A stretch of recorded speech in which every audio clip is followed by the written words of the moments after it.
Stars, they can tell you stories which are brighter than yesterday. The streets have never been so quiet. The squirrels found a new hideaway. Tomorrow will never be the same. There is so much hope in our hearts. Brick by brick, we shall overcome and walk right into a new start.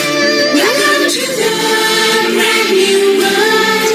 Give the children of our Mother Earth. Heal the earth, heal the earth, heal the earth. We will heal the earth, heal.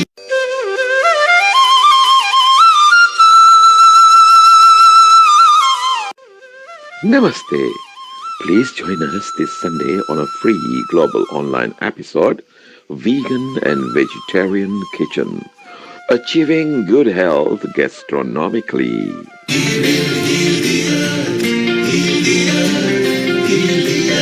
Stars, they can tell you stories which are brighter than yesterday. The streets have never been so quiet. The squirrels found a new hideaway.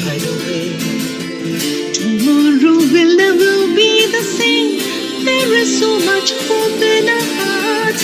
Brick by brick, we shall overcome and walk right into a new start. Welcome to the brand new world. Give the children of our Mother Earth. Heal the earth, heal the earth, heal the earth. We will heal the earth, heal.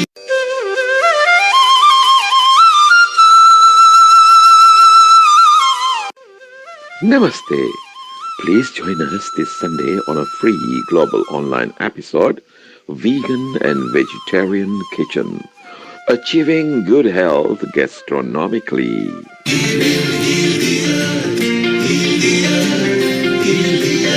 Stars, they can tell you stories which are brighter than yesterday. The streets have never been so quiet. The squirrels found a new hideaway. Tomorrow will never be the same. There is so much hope in our hearts. Brick by brick, we shall overcome and walk right into a new start. Welcome to the brand new world. Give the children of our Mother Earth. Heal the earth, heal the earth, heal the earth. We will heal the earth, heal.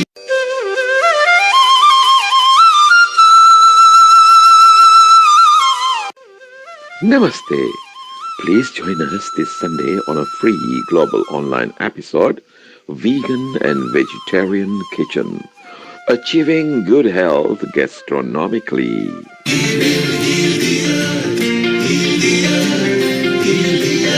Stars, they can tell you stories which are brighter than yesterday. The streets have never been so quiet. The squirrels found a new hideaway. Tomorrow will never be the same. There is so much hope in our hearts. Brick by brick, we shall overcome and walk right into a new start. Welcome to the brand new world.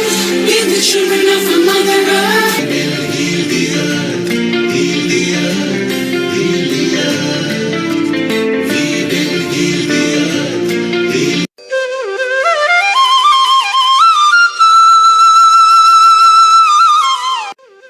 Namaste. Please join us this Sunday on a free global online episode, Vegan and Vegetarian Kitchen, achieving good health gastronomically.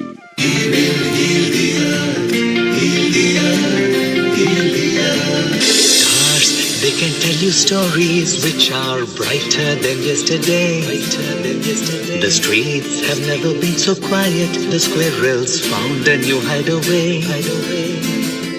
Tomorrow will never be the same. There is so much hope in our hearts.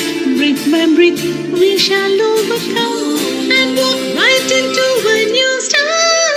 Welcome to the brand new world. Give the children of our Mother Earth. Heal the earth,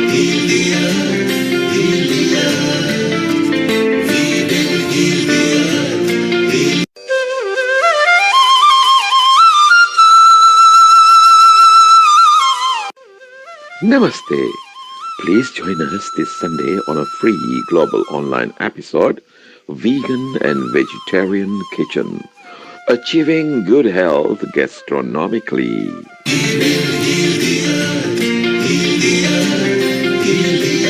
Stars, they can tell you stories which are brighter than yesterday.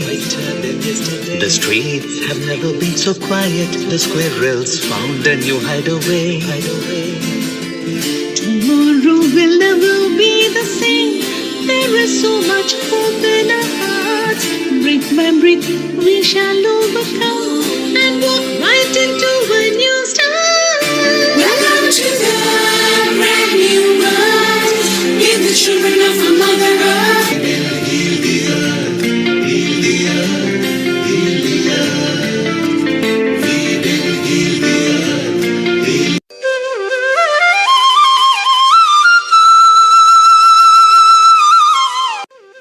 Namaste.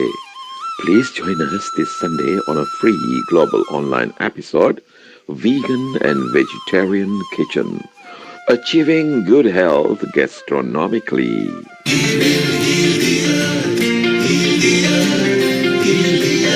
Stars, they can tell you stories which are brighter than yesterday.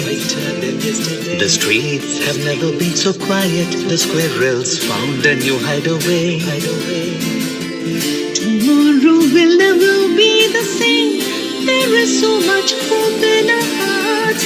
Brick by brick, we shall overcome and walk right into a new start. Welcome to the brand new world. Give the children of our Mother Earth. Heal the earth, heal the earth, heal the earth. We will heal the earth.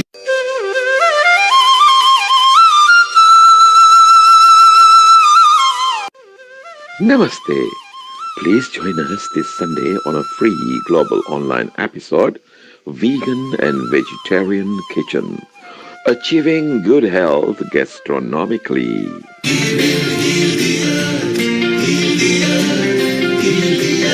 Stars, they can tell you stories which are brighter than yesterday. The streets have never been so quiet. The squirrels found a new hideaway.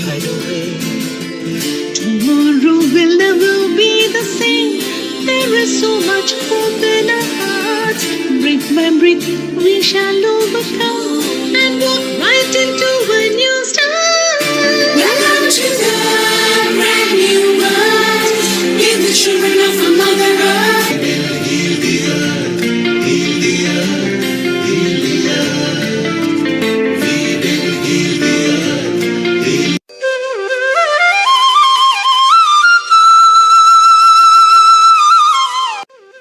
Namaste. Please join us this Sunday on a free global online episode, Vegan and Vegetarian Kitchen, Achieving Good Health Gastronomically.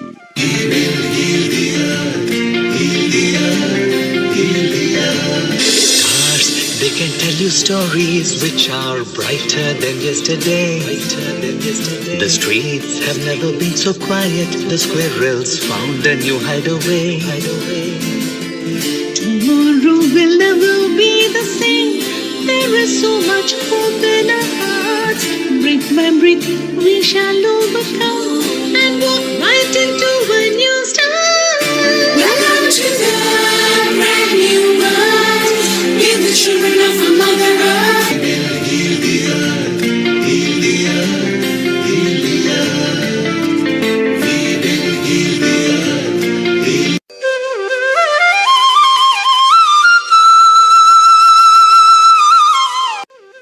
Namaste. Please join us this Sunday on a free global online episode, Vegan and Vegetarian Kitchen, Achieving Good Health Gastronomically.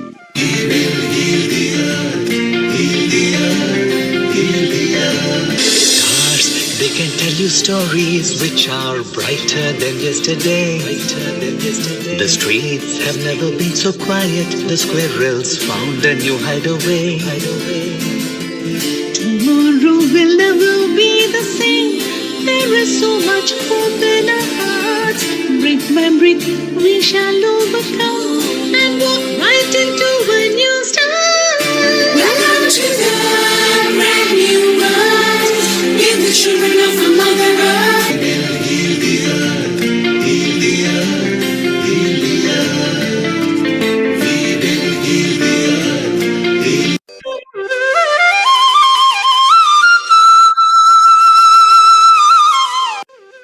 Namaste. Please join us this Sunday on a free global online episode, Vegan and Vegetarian Kitchen, achieving good health gastronomically.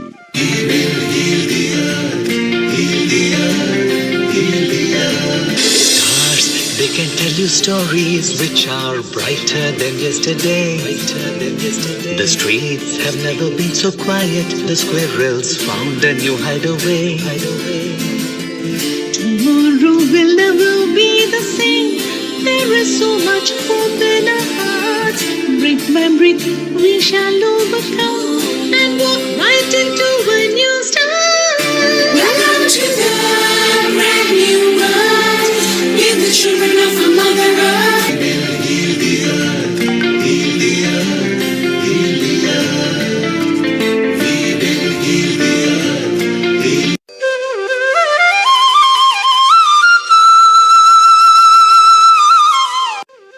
Namaste. Please join us this Sunday on a free global online episode, Vegan and Vegetarian Kitchen, achieving good health gastronomically.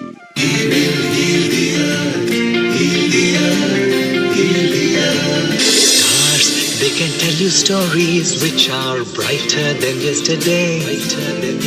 The streets have never been so quiet. The squirrels found a new hideaway. Tomorrow will never be the same. There is so much hope in our hearts. Breathe, man, breathe, we shall overcome and walk right into a new start. Welcome to the brand new world. Give the children of the Mother Earth. Heal the earth, heal the earth, heal the earth. We will heal the earth, heal.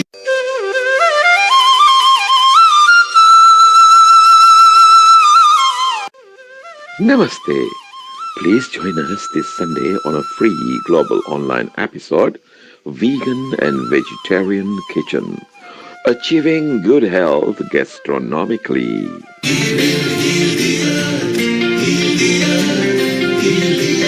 Stars, they can tell you stories which are brighter than yesterday. The streets have never been so quiet. The squirrels found a new hideaway. Tomorrow will never be the same. There is so much hope in our hearts. Breathe, man, breathe, we shall overcome and walk right into a new start. Welcome to the brand new world. Give the children of the Mother Earth. Heal the earth, heal the earth, heal the earth. We will heal the earth, heal.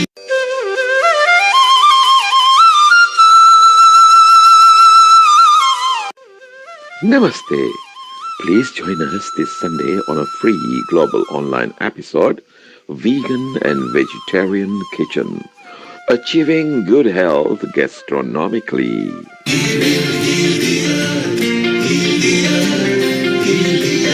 Stars, they can tell you stories which are brighter than yesterday. The streets have never been so quiet. The squirrels found a new hideaway. Tomorrow will never be the same. There is so much hope in our hearts.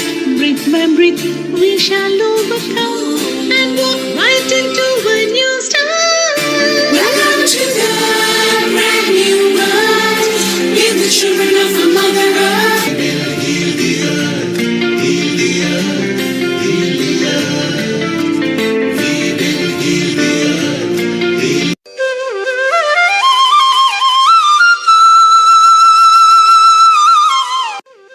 Namaste.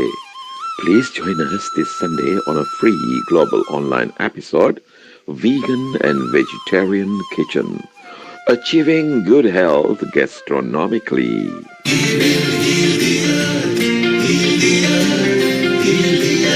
Stars, they can tell you stories which are brighter than yesterday. The streets have never been so quiet. The squirrels found a new hideaway. Tomorrow will never be the same. There is so much hope in our hearts. Brick by brick, we shall overcome and walk right into a new start. Welcome to the brand new world. With the children of our Mother Earth. Heal the earth, heal the earth, heal the earth. We will heal the earth, heal.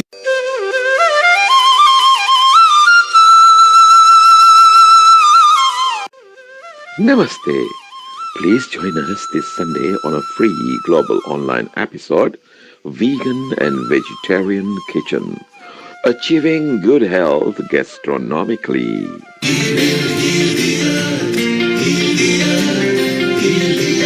Stars, they can tell you stories which are brighter than yesterday. The streets have never been so quiet. The squirrels found a new hideaway. Tomorrow will never be the same. There is so much hope in our hearts. Brick by brick, we shall overcome and walk right into a new start. Welcome to the brand new world. With the children of our Mother Earth. Heal the earth, heal the earth, heal the earth. We will heal the earth, heal.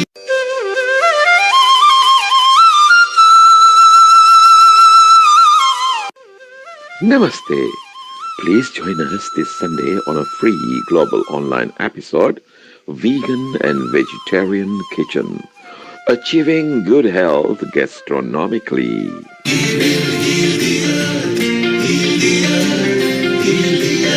Stars, they can tell you stories which are brighter than yesterday.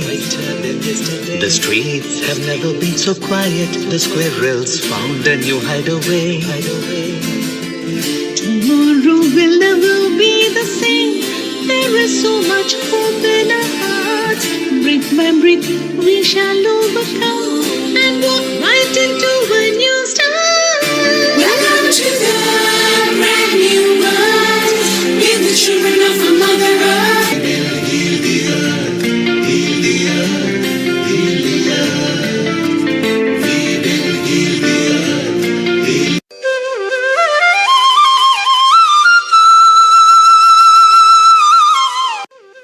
Namaste.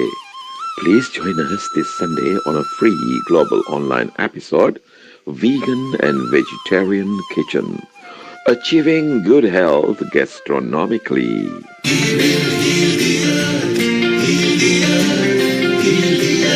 Stars, they can tell you stories which are brighter than yesterday. The streets have never been so quiet. The squirrels found a new hideaway. Tomorrow will never be the same. There is so much hope in our hearts. Brick by brick, we shall overcome and walk right into a new start. Welcome to the brand new world. With the children of our Mother Earth. Heal the earth, heal the earth, heal the earth. We will heal the earth, heal.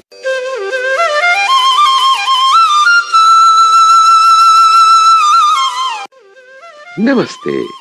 Please join us this Sunday on a free global online episode, Vegan and Vegetarian Kitchen, achieving good health gastronomically.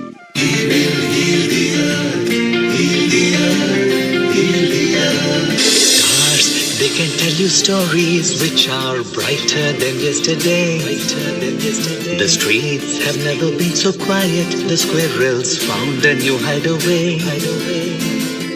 Tomorrow will never be the same. There is so much hope in our hearts. Breathe by breath, we shall overcome and walk right into a new start. Welcome to the brand new world. We're the children of a Mother Earth. Heal the earth, heal the earth, heal the earth. We will heal the earth, heal.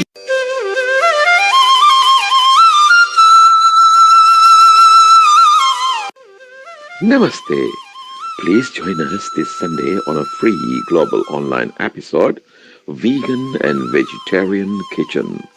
Achieving good health gastronomy.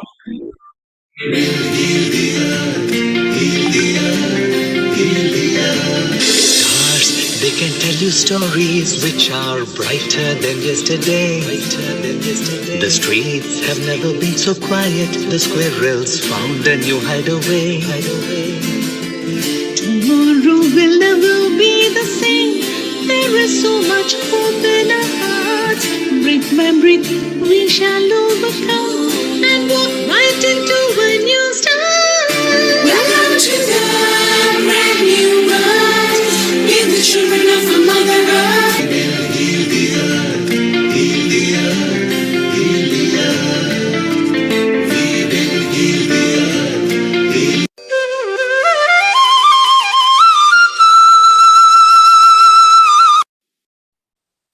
10, 9, 8, 7, 6, 5, 4, 3, 2, 1. A very warm global namaste to all our viewers today from wherever in the globe you're connecting to us from. Good morning, good afternoon, and good evening. Welcome to Healing Our Earth. This is our 135th episode. Yes, you heard it right. 135 Sundays of free online edutainment. Now, as you all know, we like to begin every session of ours with a little bit of positivity. So I will be starting with a prayer, the Gayatri Mantra, which I will be saying 3 times, followed with one Loka Samasta. You may wish to hold any affirmation, any wish, any prayer within your heart. So let's begin. So let's all sit comfortably and easily, holding a very strong intention in our heart for this planet to heal. May there be no conflict anywhere in the world, and may only joy, happiness, health, abundance, and bliss prevail all of humanity. So let us sit comfortably and easily. Let us close our eyes. Let's take a deep, long, centering breath in and breathe out.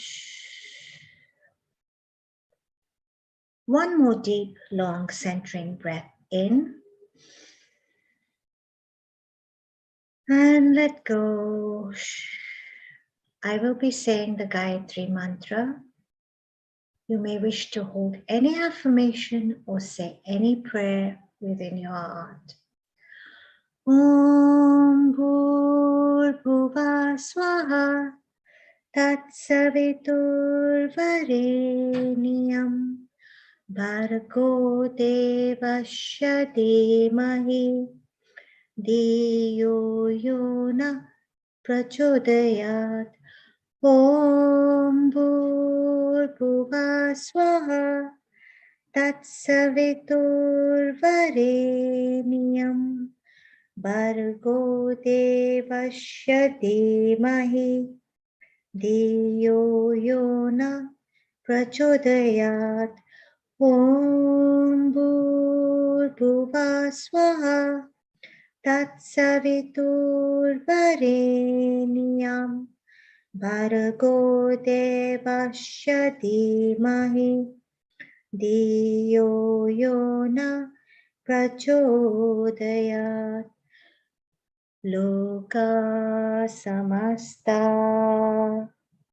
Sukhino Bhavantu. May all beings on our planet be happy, healthy, abundant, joyful, blissful, and blessed. Om Shanti, Shanti, Shanti. Let's all take a deep, long breath in and breathe out. And when you feel whole, centered, and complete, you may very slowly and very gently, you may open your eyes. Well, welcome back to our 135th episode of Vegan Vegetarian Kitchen, and we have something very special in store for you today. And before I begin, I'd like to introduce you to a very empowering, very special, very dynamic and beautiful lady, Kiran Robinson, our producer and host here at Healing Our Earth. Kiran was born in India, and she has a career that spans over 30 years. Yes, you heard that right, 30 years in the hospitality industry, and that too over 3 continents. She started her journey in my own Hong Kong, and as a chef and an entrepreneur, she launched the niche brand here in Hong Kong known as Taza. She loves concept designing, is a wedding planner, and these have been all parts of her commission, so much so that she even received IFB government tenders here in Hong Kong and beyond. Kiran was offered the prestigious role of managing the executive dining room, catering, and event services in one of the Bay Area's very, very prestigious hospitals, where they were serving 10,000 people or employees daily. Yes, daily, 10,000 employees daily for over 17 years. She was also instrumental in planning the state-of-the-art hospital in California's Palo Alto area. Kiran, as I know her, loves to give back. She is the co-founder of the Malawi Children's Mission, where they empower children through education, provide nutrition, healthcare, and life skills. She's currently based in Luxembourg. As you know, we at Healing Our Earth love to globetrot around the world. So here from Hong Kong, we are going to be traveling to Luxembourg, to Kiran, to have her grace our show today. But I do want to share one thing. While she was in Luxembourg in 2021, she authored a wonderful book that's so empowering, and I encourage each and every person to read this book, Seva, the Art of Hospitality, Stories of Hospitality and Seva, giving back, caring, and sharing that will touch your heart. I can go on and on. You can find Kiran on our handle at www.kiranrobinson.com. And a very warm global namaste to you, Kiran. Welcome to Healing Our Earth. It's so good to see you. Namaste, Seema. How wonderful you are. What a beautiful, honoring read up on me. Thank you so much. How are you doing in Hong Kong? Having a glam of a time? I'm melting. You're melting. It must It's be humid so there. hot and humid here. It's unbelievable. Even the evenings, Kiran, we get out in the evenings. It's a sauna. It is. Seema, I am so glad to see you. May I do an intro for you, just for others who are joining in so they know a little bit about you, not that everybody doesn't know you. Here we go. Seema was born and raised in Nairobi, Kenya. Her culinary interest developed at an early age, founded on a family food business. Extensive travels in Africa, India, and Southeast Asia have allowed her to follow her culinary passion and grow her knowledge on the effects of food on the mind and body. Using secret skills handed down from grandmother to granddaughter, with the belief that you are what you eat, she draws from the ancient practices of Ayurveda and Mayan wisdoms. Curating healing spice blends, immunity-enhancing yoga teas, self-care prescriptions, and other well-being foods. Amazing. One's thought process and method breathing can positively or negatively impact one's mental and physical health. Seema is a qualified breath, water, and sound teacher with the art of living. Her intertwine of diet, breath work, meditation, and self-care prescriptions nourish the mind, body, and soul, and put one on a journey of greater well-being, allowing one to live their life to the fullest. Seema has successfully shared her skills and knowledge with corporates and individuals over many years in Hong Kong and Singapore, and is now based in Oxford. Seema is passionate about music and dance, and she enjoys producing episodes here at Healing Our Earth. Welcome, Seema. Thank you so much for co-hosting with me today, all the way from Hong Kong. Thank you, Kiran. I wanted to share something about you, Kiran.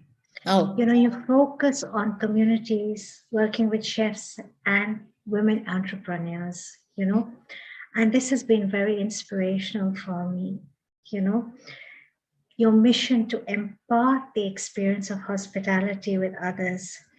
You create a spark in everyone's life, including mine.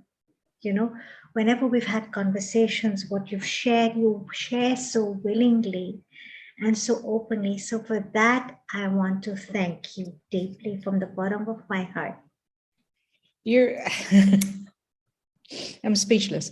Thank you, Seema. You are a wonderful friend. You have been awesome. As I shared in my newsletter yesterday, every word of it is true. You are the art of friendship. I think every human being should learn from you what it means to give willingly, freely, all of your love and all of yourself to a friend. I would say straight back at you. Straight back at you. And what a beautiful article. You made me cry.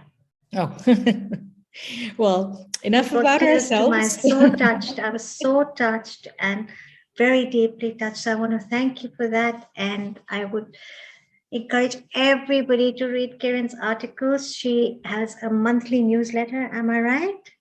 And you write female fingerprints and you cover stories of all these inspirational women who have so much to share. And I know we have a lot of inspiration coming our way today with a lot of wonderful people coming on board at Healing Our Earth. That's right.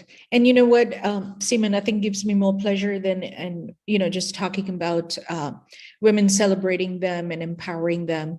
I actually write articles every week on my newsletter on Substack. It's kiranrobinson.substack.com.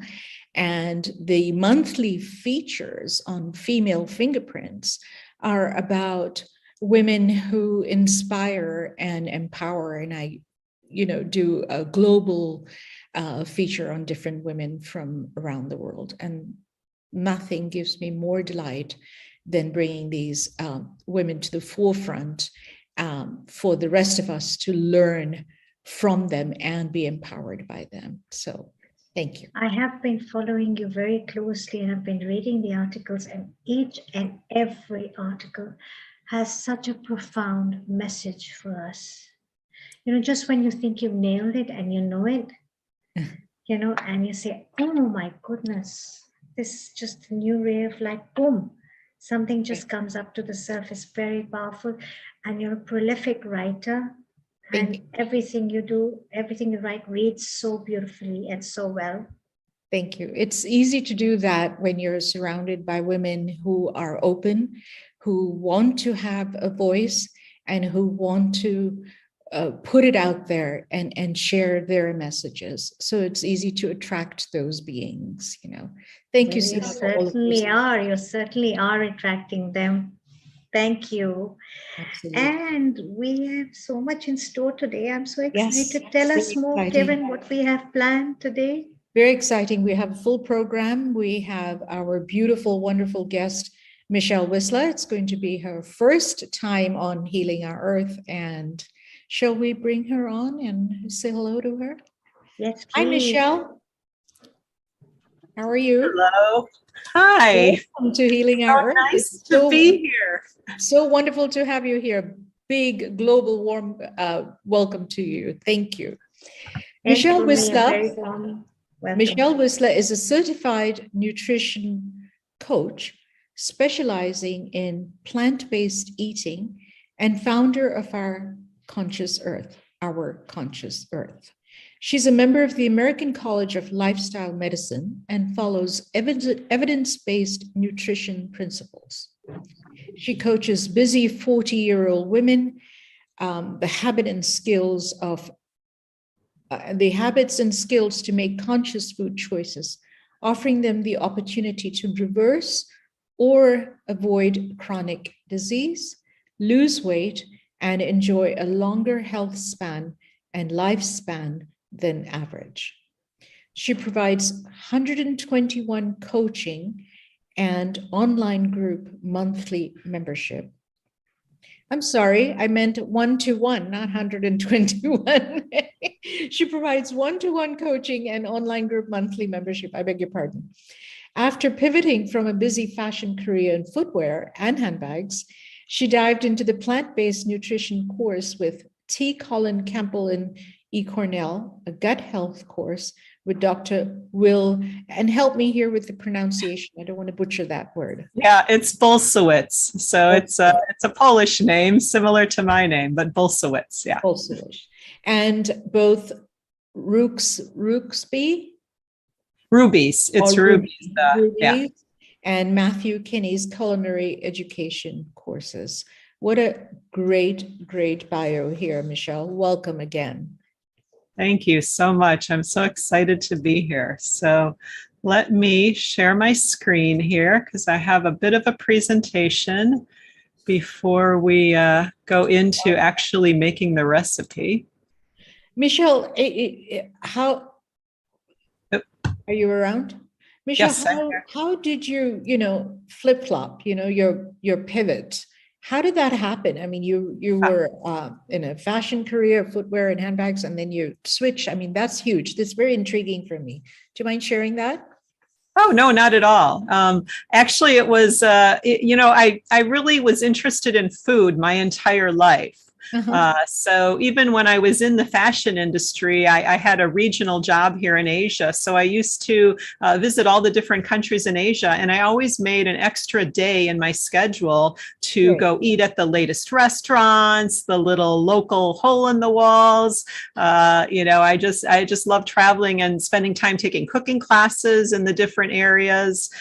So I just loved food and I always was into that. And I ended up, just basically being an overworked executive and needed to improve my health. But I'm actually going to share a little bit of that in my slide presentation about what prompted me to do that. But it was really just being overly stressed out, just crazy life-work balance and realizing that I needed to take care of my health. That's good. That's good. It's amazing when I hear people's stories about them being conscious finally, realizing that, it's this stress, it's not worth it, right? And to be able to take big pivots, really big pivots to get to the next season of your life, even if you have to reinvent yourself, so to speak, right? That's very brave. But if you don't do that, then you're just in the rut and you only have yourself to blame, isn't it? That's true. It's all about actually taking that first step, just telling yourself you're going to do something. And even if it's a small step, then you feel accomplished. And it's like, okay, I can do the next thing. What's the next thing? Absolutely. That's very encouraging to hear. Indeed, it is. Yeah. Michelle, whenever you're ready, please proceed. I'd love to see what you've got in store for us today. All right, let me share here. Okay. Can you see my screen? Yes, it's beautiful. Okay, great. So we're going to let us eat no oil salads today. And what I want to share here is, what if I told you that losing weight, keeping it off, and enjoying a longer health span and lifespan than average is actually really easy? Would you believe me? Most people think it's really difficult. I would have a lot of questions, yes. Exactly. So I'm hoping to get a little participation from the general group too. So thank you for taking that first step and making it easy for everyone. But type in the chat, everyone. What do you think? Easy or difficult? What do you think? Do you think it would be easy or difficult to lose weight and really, there my chat went, and really, keep it off, and enjoy a longer life?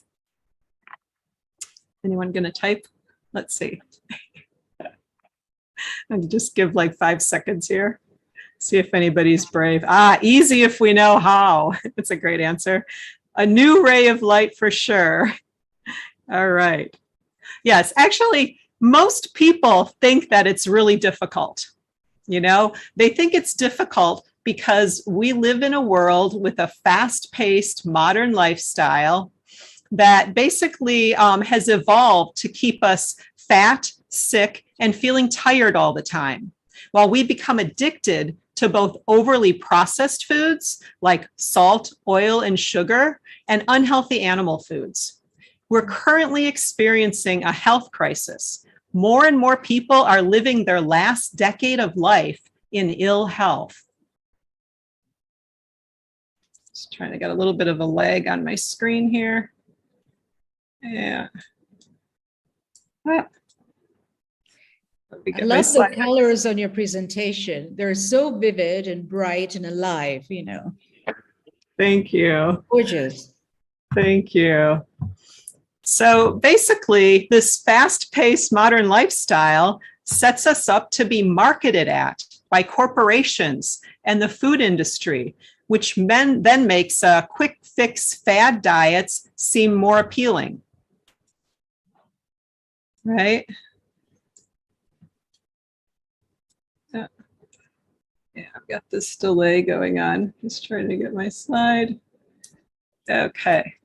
So basically, did you know there's another way? There's a way to eat more food, lose weight, and keep it off. A way that increases your health span, those years at the end of your life where you want to be quick enough for a game of tag with your grandchildren and strong enough to embrace every moment. My screen is laggy again. Okay. I'd love to hear more about that. Yeah. Just want to have the beautiful picture with it too, right? Yeah. Okay. I mean, you can eat more and lose weight. I love that. You can. It's true, because right now what's happening in the world is an opportunity. It's a wake-up call. It's a wake-up call to think about your own weight and your own health goals. Never before has so much opportunity existed to take control, to get the information and consciously choose what we want for ourselves. We have the ability to increase our own lifetime health outcome. So I just want to introduce myself a little bit, as I was referring to before. So as Karen was introducing me, I'm Michelle Wisla, and I'm a plant-based nutrition coach. So my plant-based story began back in 2008 when I had uterine fibroids that had to be surgically removed. My surgeon at Sanatorium Hospital here in Hong Kong said that my uterus was the size of someone who was 6 months pregnant. At that time, I was also gaining middle-aged weight, and I looked for a quick fix, and I actually went raw food vegan. It wasn't the healthiest thing, and it was totally unsustainable because I was traveling up and back and forth between Dongguan and Hong Kong every single week. So it wasn't sustainable. So I bounced back and I added fish back into my diet, and I became a vegetarian pescatarian. I essentially was eating a lot of cheese and yogurt in addition to the fatty salmon that I absolutely loved. Which is totally the wrong thing to do for weight loss, because I put on more middle-aged weight. Eventually, about 10 years after I had my fibroids surgically removed, I started learning about the actual science about animal foods, about cheese, yogurt, and fish. And I became more interested in nutrition and how the foods affect our health. I took courses and I lost that middle-aged weight. I lost 25 pounds. I became a member of the American College of Lifestyle Medicine, and now I teach and coach others on how to eat following evidence-based nutrition principles, which includes relearning how to cook in a health-promoting manner. And since both I and my partner Dalip really embrace this eating style, he's also no longer taking his high blood pressure medication that he used to take. That's very impressive, Michelle. Yeah, thank you. It actually took a lot of work to find out the information more than to actually put it in practice. Because as you know, there's so much health around health myths and, just not full information out there, I would say. Right. That's really what helped me discover that, I know that eating a whole food, plant-based, no oil diet is really the solution to the healthcare crisis and the obesity epidemic that we're facing in the world. And I know that if we reframe the way we cook and we choose a few different ingredients, you can get more nutrition and fewer calories. You lose weight and you keep it off, and you can extend your health span while you're doing that too. This is really the science. There are so many studies, good quality studies, not those sponsored by the food industry, that show us this. So today in our time together, I can get the slide on track. Yep, there we go. We're going to go over what eating whole food, plant-based, no oil means. We're going to talk about the difference between oil and fat, and we're going to make an oil-free salad dressing using whole food for the fat. So we still have that bit of taste of the fat, the nutrition of fat, because humans, we need fat and we like the taste of fat, but we're not going to be using a heavily processed oil. Today, we're going to be making a dressing using avocado as our big source of fat, a creamy, delicious avocado ranch dressing. And who doesn't love avocado, right? Exactly. You got my next line. Oh, is it? Okay. I think you're onto this. I think you can do this diet. There we go. So to talk about a whole food, plant-based, no oil, it's really a focus on four things. Fruits, veggies, legumes, which are beans, lentils, tofu, and soy products, as well as whole grains. So there are also nuts and seeds and components like a healthy, vinegar and spices and herbs. But these four things are the focus. These foods contain every macronutrient, vitamin, mineral. They contain phytochemicals, which are plant chemicals, and fiber. One nutrient that's really important and, to be conscious of is fiber. So many people are so concerned about where do they get their protein. Yet, do you know anyone who has kwashiorkor? Kwashiorkor is a form of malnutrition caused by lack of protein in the diet. Now, I'm guessing that people here probably know people with heart disease or diabetes, illnesses that are caused by too much animal fat and processed food in the diet, but not anyone who has kwashiorkor. And 95% of people eating a first world diet don't even get half the daily recommended amount of fiber in their diet. So all plants have fiber, but animal products do not. They don't have any, zero. And most processed food doesn't have fiber at all either. It contains very little. Fiber is the key to being able to eat as much quantity as you like. Not eating enough fiber is the main reason people can't lose and keep weight off. In addition to fiber, all plants also have protein, carbs, and fat. Even iceberg lettuce has fat. It's only a very small, minuscule percentage, but it has it. They're complete. So that's the eating style. And Michelle, then where do you get your statistics from? Quite a few different places. There's quite a few well-respected plant-based doctors, and there's studies all over. One good source that is kind of a good take-all is Simon Hill, who is a nutritionist based in Australia. He's written a book about 6 months ago called The Proof is in the Plants. So if you look for that one, that's a great source. He has a wonderful podcast too. And I also use Dr. Michael Greger, who runs a nonprofit or nonprofit, I guess it is, website, and he's written books. His site is called nutritionfacts.org. So he's a great person to look to. And then, of course, the Physicians Committee for Responsible Medicine in the U.S. is an organization of doctors promoting plant-based lifestyle and health and just, following the science. But, every day there's new studies that come out. I'm kind of a geek. I did take a class, an online class with Yale University, and studied how to read medical research papers because I wanted to know why are some studies like right and why are some wrong. So exactly, I'm a freak like that. I need that proof behind it. Oh, wonderful! I can share that course with you. It's really good. Yeah. Thank like you. a 12-week course, I think it was, but it's online, so it's nice. Seema, what do you think? Have you resourced on these materials? I've been looking into it, especially since I've been introduced to Michelle. And one thing that came to my attention is that omega-3 fatty acids, right, are polyunsaturated fats, and they're not produced by our bodies. We have to actually source it from our diet. Mm-hmm. That's true. Yeah. That's. And this is something very interesting, and it's just like I said, Michelle, it's something very new for me. Given that I am on the Ayurvedic school of thought, and Ayurvedic nutrition, Kiran, as you know, relies very heavily on ancient wisdom, and ancient wisdom implements a lot of healthy fats through the consumption of, let's say, ghee. Some schools of thought will prioritize cold-pressed olive oil, cold-pressed coconut oil, cold-pressed sesame oil. But this is like the no oil.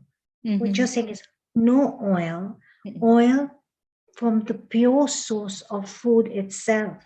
Right. Is what you're saying. And it's making sense now, it's making some sense, because we love avocados, and avocados are very rich in fat. Yeah. Then we have cashew nuts, almonds, sesame seeds also have fat, a certain amount of fat. Like you said, lettuce also has a little bit of fat. So it's really just about training our taste buds to. Am I right? It's about training our taste. Exactly. To accept that fat, because our mind is so attached to the other form of fat. The food industry has made you attached to that fat, actually.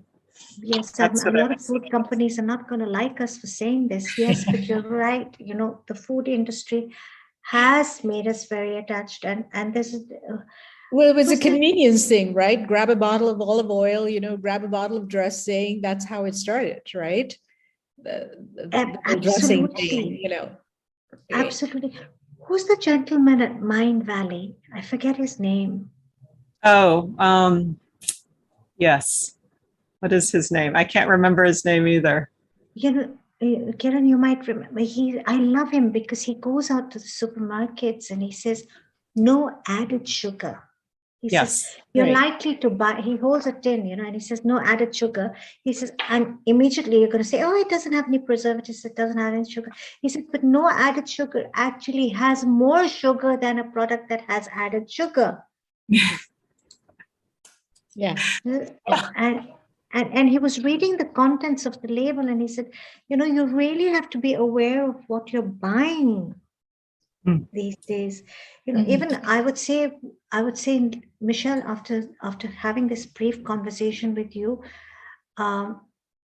it definitely, like I said, is a new ray of light, and it's a spark.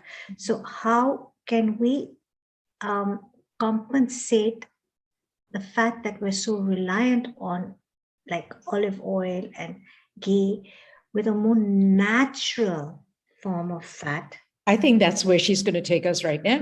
Right? Yes. I'm jumping the gun as usual, Karen, but I'm excited. I'm just seeing like what super learners I have here. You guys are going to get this really quick, it's go ahead, Michelle. It's all yours.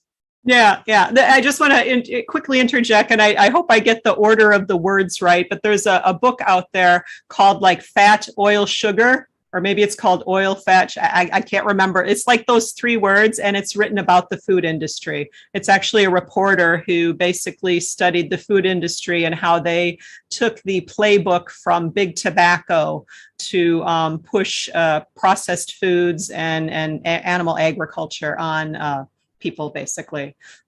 He's got some TED Talks and some YouTube videos out there too. If you, I think if you kind of Google that, you can find it, or I can come back to it later and give you guys the link. But anyhow, so actually, yes, well, this is what I was leading to. So why don't Dalip and I eat oil?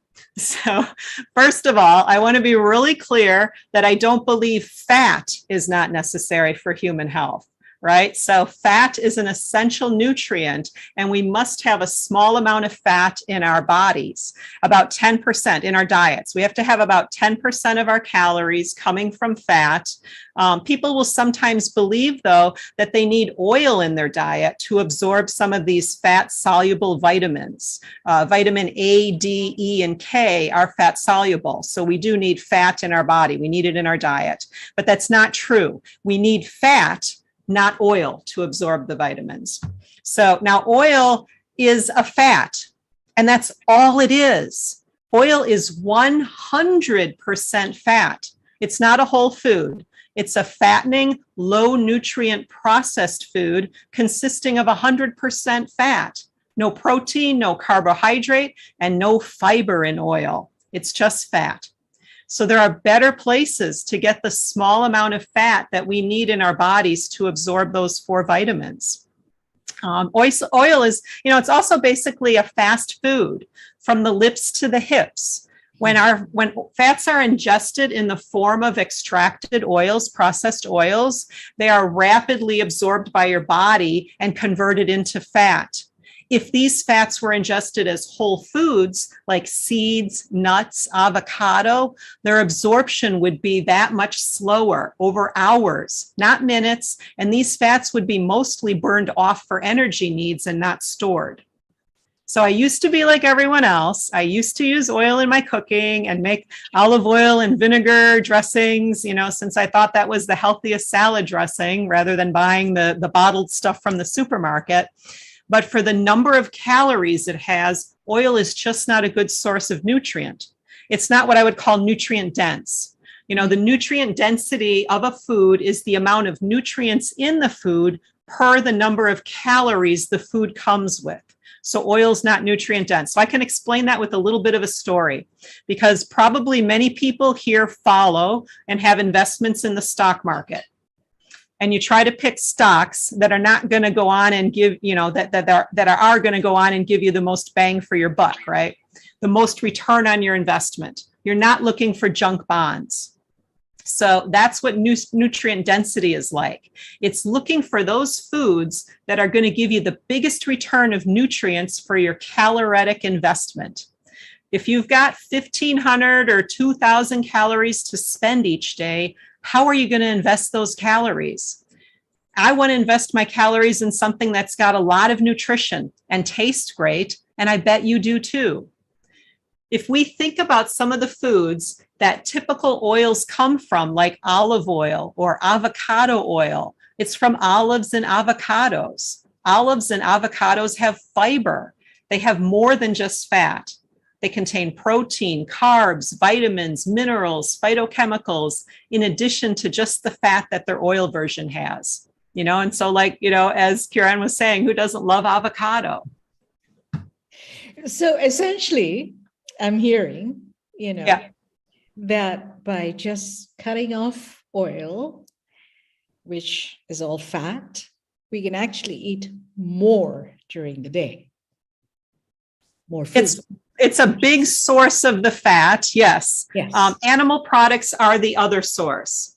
For instance, cheese. 1 cup of cheese is about 1,000 calories, 1 cup of melted cheese. So animal proteins or animal food is a really high source of fat and calories, and in particular, saturated fat, which is the worst kind, besides trans fats, but those are kind of like gone. We don't really see those so much today anyhow. Yeah.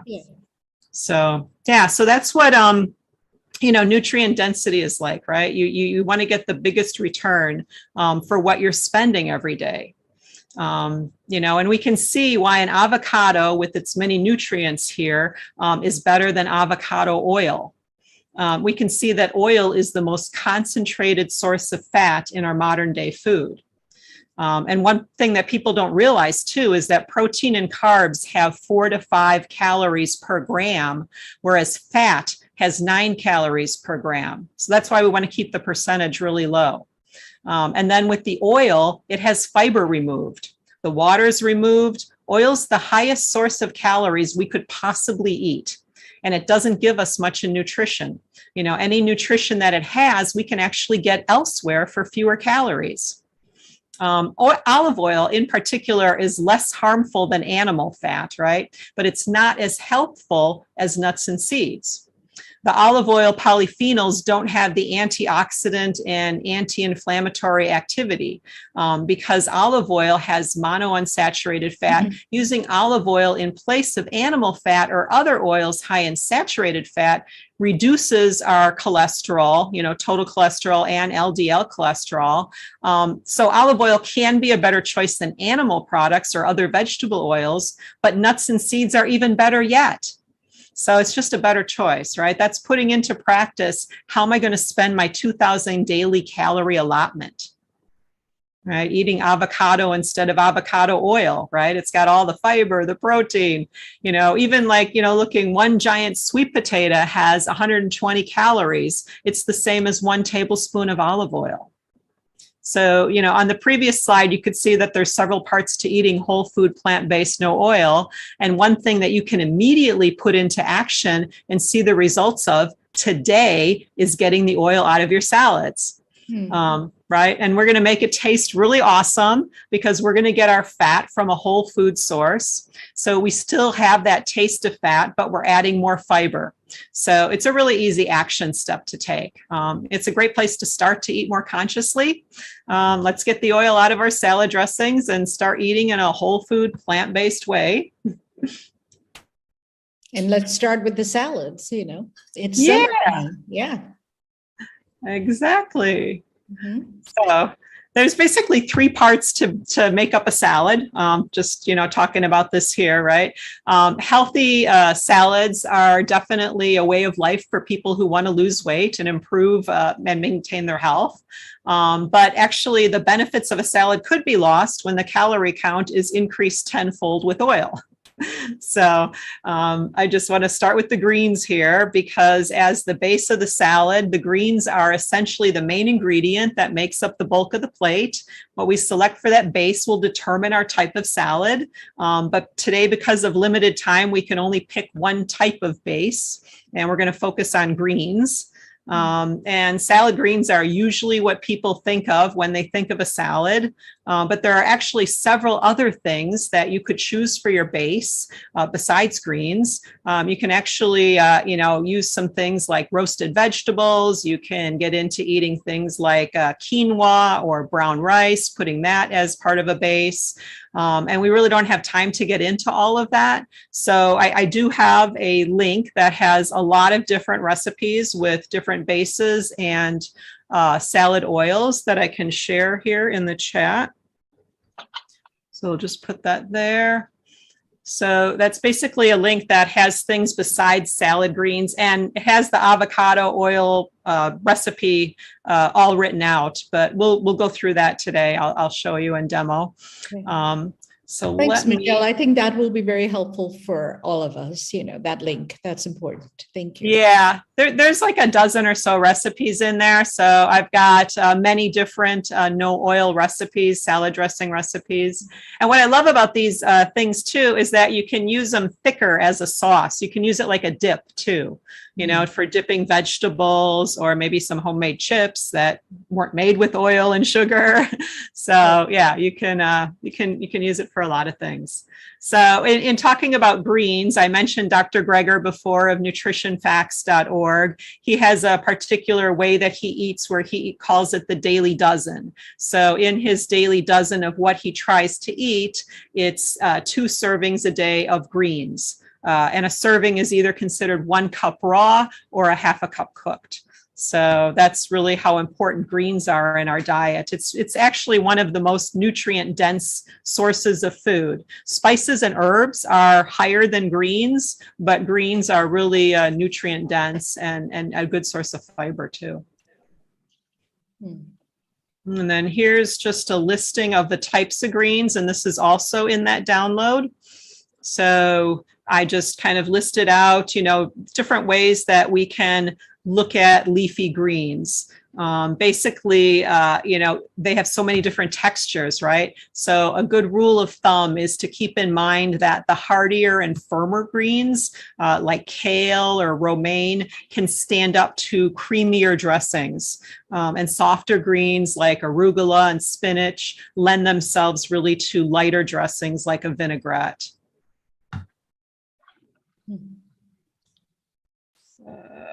Yeah, so our dressings here. So just quickly, basically, before we make it, the dressing's the thing that brings everything together, right? It's what influences the flavor of the dish and what can make it seem hearty or light. You know, sometimes people do want to eat a light salad, and sometimes they want it to be more like a meal.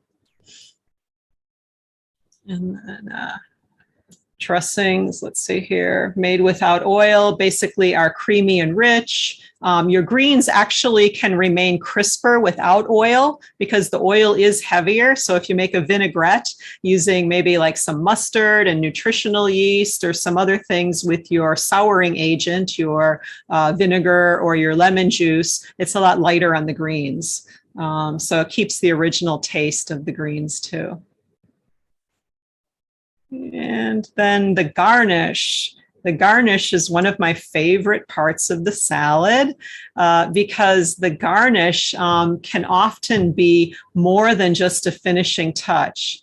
I think we need to go beyond the garnish, you know, thinking of it as something that makes our plate beautiful, because it's actually a source of what other plant can I add to my plate. Because the variety of plants that we eat is actually what helps keep our gut microbiome really healthy. It gets back to that idea of eating fiber that I mentioned. So the more diverse sources you can get your fiber from, the healthier it is for your body. So with that, we're going to switch our cameras here. We've got another camera, and we will do the no oil avocado ranch demo here. I'm just going to allow Dalip to take over my computer to switch it over. Sure. And then, so you know, can when we're training in chef schools, we're taught to garnish with only edible foods. And garnish, point number 2 is to garnish with the ingredients that you have used on your plate. Oh, how does that work? Well, yeah, I mean, instead of, you know, what did people used to use before? A sprig of something or the other, you know, but no, we've always been taught that this is the right way to do it. You know, you can't put anything on a plate that's not edible, B, that does not belong with the ingredients in the plate. Those were the rules of thumb, you know. Right. And so I've always been, you know, aware of that. And that's how I generally garnish. So when you brought that up, it reminded me like, hey, this is good. Let's bring that point across, you know, because you want to be able to eat the garnish as well, you know. Definitely. Yeah. Especially those like edible flowers. People are, and I don't know which camera to look at. Those edible flowers, like people are always, you know, wondering, should I eat them or not? Right. Yeah, exactly. Yeah. So, I mean, there are so many wonderful edible flowers, but I think my favorite one is the hibiscus, you know. I love hibiscus. Yes. Right? Yeah. In the tea, do you make hibiscus tea? Yes, in the teas and, you know, sometimes desserts. Yeah. Yeah. That's a lovely garnish. Yeah. Mhm. Okay, great. So I'm going to start with the dressing here. Now I'm going to switch over cameras so you can see what I'm doing. So let me just explain to you what I have here as far as ingredients go, okay? So we've got our avocado here, and I'm actually going to show you a secret for how you open the avocado. To start out with, we have garlic cloves. So I'm going to put the garlic cloves in my blender. Now I have a Thermomix, which is a high-speed blender, so it'll blend it in 1 second. So I'm just going to do that because I don't feel like chopping, right? I can be lazy with a high-speed blender. So I just put... Michelle, if you can hear me, if you can stop the screen share, then we can see what you are doing. Over.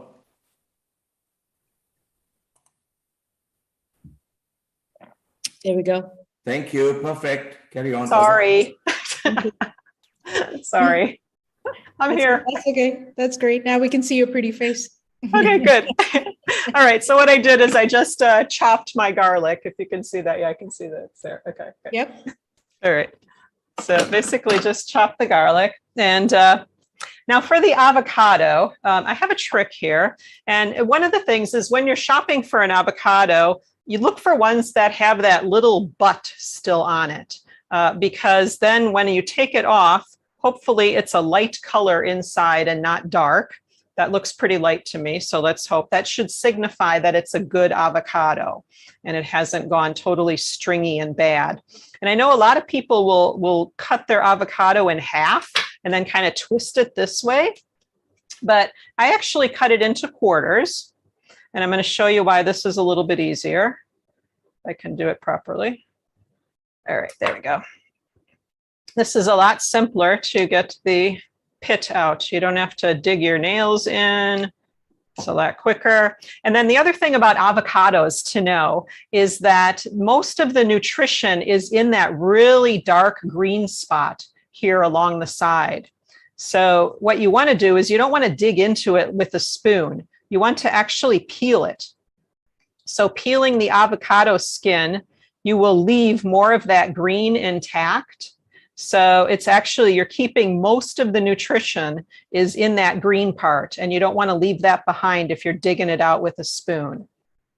That's a really great tip. Michelle, could you also tell our viewers how you would choose an avocado when you're in the grocery store? Sure. Mm-hmm. Yes. So I'll actually buy a few at once. And so I look for them at different stages of ripeness so I can eat them over a few days. Mm-hmm. And if you see ones that are a light green and are really hard as a rock, they're not ready yet. But the great thing about avocados is that they continue to ripen. They ripen off of the plant. So you can actually take that hard avocado and it possibly will ripen in, 1, 2, 3 days. It depends how warm your kitchen is. Right now in Hong Kong, they're ripening in about a half a day. So you can do that. And then actually when they start to get ripe, they'll start to feel softer to the touch. They'll start to turn more of a purple or a reddish color. So that will signal to you that it's ready. So really, you just need it to be that softer touch. You don't want it to get really shrivelly and really like where you can push really deep into it, because then it's going to be bad. That actually is overripe. So you don't want to go there. Mm-hmm. But that's kind of my system. I try to buy some that are a little bit riper than others so that I can eat them. And now I'm just going to put these avocado in the blender here. And I'm hoping that I'll have like one with one bad spot, because actually this peeling trick is good in another way, because it will take any black spots that you have will come off in the peel.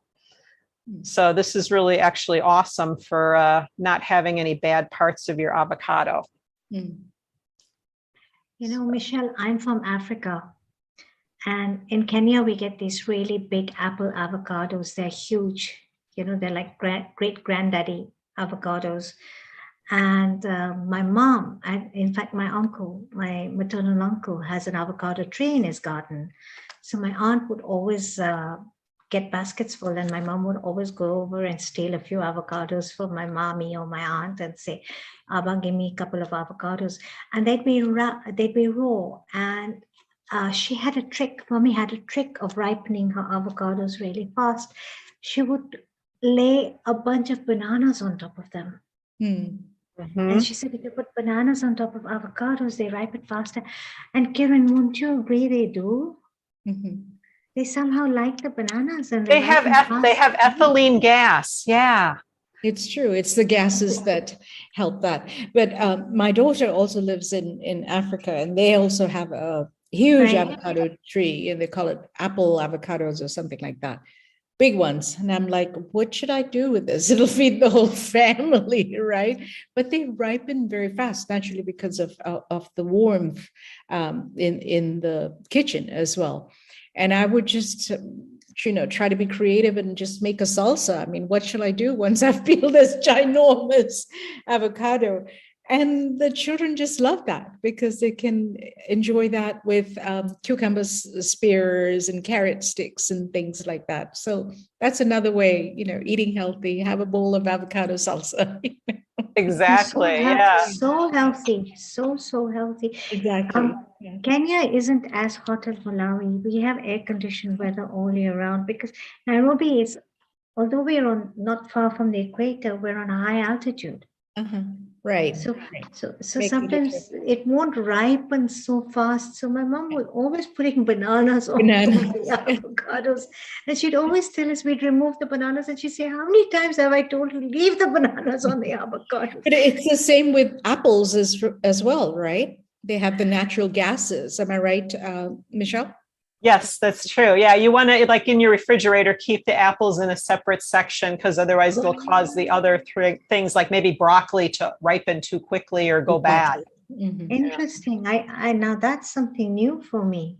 Yeah, and also potatoes. You want to keep your potatoes away from your other, so kind of same category, banana, potato, and apple and pears. Another way, I guess, is put them in a paper bag, and it'll ripen in a day. That works as well. It's always worked for me, Yeah. So how do the apple avocados taste? They taste the same? They're very creamy. Yeah, they're creamy, and I think a little bit sweeter than the California ones. Okay. Yeah, in my opinion. Yeah. We get an abundance of the Hass avocados from California here. Right. In Hong Kong. In Hong Kong. Yeah. In Hong Kong. But I'm yet to find African avocados here in Hong Kong. I wish we could. Then combined with the African mangoes when making a salsa. The apple mangoes, the huge ones. Yum. I've never had that together. That would be awesome. Mango and avocado. I never thought of that. Try that. And that's your natural sweetness, in your salsa. It's amazing. Michelle, we're keeping you away from your. That's okay. I'm worried I'm slowing you guys down because I know there's people after me. But okay. So the rest of the ingredients. So this is actually really easy. So this is the great thing about these no oil sauces. You just really need, like any blender will do, even a food processor. But of course, the faster the blender, the more high speed, the easier it is. It's more of an easiness question. So this is nutritional yeast. So nutritional yeast is a good source of B vitamins, and it also adds a nutty kind of cheesy flavor to things. So it's savory. It's got that savory kind of taste. Really yummy. And then I have a little bit of mustard. Talking about that later as well. Go ahead, Michelle. Sorry. No, that's okay. I've got a little bit of mustard here. And so I'm going to put that in for some do you use Dijon? Do you use Dijon mustard or do you? That was Dijon. Yes, I'll switch them around, but Dijon is a good basic to have. Yeah, I thought so. Philippe likes the spicier Coleman's, but yeah.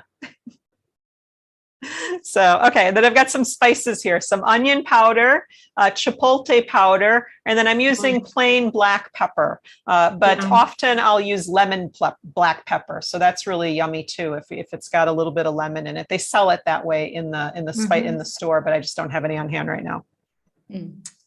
So we'll put that in.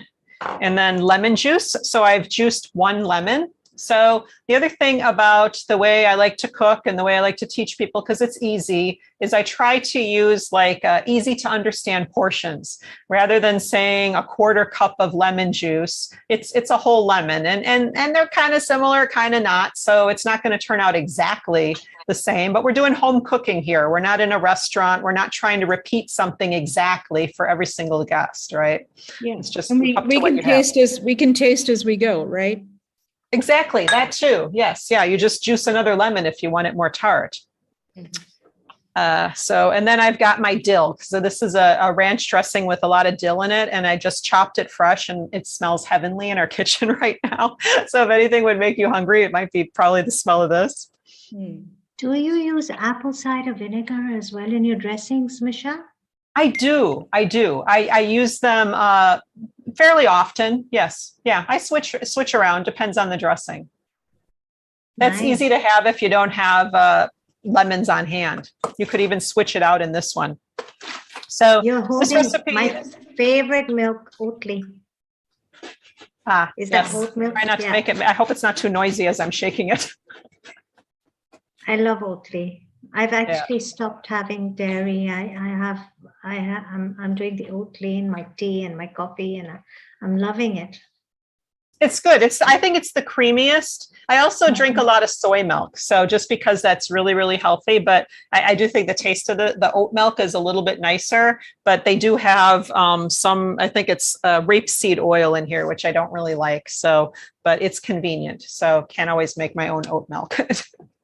So, and basically the recipe calls for 1 cup, but I've got a scale on my Thermomix. So I'm just going to measure out what 1 cup would be, which is about 240 grams. So I need the other container. And then this will make a fairly thick dressing. If you want it thinner, you just add more milk, basically.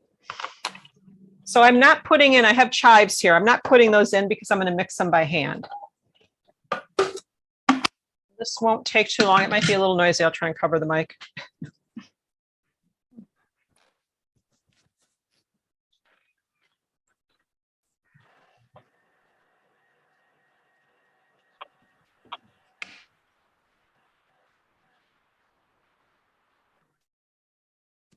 Have a look here. Should be done. The Thermomix is really powerful and pretty quick. Yes. Okay. All right. Let me show you what that looks like, because it is a beautiful green color with the avocado and the dill. Can you see that? Yeah. Okay. Oh, yeah. There you go. Okay. That looks really yummy. Oh, yes. It's one of our favorites. You have to make this. Definitely. Definitely have to make this. So what I like to do then with the chives is just kind of mix it in by hand. I could chop it in, but I think it looks a little bit nicer, and it's nice to have a little bit of texture in it. But again, it's your kitchen, it's personal preference. You can take the recipe and make it any way you like, which is what's great about home cooking, right? Michelle, I have a question. I mean, you used the wonderful dill, and in my opinion, dill and avocado are a perfect marriage.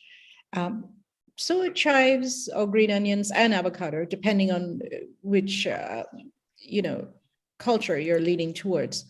But you have extended yourself here with chives and dill. Tell me what you were thinking. Oh, sure. Really, what I like to do is, having studied gut nutrition and our microbiome, really the thing that makes a healthy microbiome is having a diversity of plants in your diet. So when I'm creating recipes, or even when we're eating at home, I'll look at something that I've made or that I'm tasting, and it's like, what one more plant can I add to this? What can I make, to add another plant? Because I don't count calories. I count plants. How many plants did I eat today? How many plants did I eat this week? Is it diverse? Did I pick different vegetables and fruits than what I had yesterday? Good point. You've got me thinking. Okay, I'm glad I asked that. Right, Seema? I mean, do you think like that? How many plants am I eating today? Well, she's definitely got me thinking Yes, right? Right. about how many plants I'm going to eat Exactly. I this made, coming made a week. note of that earlier. I'm making a note Counting of that. calories, How count many your plants plan. am I going to eat? Yeah. Because that will help you get more in your diet too. And I think a lot of the ways I like to work with people is not set a limitation. Okay, so in my general scheme and view of things, I believe in no animal foods, no oils, but I don't like to talk about that really or coach people that way because it doesn't work mentally, right? You don't want to think about your diet being a restriction. You want to think about it as what can you eat? So if I tell you, like if you're normally like, you give me your diet, you're eating like 3 plants in a day, you have a piece of fruit, a small salad and, like, I don't know, broccoli for dinner and 3 things in a day. Okay, how can we get it up to 5?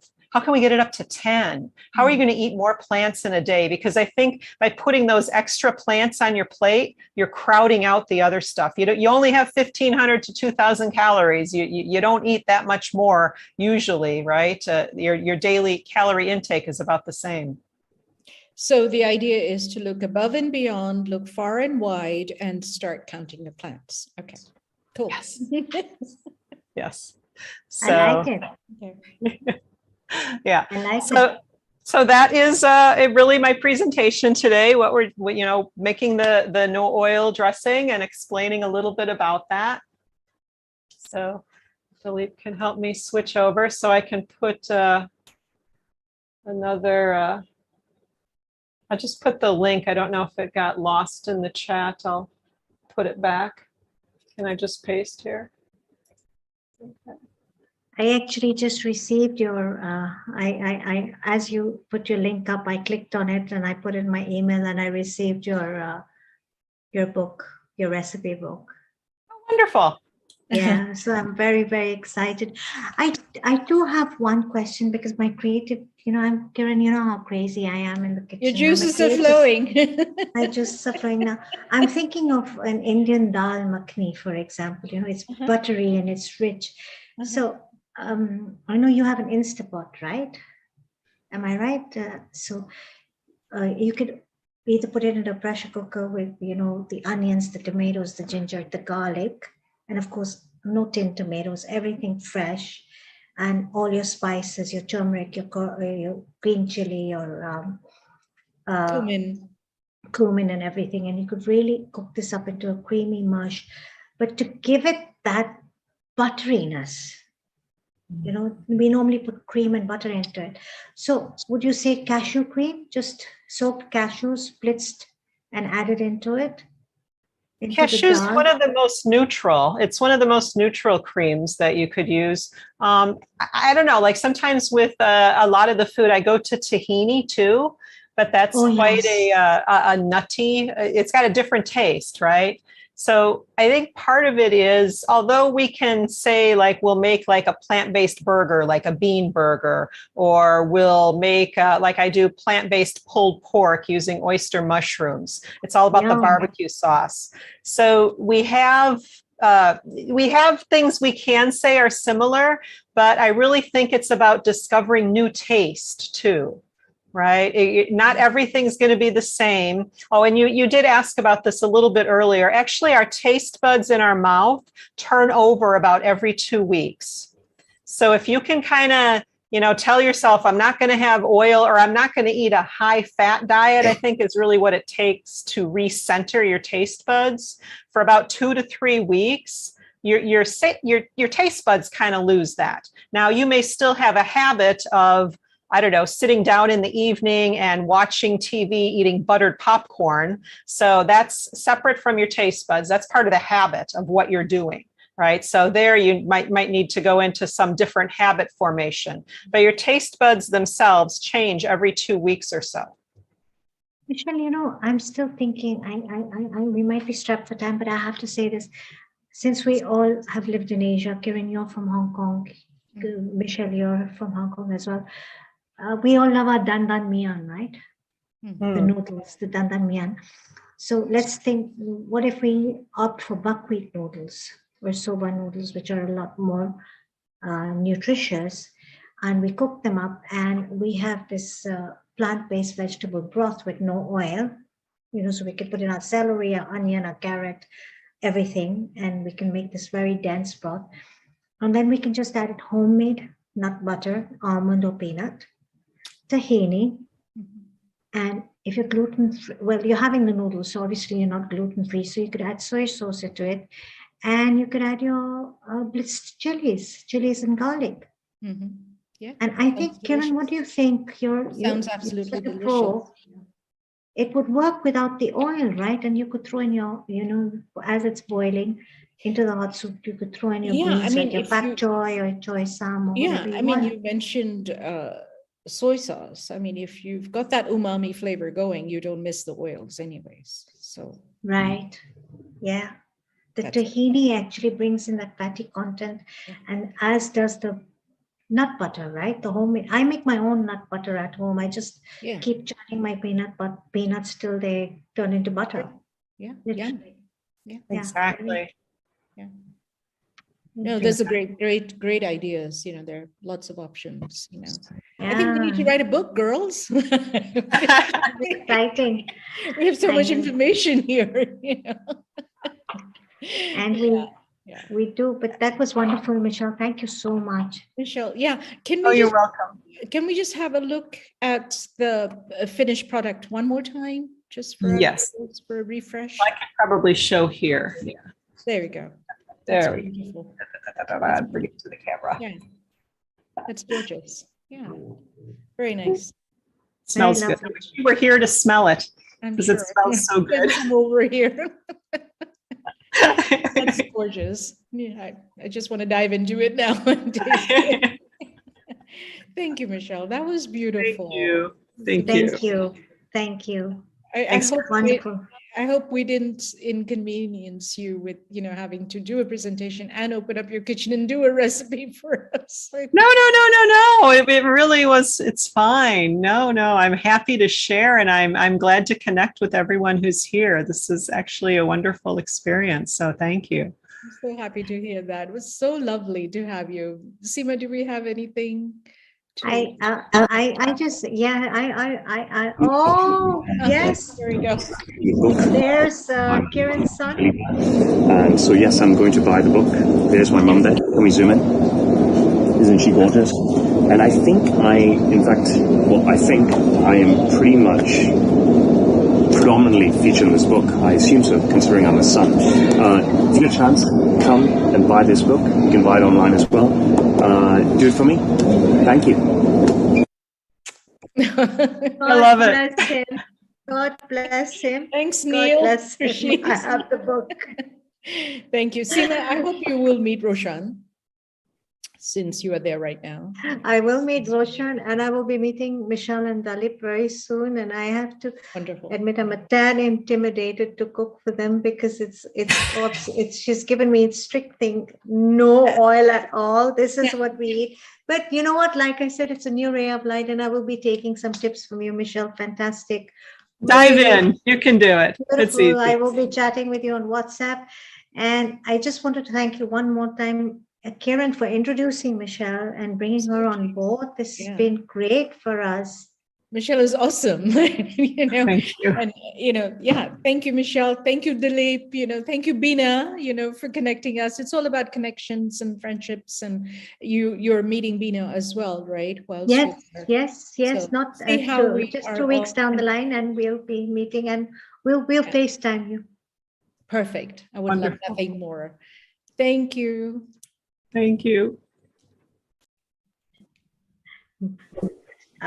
We have Meena Trivedi now, a very exciting lady coming on board to join us with a very beautiful recipe.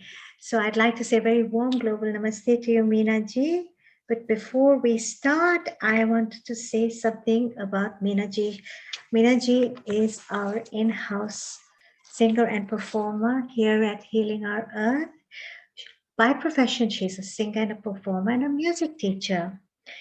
She's trained in Indian classical music and specializes in Bollywood songs. Meena ji has performed at various prestigious events and venues here in the UK, including the very well-known Trafalgar Square. Meena Trivedi is a keen cook and a very good one, I must say, and regularly prepares delicious, believe me, trust me, delicious, delectable dishes for her friends and family. She loves to travel. She's just returned from Morocco, if I'm right, and she loves to prepare various fusion dishes. In fact, Karen, you and Meena can have a discussion about Morocco since you both visited recently. As I said, she loves to travel, and today she's making an exotic summery mango coconut salad. A very warm global namaste to you, Meena ji. Namaste, Meena. How lovely to meet you. Thank you for being here. Thank you so much, Kiranji and Seemaji. A global namaste to you too, and a global namaste to all our viewers and our friends all around the world of Healing Our Earth. I'm so happy to be here again. It's been We're so happy. Yeah. Thank you. This is so exciting. I can't wait to hear, see, smell, and taste everything that you're going to be doing. So exciting. Thank you. So, like Simaji already read what I'm going to do. I'm going to make spicy mango coconut salad. And I was actually watching, I've been watching Michelle talking about how healthy we should be in our diet. And it's just amazing. I mean, Michelle, in my recipe, I've got olive oil, and this is probably the last time I'm going to use olive oil in my dressing. Oh, see, Michelle, see what you've done. What an inspiration, honestly. Thank you so much for sharing all your... Thank you. So it's just amazing. Yeah. And Simaji, you just mentioned that I have come back from Morocco. Yes, I have. Just last week we came back, and it was just absolutely amazing. And the cuisine is very similar to our Indian cuisine as well. They eat a lot of sesame oil instead. It's amazing. They have a lot of spices as well. And Kiran actually just returned from Morocco as well. Oh, I see. Okay. And she went for a tagine making class, right? I did. It was wonderful. I think the whole spices linked to the whole Silk Road journey, and we learned so much from that, and how many countries the spices actually touched, so it's not uncommon, to I was really surprised to see that they use turmeric like we do, and they use chili powder, and the zira powder they use, and saffron. And saffron is, oh my God, this, right? I think purest saffron that you get in Morocco. I have bought some for myself as well. It's the jewel of the crown, right? Yes. It was absolutely amazing. And the cuisine is amazing. They make things like bagrir, if I'm not wrong, bagrir, and some kind of pancakes, and some kind of paratha, which are square shape. I can't remember. Right. I think they're called taboon breads. They have so many different kinds of breads, and it's just amazing. They use a lot of sesame oil, and they use sesame in everything, even on sweets, and in their cooking. They make everything with sesame. Same with Lebanese cuisine. It's all sesame. Yes, lots of sesame. With tahini using that. Tahini. But they make something very delicious, a spice blend in Morocco that's extremely delicious, and I call it an equivalent of a garam masala. It's called ras al hanout. Okay. And they put rose petals in it. Rose petals. But even in the harissa, they use a lot of harissa. And when I went to the souks, the spice markets, they had some of the harissa with the other ingredients as well. The olives, I think they had lots of olives in harissa, the one that I had. Yeah, but they're making different kinds of harissa. Okay. So they're just taking it to another level now, experimenting. What I had was like red, blood red in color. So they use red chilies and put lots of olives. Right. And I think they put vinegar in it. It was just absolutely amazing. Yeah. I mean, they had it both in the dry version and the paste as well. The garam masala thing is a little bit darker, and you can smell, it's aromatic. It has that earthiness, so it's been roasted already. Yes, Harissa. correct. But They put a lot of harissa in heat. the falafels as well. Mm. That's what I know. Isn't it lovely how every spice tells a story? Absolutely. Absolutely, very well said, Seemaji. So amazing. Your mom, Seema, your mom and her book, everything she did that during that time, that was so special. I'm still in awe of that book. I think you really need to reprint That book's coming to you. It's coming to you. We have it here in Hong Kong. And yeah, my mom, touch wood, my mom was, I would call her the spice queen of that era. Wow. Really. Yeah. Very Very aristocratic, No. She wouldn't weigh anything, Kiran. She used to get frustrated with me. So I used to be in the kitchen and I used to say, Mama, but how much? You just say, put a little bit of jeera, put a little bit of cumin. And I used to say, but how much? And she'd go, do this, how moms go, matu. She'd say, just put it in and say how much. She said, I've shown you 100 times. I said, yeah, but you just put it without a blink of an eye, and it's the same amount every time. I don't know. Is it a teaspoon? You Is it half a teaspoon? go figure it out. And then she'd say, oh, just go. But I know Mina's here today, and she's going to give us exact measurements for all of us and our viewers, especially. Yes, I am. Before I start showing what I have to show today, I'm going to sing a song for Seemaji and Kiranji. Thank you.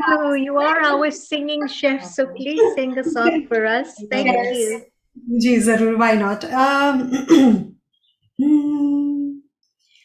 आपकी आँखों में कुछ महके हुए से राज है आपकी आँखों में कुछ महके हुए से राज है आपसे भी खूबसूरत आपके अंदाज है आपकी आँखों में कुछ महके हुए से राज है.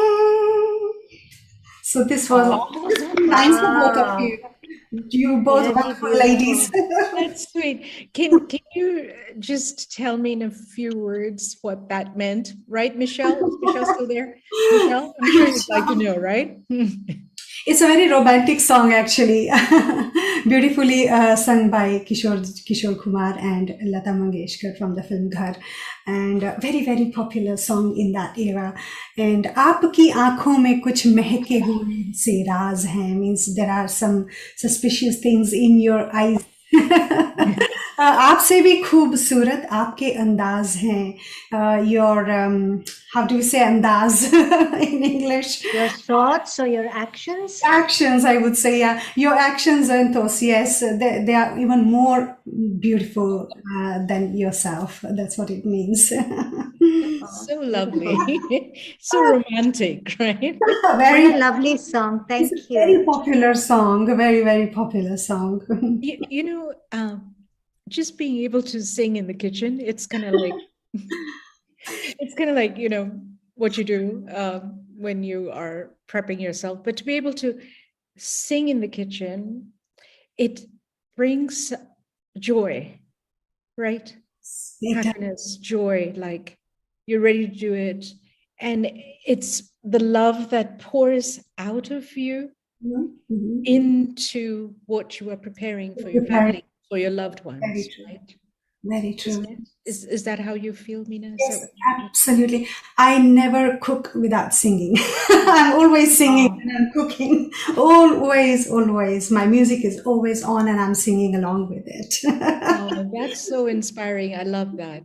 Yeah. So I think music and cooking, both are very therapeutic, I would say. It is. It's yeah. true.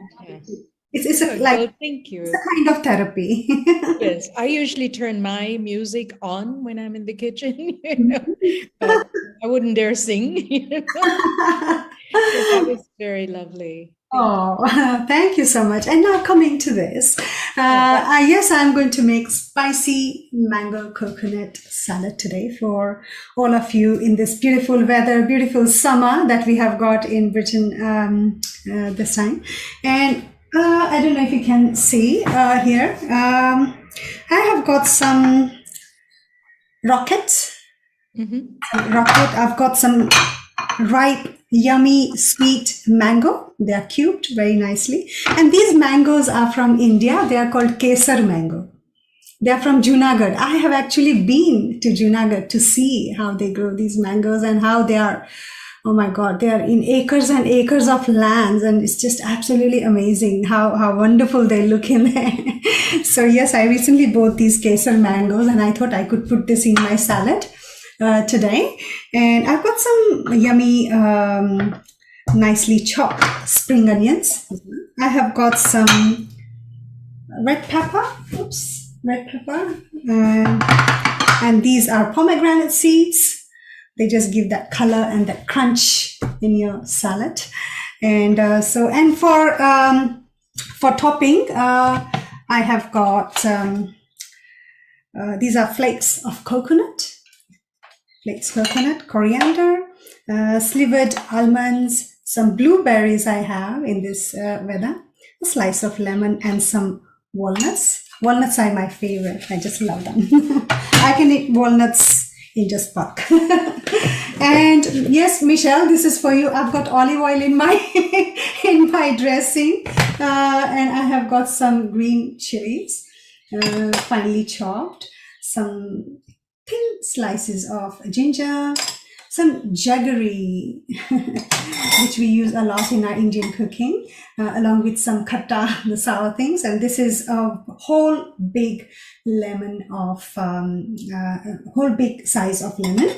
And this is freshly ground, oops, I don't know if you can see here, freshly ground black pepper, Himalayan pink salt, and some kala namak, which is black salt. Okay, so Veena ji, you know what I love is you've got all these elements of color. Beautiful colors, beautiful choice of salad, all these tropical flavors, and you've got the textures. And what I love about this is we've just had Michelle, who's told us not to eat oil, which is great. Now you're doing this salad with oil, which is really exciting, which is something I would make in my kitchen. But the exciting part of it is we're going to learn from this, from Michelle. Now we've made this lovely salad, which is delicious, and we've made it with oil. And Michelle, what can we replace the oil with in this salad? Yippee yay, I'm really excited. I would love to know that, Michelle, from you. Yeah. She's a real expert. We really need to get her input on all this. Okay. So basically it's very simple. I'm going to put these rocket leaves, tip them here. They're absolutely crunchy, fresh, and yummy. I've got some red pepper. Lovely. Nicely chopped. Sliced. And look at these yummy mango cubes. Kesar mango cubes. They are so sweet and juicy. I'm going to... That is one colorful salad for sure. Oh, it's so colorful in this weather, isn't it? It's just perfect for this weather. And you know what I love is that you've got the mango, the softness of the mango against the crunch of the red capsicum, and then you've got the leafiness of the arugula or the rocket. This is great. I just love rocket leaves. Me too. Peppery. They're peppery. Yes, that's right. They have different kind of taste, which I can't really explain how. And the spring onions. How can we make salads without onions? And spring onions are the best. Best, always. That gives a nice crunch as well. So I'm going to actually pour everything in here. Oh, nice. Look at the color. Look at the color already. And oops, yeah. And crunchy pomegranate seeds, which I'm so heart healthy. Wow. Pomegranate is so heart healthy. Wow. I just love them. Okay. Now Whenever I see pomegranate seeds in any form, I think of Persian cuisine. I know you love those, Seema. I've seen I you love use them a few pomegranates. times, Oh and my I know you goodness, love those. yes. I have to have pomegranate in my fridge. Mina, Thank this you. is getting Yes. mouth-watering. You know the camera that is pointing onto the worktop? Mina, the camera that's pointing onto the worktop. Yes. If you can bring it forward and then face it slightly more down so we can zoom. Yes, that's beautiful. And Is better? slightly more down. Down. Okay, I'll put it. Slightly. Beautiful. Now we can see Lovely. those wonderful Here you pomegranate are. seeds and the Now you mangoes. can see. And our mouth is watering. Oh Over to my you. God, look at that color. Can you see this? Colors. So I'm just tossing it a little bit so that it gets mixed nicely. And now, This salad is not only a feast for the eyes with colors, but it's going to be an explosion of flavors, just like that ranch dressing. I'm actually salivating, and it's 10:30 at night here, and I had my dinner at 6:30. And after seeing Michelle's beautiful creamy dressing, another salad, I'm hungry. and I have got some, oops, I don't know if you can see. Oh, okay. Plump, juicy blueberries, Meena ji. Sorry, these are blueberries, yes. So these are blueberries. Yum. I just love them. They are in season. So I'm just going to pour them in as well. Give them a toss again. This is a better way of actually mixing salad rather than using a spoon or a spatula. See how, That's what my mom used to do, the see same how thing. nice and colorful it looks. Beautiful. Wow, yummy. And now I'm going to prepare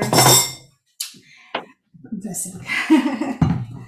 So, Michelle, here I'm going to use some oil. And this is, like I said, this is probably the last time I'm going to use oil in my dressing.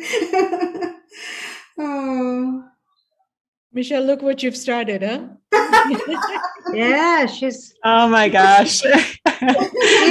she's gonna create a movement, Kiran. Yeah. Yes, it seems like, yes, definitely. Mina, you actually look quite thin anyhow. I don't know how you're doing this by eating that oil, but Trust me, in my daily life, I don't use so much oil in my cooking anyway. I try to use my air fryer for all the fried foods, so I'm not using any oil actually in my food. So like we Indians, we like our pakoras and bhajiyas and all. I'm just using my air fryer to do that. I'm not actually deep Nice. at all. Yes, I've completely stopped. yeah, you've already took your first step. Yes, I have. And this will be my second step. And this is one big lemon that I have used. I've also put some zest in it. I already mixed with it. And so I'm going to use this lemon in here. Nice. Yum. Yum. And some jaggery to go with lemon, because lemon is really, really sour and khatta. And so I'm going to, just to balance it out, I'm going to put a little bit of jaggery in there. Not much. So you're just going to get that that sourness balanced out, right? Yeah, that's right. Just to give that balance.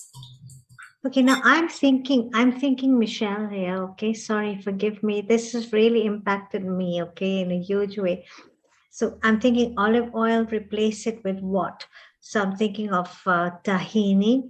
I'm thinking of cashew cream. I'm thinking of any almond butter or peanut butter might be nice. I love the lemon. I love the lemon zest. For the jaggery, I use a lot of jaggery in my dressings. I'm from Kenya. We use a lot of jaggery in our cuisine to balance out the sweet and sour. I'm thinking of a fruit. How about apple puree? What do you say, Michelle? Perfect. But actually, I would also, because she's using a powder, right? Maybe go to date sugar. is what I use. That's a good I idea. use date sugar. Yes, now you're talking. Yes, correct. Wow, there's so much to learn for me. Date sugar has this very deep, rich molasses kind of flavor, right? It does. Yeah, yeah. It's more similar to a brown sugar in general. So that, yeah, I mean, that's part of it is you do have to accept that you don't have a one-for-one exact replacement. Could we blend a date into this dressing? Can we? Like a vegetable date, just de-seed it and blend it into the dressing. Can work? Yeah, I think it probably could. Or mix it with a little bit of water. Actually, I make my own date syrup. I don't buy commercial. And I make it in my Thermomix here. I just blend dates with water and lemon juice. Wow. Okay, that sounds really good actually. Yes. And this is one green chili, which is not too spicy. It's just medium. I'm just going to add that in here. Nice. Yummy. And this is ginger. So you can see. Yay. Yeah, I love ginger. I love ginger. Okay, that's different. Ginger in a salad, you know. And this is freshly ground black pepper. I just now did just before I logged in. So I'm just going to take. You know what I love is you're using Himalayan pink salt. Yes, You said that you're is. also using kala namak. So you're giving that Indian, you're bringing in the ginger and you're bringing in the kala namak, which is Yeah. so may I say this, if I may be permitted, that I was reading about kala namak, and a lot of my Western friends asked me to define what kala namak is. You know, Seema, what is kala namak? You know, it has this gunpowdery taste. So Kiran, I looked it up, and please throw some more light on this, because someone told me it's salt petre. And Yeah, that is one commonality, you know. That's a good way to describe it. I mean, you know, different chefs have various forms for that, but essentially it is a pepper, you know, and it has heat. It has heat. Okay. Yeah. So that is one good definition. Yes, you know. Wow. But you can see what Mina's doing. She's got two varieties of heat going on here, you know, with the ginger and the pepper as well, right? Yes. Yes. Right. Yeah. Right. And now I'm going to put some. I like that, you know, I like the ginger and I like the pepper and the chilies, you know, so you've got So this heat. namak and Himalayan pink salt goes in. And I'm going to. But it kind of balances with the coconut that she's using, you know, predominantly. Oh, I see. Right? Okay. So just give it a nice stir so everything gets mixed with the jaggery as well. And I can already smell the ginger and black pepper, and it's just the aroma.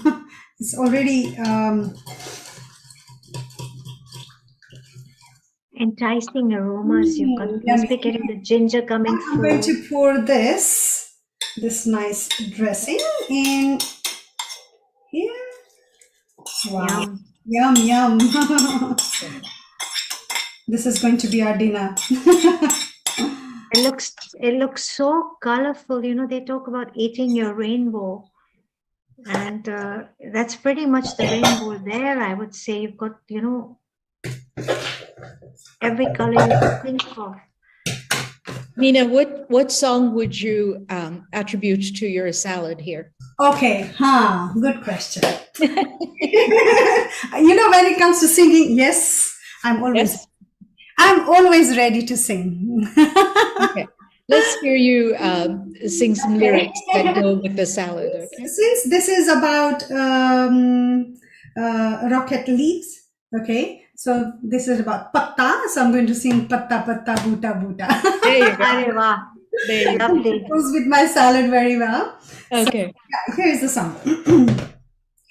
Patta patta boota boota, हाल हमारा जाने है पत्ता पत्ता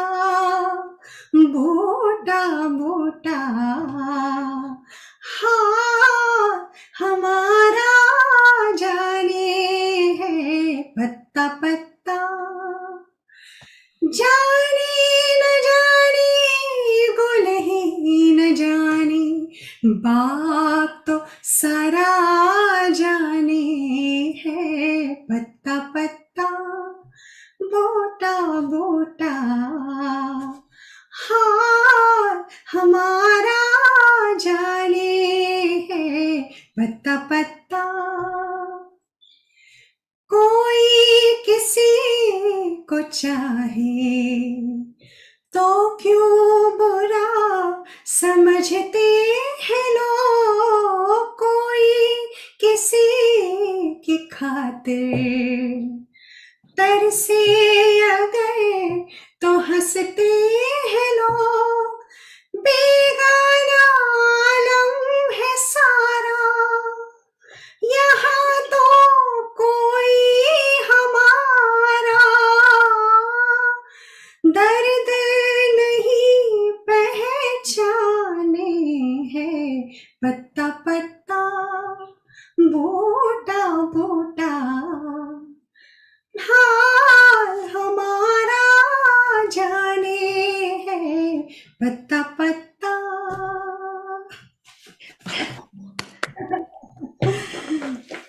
Oh, that was so precious.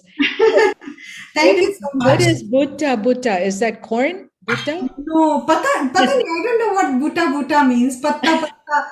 Patta, yes. Butta, I know. Butta, I know is I know leaf. patta, but buta I really don't know. Sometimes I think it's corn. Don't they call corn If butta? anybody in our as our viewers know, they can always tell us. So yes. Maybe Mr. Kumar would know that. Yes, Kiran, you're right. Bhutta in India is called sweet corn. They, Oh, Bhuta. No, that is Bhuta. That is Bhuta, Nilbhai, not Bhuta. Bhuta. Meena, while you are preparing that, Yes. Samir from Kenya is following what you are doing. Okay. And because your recipe is on the website, on the Healing Our Earth website, and instead of mangoes, he has actually used sweet pineapple, and he is also enjoying. That's absolutely wonderful. I love pineapples. Yes, and I think they will go very well in this salad as well. Yes, Yum. definitely. And now for garnishing, I'm going to use these coconut flakes. I love coconut. Being brought up in South India, in Hyderabad, I just love coconut. I'm a Gujarati, but I love putting coconut in almost everything that I make. And look at the color that it gives. Oh, wow. Look at the color. The contrast. Yeah, it's like snowflakes, right? Yes, exactly. And on top of that, I have got some coriander. Just going to give that. Beautiful. Not much, because we have a lot of green in there anyway. I'm going to put some slivered almonds. I love the combination of textures and flavors here. And my favorite, walnuts. I just love, and I think walnuts go very well with all the salads, I think. Yeah, that's a typical brain food, isn't it? Yes, it is. It is. So I want to say something to Mr. Samir in Nairobi in Kenya. I'm from Kenya too, and I can totally resonate with the pineapple because I love to use pineapple in my salads as well. I think it's a Kenyan thing, and yeah, it's like having a pina colada salad, right, Kiran? Yes, yummy. I love it. Yum. Pina coladas. And some more pomegranate that gives more color. There you are. And the sweet blueberries, yummy. Here it is. Such Beautiful. a beautiful salad. Kiran, look at that. Yummy. Wow, thank you so much. It's just, as I said, this is going to be our dinner. It's a lovely party salad for entertaining. Yes. Imagine bringing that to That's the table. You know, That's right, yes. very tantalizing. Great. Absolutely, yes. I will sing one more song. I never have enough of singing, okay? Please do. I'm going to sing Kora Kagas Tha Ye Man Mera, another one. I know that song. Ah! I know that song, but please go ahead.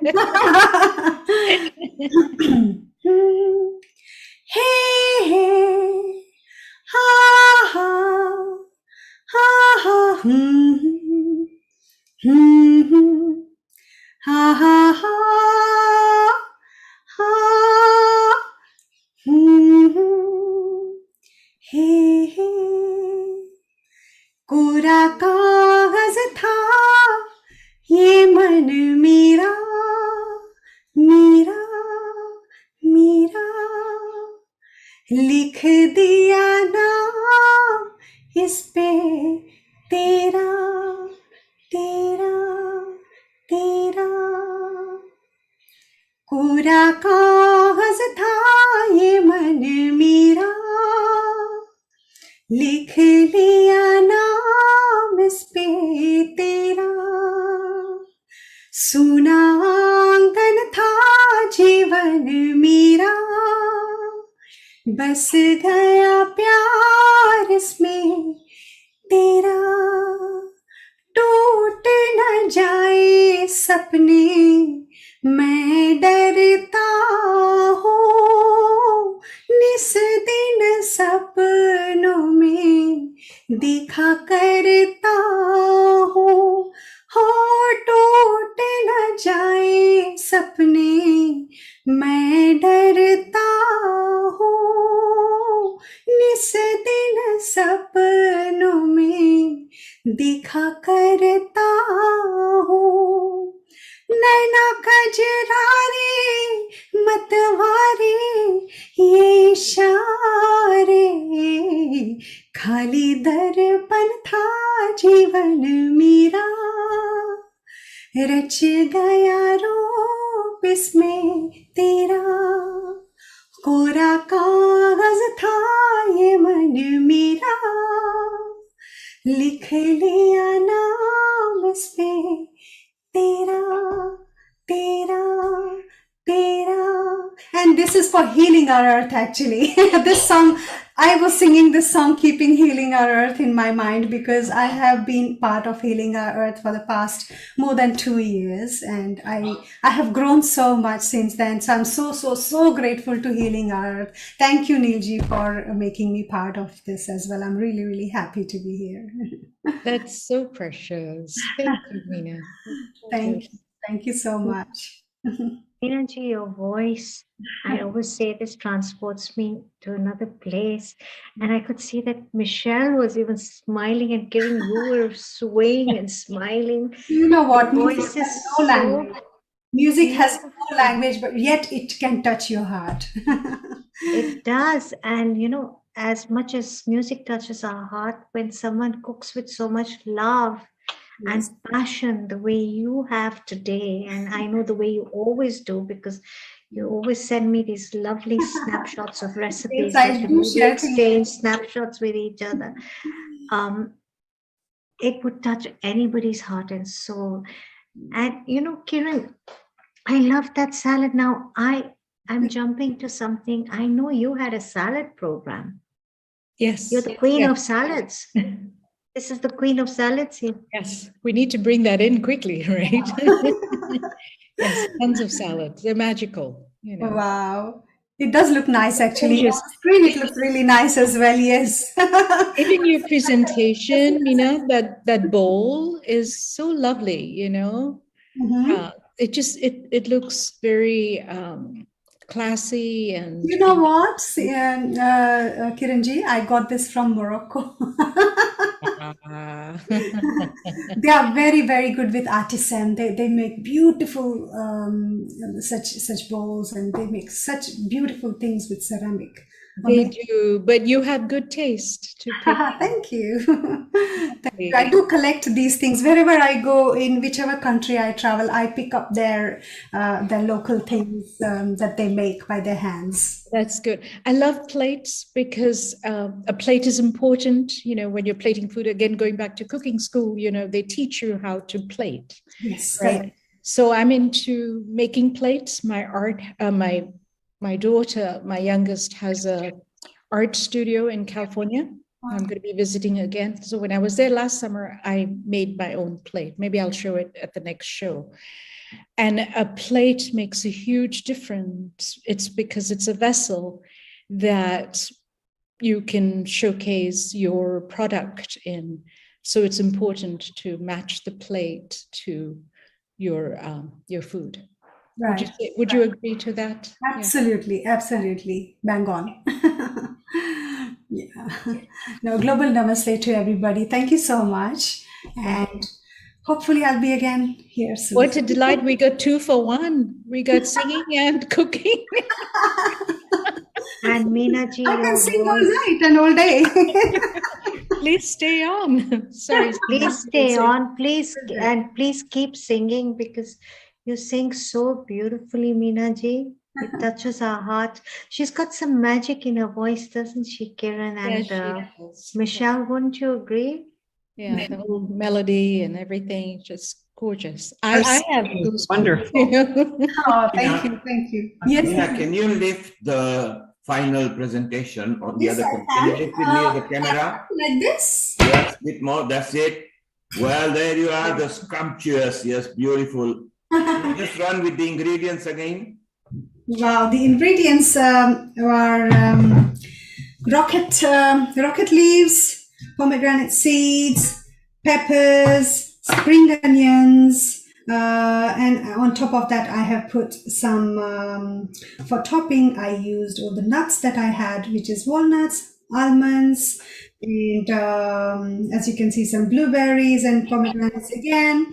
And for dressing, I had olive oil, ground pepper, Himalayan salt, black salt, jaggery, lemon, and yeah, that's it, really. I think Michelle will approve of this. I think that's enough vegetables and fruit for a day. What do you think, Michelle? Yes? I love all the plants. It's just awesome. It was like she was just thinking to herself, what other plant can I add? I love that. Exactly, right? Yeah, we can. I think we can also use some baby young spinach in there as well. Would they look? Would they be nice as well? Do you think? Beautiful. Yes. I think so. Yeah, I would use some baby spinach if I had some. Yes, but pineapple sounds like a very good idea as well. If I had pineapple, I would have definitely put some pineapple in there. But I love it when our viewers contribute and participate and get excited and want to share. You know, I love that involvement. You know, so that's great, Meena. I mean, well done. You know, you included everyone in this. Oh, thank you so much. My pleasure. Thank you, Meenaji. That's truly a very special salad, and definitely going to give it a try, you know. And yeah, and Michelle, yeah, I know we have the oil, but we could easily make it without the oil, right? I think you could. Yeah, I think there's enough stuff in there that you could make it without the oil.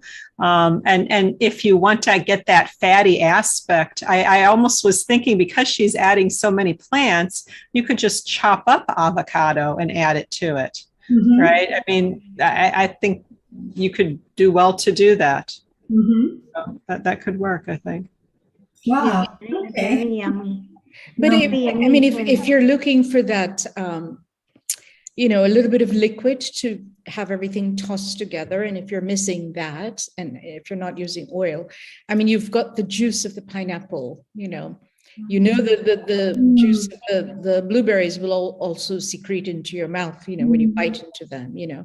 So I think you have enough going to, you know, toss it together without missing the oil fat part, right? I think so. Yeah. I don't think you would necessarily miss it unless you're used to eating it. You know, that's the only thing. Yeah, because you want a bite, you want some crunch in your salad as well, you know, and that's where the peppers and other things contribute that, you know, you want that as well. Yeah. I mean, it might take a little bit of experimenting, but you could even make it into a creamy dressing using like the cashew cream, as Seema was, you know, alluding to earlier, or the tahini, maybe to keep it a little bit more authentic. But that makes it creamier. Then you're going away from that liquid, that vinaigrette type feel. Instead of jaggery, can we use some honey? Do you think? Michelle shared date sugar or Yeah. But Michelle, or- she has a question for you. She's talking about honey. What are your thoughts on that? Yeah. What are your thoughts? My thoughts, I don't use it. It's if you go to that nutritionfacts.org website that I referred to, there is a video talking about the healthiest sugar, and Dr. Greger goes into a lot of reasons why honey is just a form of sweetness. The one thing that makes date sugar so healthy is the way it's made, the way it's processed, going into processed foods, because they keep the fiber. They dry the dates and they grind it. So you've got the whole plant. So that's the idea. Honey, it tops out as being almost as sweet as regular sugar. There's no fiber in it. It's an animal secretion, really. Wow, that's very informative, I must say. Yes. Date sugar is the idea. It is. There's another one called lucuma flour. I don't know if you're familiar with that one. I think it's in Indonesia natively. But you could sometimes in the past buy it on iHerb. I haven't seen it recently, but that's another one where they take the entire flour and it does have fiber in it. So what I'm looking for is fiber, because that will slow the absorption of the sugar molecule by your body. They say that typically when you eat sugar encased in fiber, you actually absorb about 20 to 25% less, because of how it moves through your body. So rather than eating a pure form of like a white sugar or even a brown sugar or a honey, because there's no fiber. Michelle, how about agave? Yeah, same. It's not that. Agave is actually the closest to white sugar. Oh, really? Yeah. It's yeah. Yeah, sometimes like Wow. people think because it's natural, right? But I could say arsenic is natural. It doesn't make it healthy, right? So I think that's kind of like, what I needed to learn when I thought I was starting to eat healthy and following a lot of like popular sites. You can kind of twist it around and make the case for what you want to hear or what we're most comfortable with, but you really need to go behind the scenes, see who did the study, why was it done. And then I think you also, in a way, need to realize it's not about being 100% perfect, right? It's this diversity of plants we want in our diet, but are blueberries may be considered like one of the healthiest foods because of its high antioxidants? Yes. But do we want to eat 100% blueberries? No, we lose the diversity in our diet.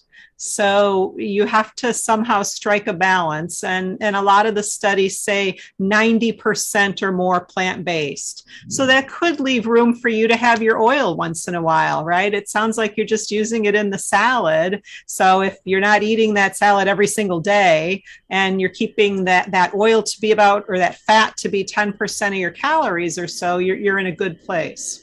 It's all about the balance. Yeah, sorry, I went on a little long, sorry. No, that was good. It's all Yeah. about the balance. Yeah. It's so amazing that you speak about the balance. And I was always under the impression that agave was so healthy. And you said it's the closest these days to sugar. And this is such a new ray of light. And I have one question. How about maple syrup? That's more similar to honey. It's still sweet. It's a honey. There's no fiber. It's got a lovely flavor. It really does, and I mean, you're from the United States of America, and Kiran, you are too, so you know about pancakes and maple syrup. So it's a big thing. Siu. But actually, I mean, a little bit. Yeah, a little bit. Sorry, but I mean, like it's kind of like they say sugar isn't quite as bad as fat. I don't know, like like you literally have to follow a human being until they die and see every single thing they eat to really know what is the healthiest.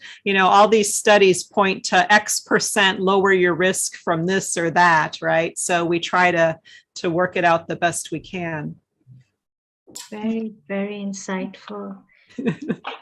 Well, thank you, ladies. That was very informative and very entertaining at the same time. We learned a lot today. And I love Mina's salad. I mean, I love the diversity of plants in it. And yeah, it's great. In Pomegranate.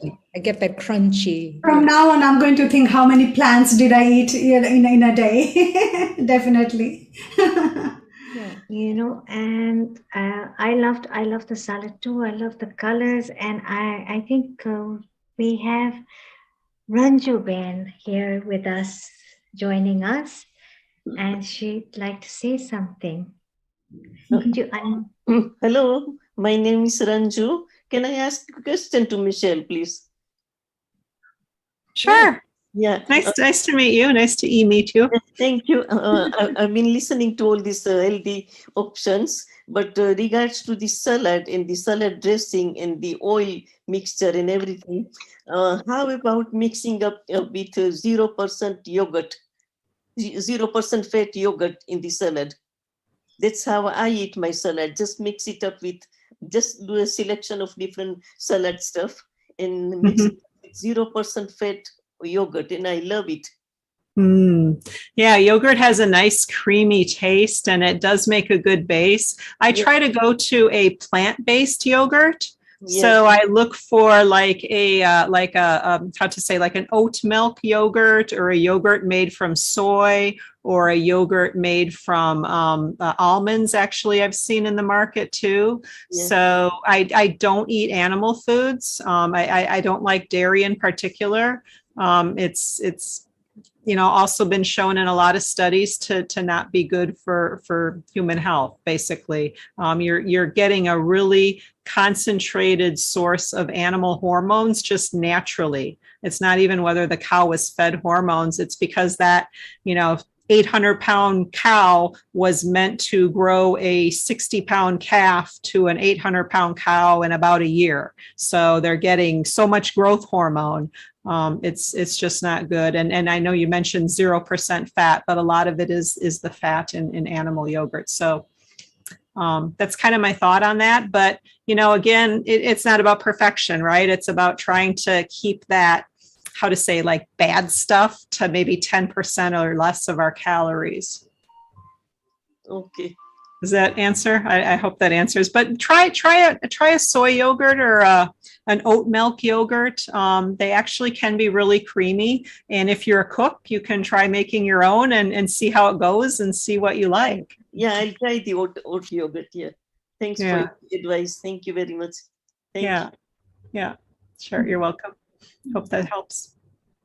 What an amazing session we're having, Kiran and Michelle. And Kiran, it's so much fun. And, Meena ji, I wanted to thank her, and I wanted to thank Michelle for coming on board today. Now, before, Kiran, you have a treat for us today, I know. But before we jump on to your treat session. I just need a moment. So if you can... while you're waiting for a moment, I'm just going to announce our future sessions. Please, go ahead. We have another, for those of you who've enjoyed this session today, which has been great, we have another very exciting session coming up on our Vegan Vegetarian Kitchen, which is on Sunday, the 3rd of July, from 2 to 8 p.m. British Standard Time. And the following Sunday, we have a Guru Purnima special, where we pay obeisance and show our gratitude to our teacher. That is Sunday, the 10th of July, from 2 p.m. to 7 p.m. British Standard Time. And moving forward, we have a very popular integrated health forum, Transforming Healthcare. It's a global online session, lots of insight on healthcare, lots of speakers who come on board, very exciting conversations. Sunday, the 17th of July, 2022, again, 2 p.m. to 8 p.m. British Standard Time. How exciting. So many wonderful events coming. And of course, at Healing Our Earth, we celebrate diversity, and we make life a celebration. And speaking about celebration, Kiran has something very, very, very exciting in store for us today. And I am so looking forward to what you have for us, Kiran. Are Thank you you, going to share a little bit with us? I am. I just want to get my Sure. presentation. There we go. Okay. Can you see it? Yes. Okay. Beautiful. So we had the pleasure of when I say we, I mean Sean and myself, my husband and myself. We celebrated our milestone of an anniversary at 30 years. This was just a couple of weeks ago, and he whisked me off to 3 different places. And of course, you know, my love of food and all of the culture and cuisine and the Michelin chefs of the world, I thought, wouldn't it be nice to just do sort of a documentary and bring it back to our family, Healing Our Earth. And so that's kind of like, you know, in a smaller scale, we had done the Moroccan trip in Marrakesh, you know, except this was like 3 different places, but I thought, I think we can do this. Just focusing primarily on the cuisine, on the chefs of today, what we're doing, what they're doing. And this time I was like, when I reached out to some of the chef friends, I thought, you know, I'm just going to challenge you guys and see if you can just give me a tasting of all the vegetarian, vegan cuisine that you are doing, you know, instead of me going there and picking and tasting. And believe it or not, all of them were thrilled. They went out of their way and they created special menus for me. And we got to taste together. And I got to share my book with them. And we had amazing conversations. And they heard a lot about Healing Our Earth, what we're doing. And they were like, a couple of the chefs were like, yes, in the future, they would love to come and be with us. Okay. So the first place that we visited is the Bulgari Hotel in Milano. It's a 5-star hotel, and it's overlooking the most beautiful gardens in the city. A delightful, extraordinary culinary journey here. And sorry. Let me go back and, whoops. What happened?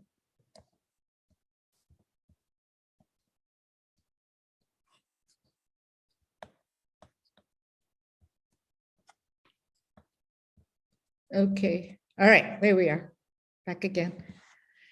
So, so that's one of the restaurants that we went to at the Bulgari Hotel, and I think it's 1 Michelin star, and so Chef Nico Romito brought out a couple of his classic dishes with a little contemporary twist. Here we have a young sommelier. You know, I love including all of the staff when I go out and visit. And here we have a young man who's studying to be a sommelier, and we had great conversations at the Bulgari Hotel in Milano. His first dish that Chef Nico Romito presented us is with a wafer-like, biscuit-like almost bread. It's unleavened, even though I use the term biscuit and bread, but it is unleavened. And it is something they make at home. This was really different. They used a creamed carrot as an amuse-bouche instead of the, you know, what do we have, the hummus or whatever dips that they usually do.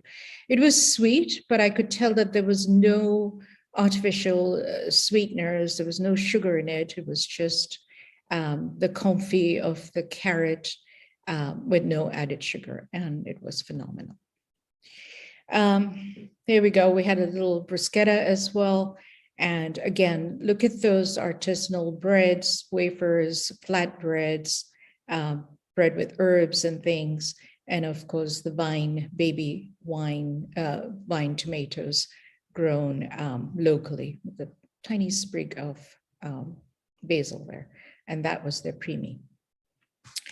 I just thought I'd do a couple of pictures here because I've got so many and I wanted everyone to enjoy looking at all the pictures. We were celebrating our anniversary, so we had a lovely fresh raspberry tart that was absolutely luscious. Going on, we were walking around and we came to find Martini Bistro. It's actually owned by Dolce & Gabbana. It's in a courtyard, so you have the Dolce & Gabbana store to the right outside, and tucked away in this courtyard is this gorgeous bistro.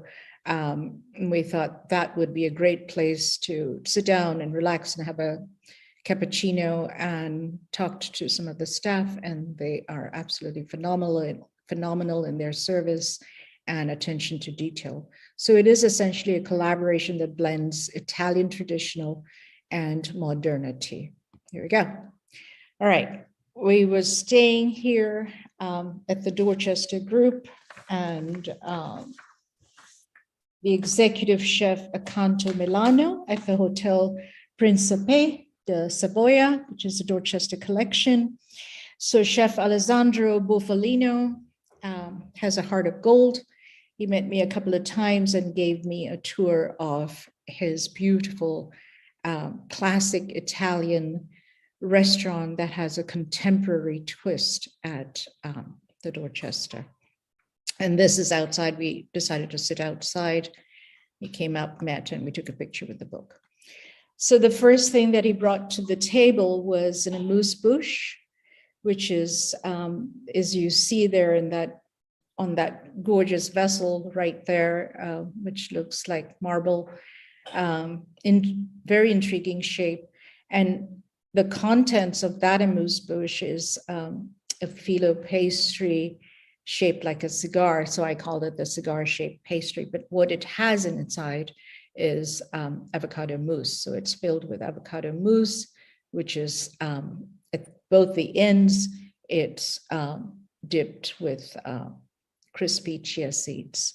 And the one next to it on the left, my left, is a little bit of the eggplant and roasted tomatoes dip on a cracker, a homemade cracker. That was delicious, crunchy, yummy, all of the yummy flavors.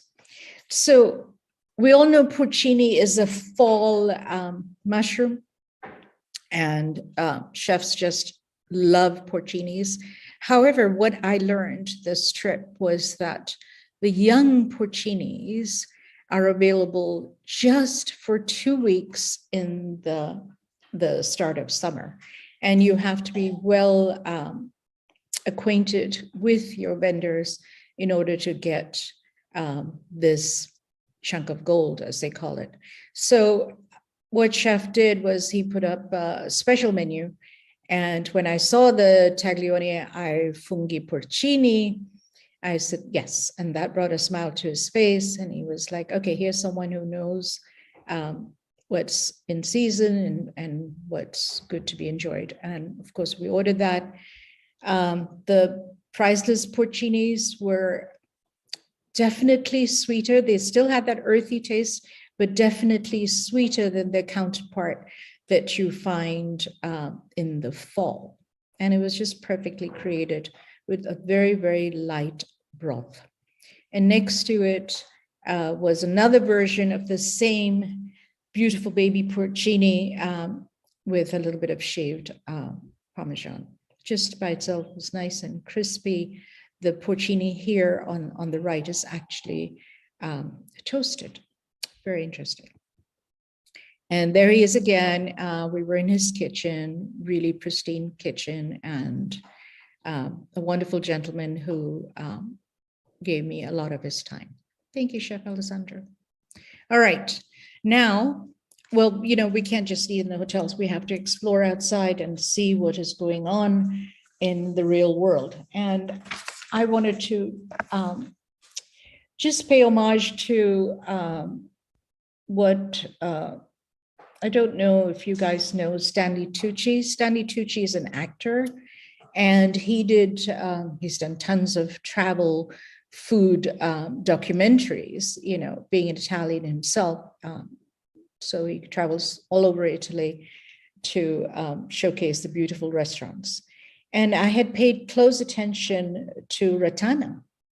And because Stanley Tucci has been there, the restaurant has gained much, much funfare, thanks to Stanley Tucci.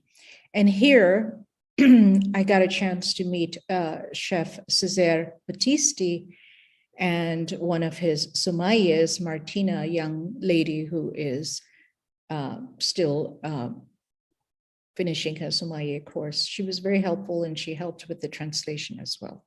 So Ratana, you can see the building, gorgeous. It's a lively and contemporary Milanese restaurant. And it was actually, the building was actually an old castle, which has been restored to this beautiful Ratana. Here we have a salad or an amuse bouche that chef presented. And very interesting, this is a carrot hummus. So what he did here was he served carrots two ways. One, as a hummus without the chickpeas. Very interesting, right? But definitely had some of the tahini in it.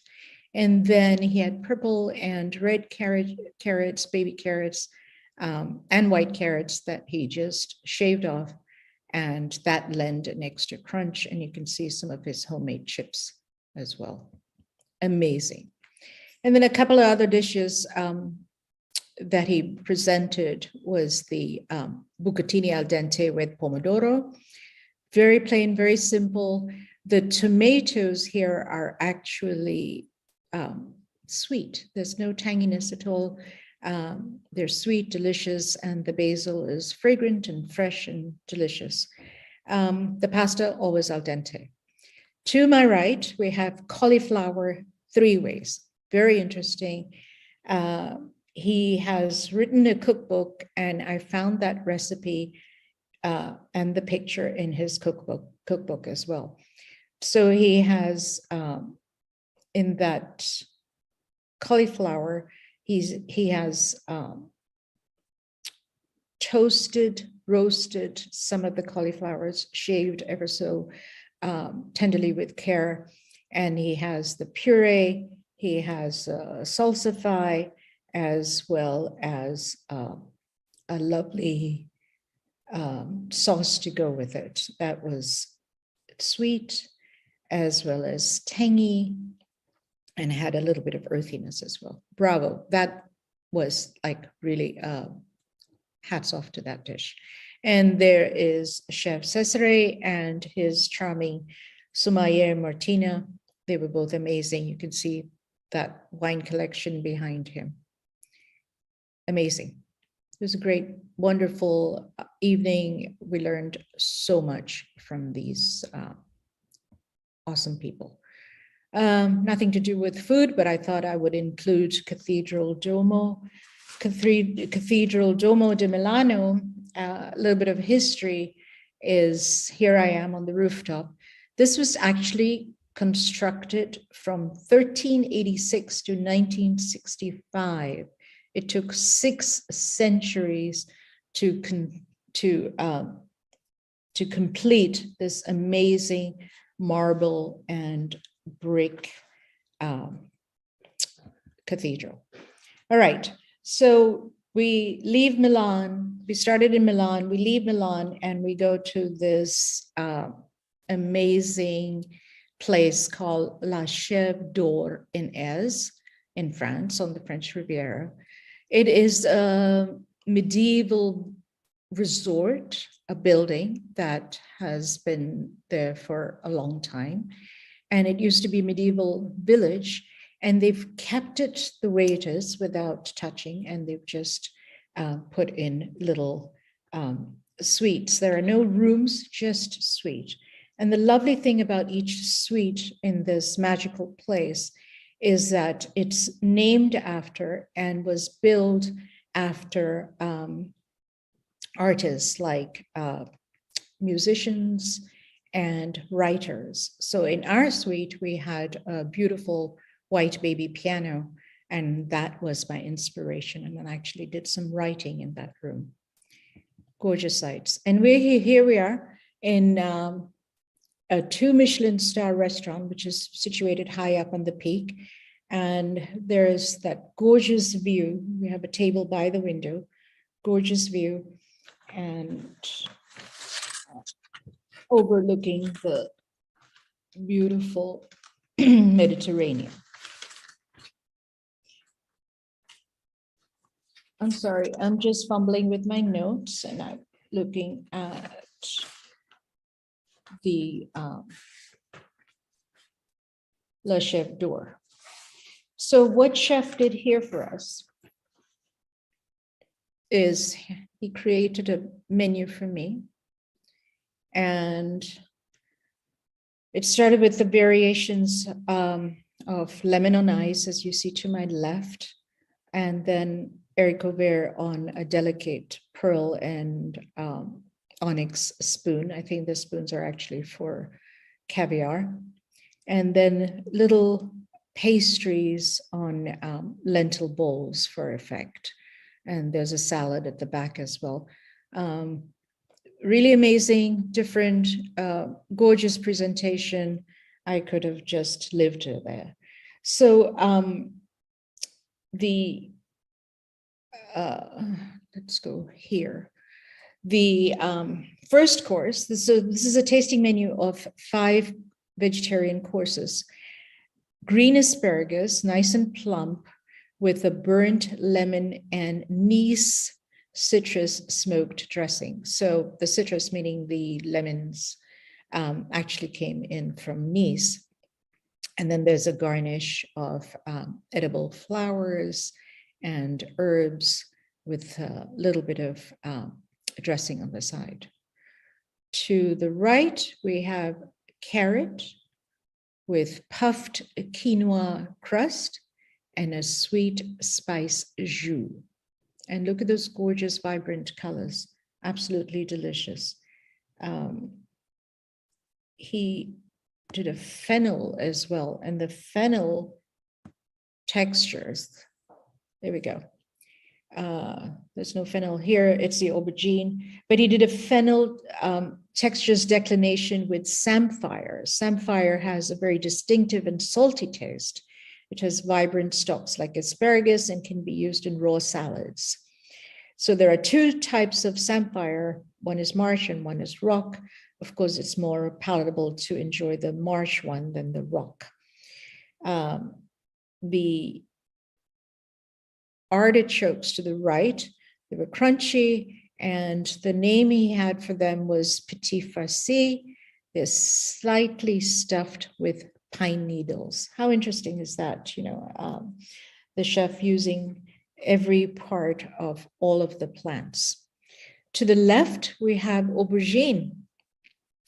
And I was amazed by the way he had shaped and formed and sliced the aubergine, almost like a rectangular log, so to speak. It has a miso glaze and delicious earthy mushrooms with just a little bit of local herb broth to enjoy that with. And that was presented by our wonderful executive chef, Arnaud Fay, and the presentation that he did for me, he titled it From Rocks and Waves. How gorgeous is that?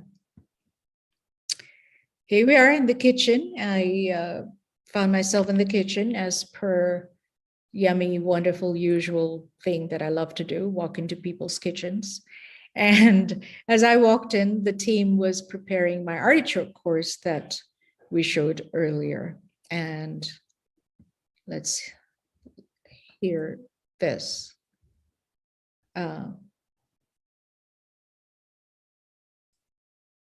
This is supposed to be a video. Let's see if I can start it. Okay, here we go.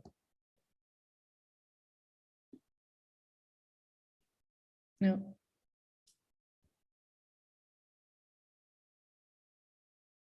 It's working. Okay. And here's the chef, Chef Arnaud Babe, with my book. It's interesting, sometimes you have to go to various places to meet with chefs and have your book held up for recognition, isn't it? It's the back of the kitchen at the stairwell. All right, so we move on. We take, we get a car and we drive to Monaco now. We leave Le Chef d'Or and we go to Hotel de Paris in Monaco, and we visit with Chef Yasmina Hayek of the M. Sharif. Now, M. Sharif is fairly new. I think it opened in April in at the Hotel de Paris in Monaco. And she has a very interesting story, Yasmina. From Beirut to Monte Carlo, hearty cuisine with flavors that touch the senses, with the opening of the new emblematic restaurant M. Sharif, Chef Yasmina Hayek, daughter of Mirel Hayek, and M. Sharif means chef's mother. So Yasmina's mother, a brilliant Lebanese chef, had a dream and a vision to create her own restaurant, her own business. And Yasmina, who actually was studying medicine, decided to stop, halt for a moment, and help her mom so that her dream can come true. And I met with this lovely, lovely young woman. We had a wonderful time. And in her restaurant, she presented falafel in a cup. So it's primarily Lebanese cuisine, but with a twist. Falafel in a cup. That's different, right? It was gorgeous, crunchy, yummy, and really took it up to another level. And to the right, we have a meze of the dazzling white labneh with toasted pine nuts as a garnish, nice and crunchy. Sorry, Michelle, about the olive oil, but you know, like I say, balance, okay? Here we go. We have a variety of fresh Lebanese house breads, you know, crunchy. Some of them look like naan breads. And of course, there's the taboon bread. And behind that, you'll see a beautiful hummus with Seema's favorite garnish right there. So let's talk about the hummus first. So the hummus is made with hand-peeled chickpeas to achieve a Robuchon puree. So when I say Robuchon puree, what I mean by that is, I don't know if you remember Chef Joel Robuchon, who is was a world-renowned chef, and he had 32 stars, 32 Michelin stars, and in the most stars than any of the chefs in the world. So Robuchon created a signature dish of pomme puree, and that really made him famous. And what he did in the end was he made sure that every one of his restaurant would have his favorite pomme puree, which is pureed potatoes or creamy potatoes.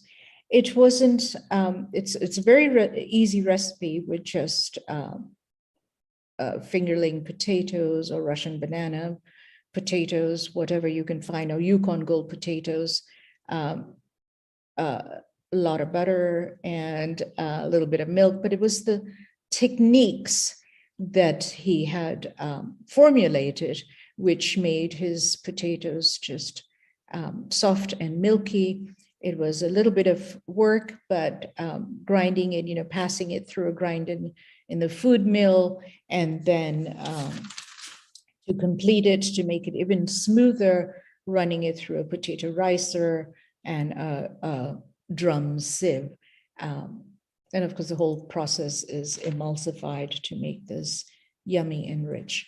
So that's what I mean by Robuchon puree.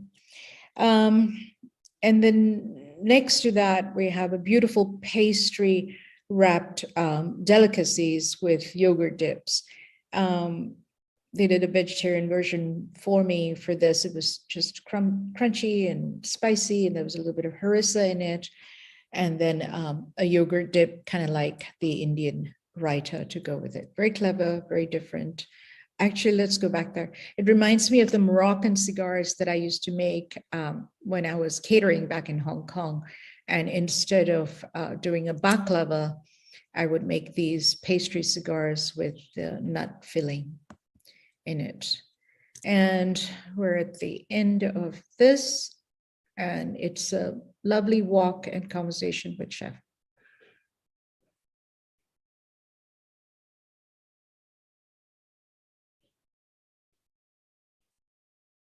Karen, wow. Can you hold on? Let's see this.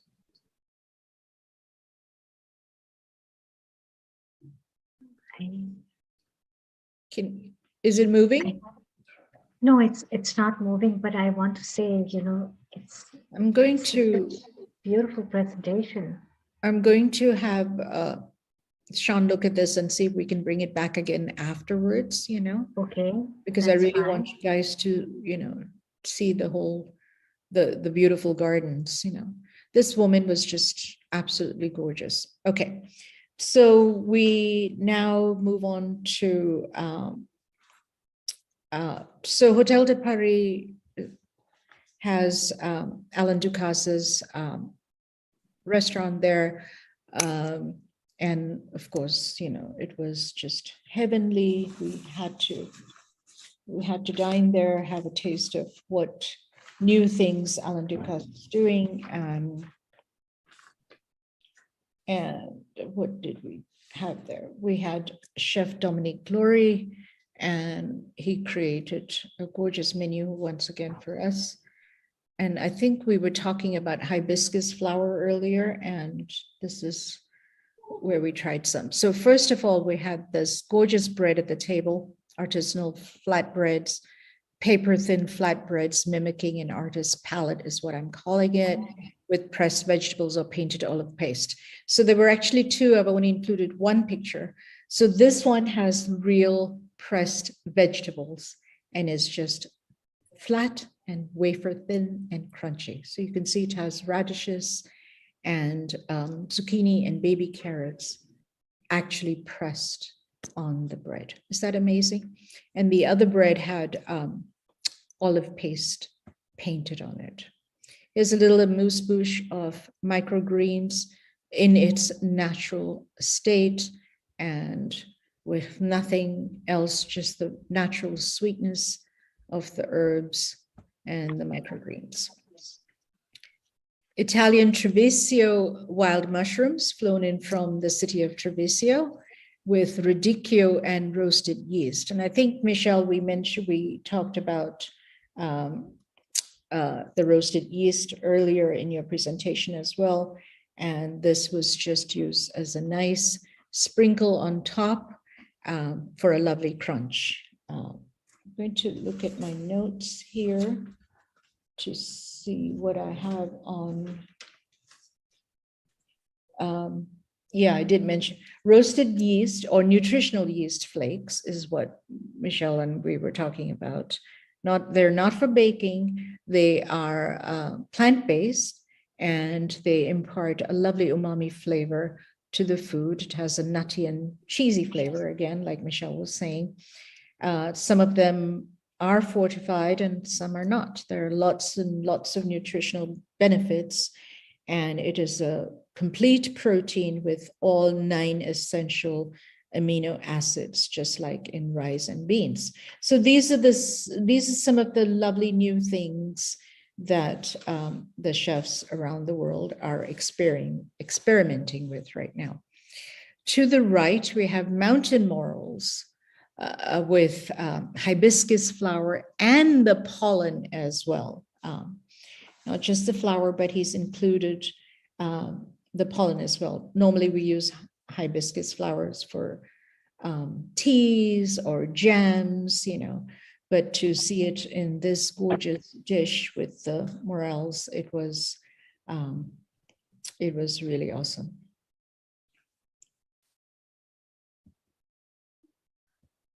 So I had notes on the asparagus. I think I missed that, but no worries. We can come back to that. Here we go. So we are off to his kitchen, and just turn this on. Seema, can you hear it? No, I can't. No, so the videos are not running. We'll have to have a look at that, why the videos are not showing.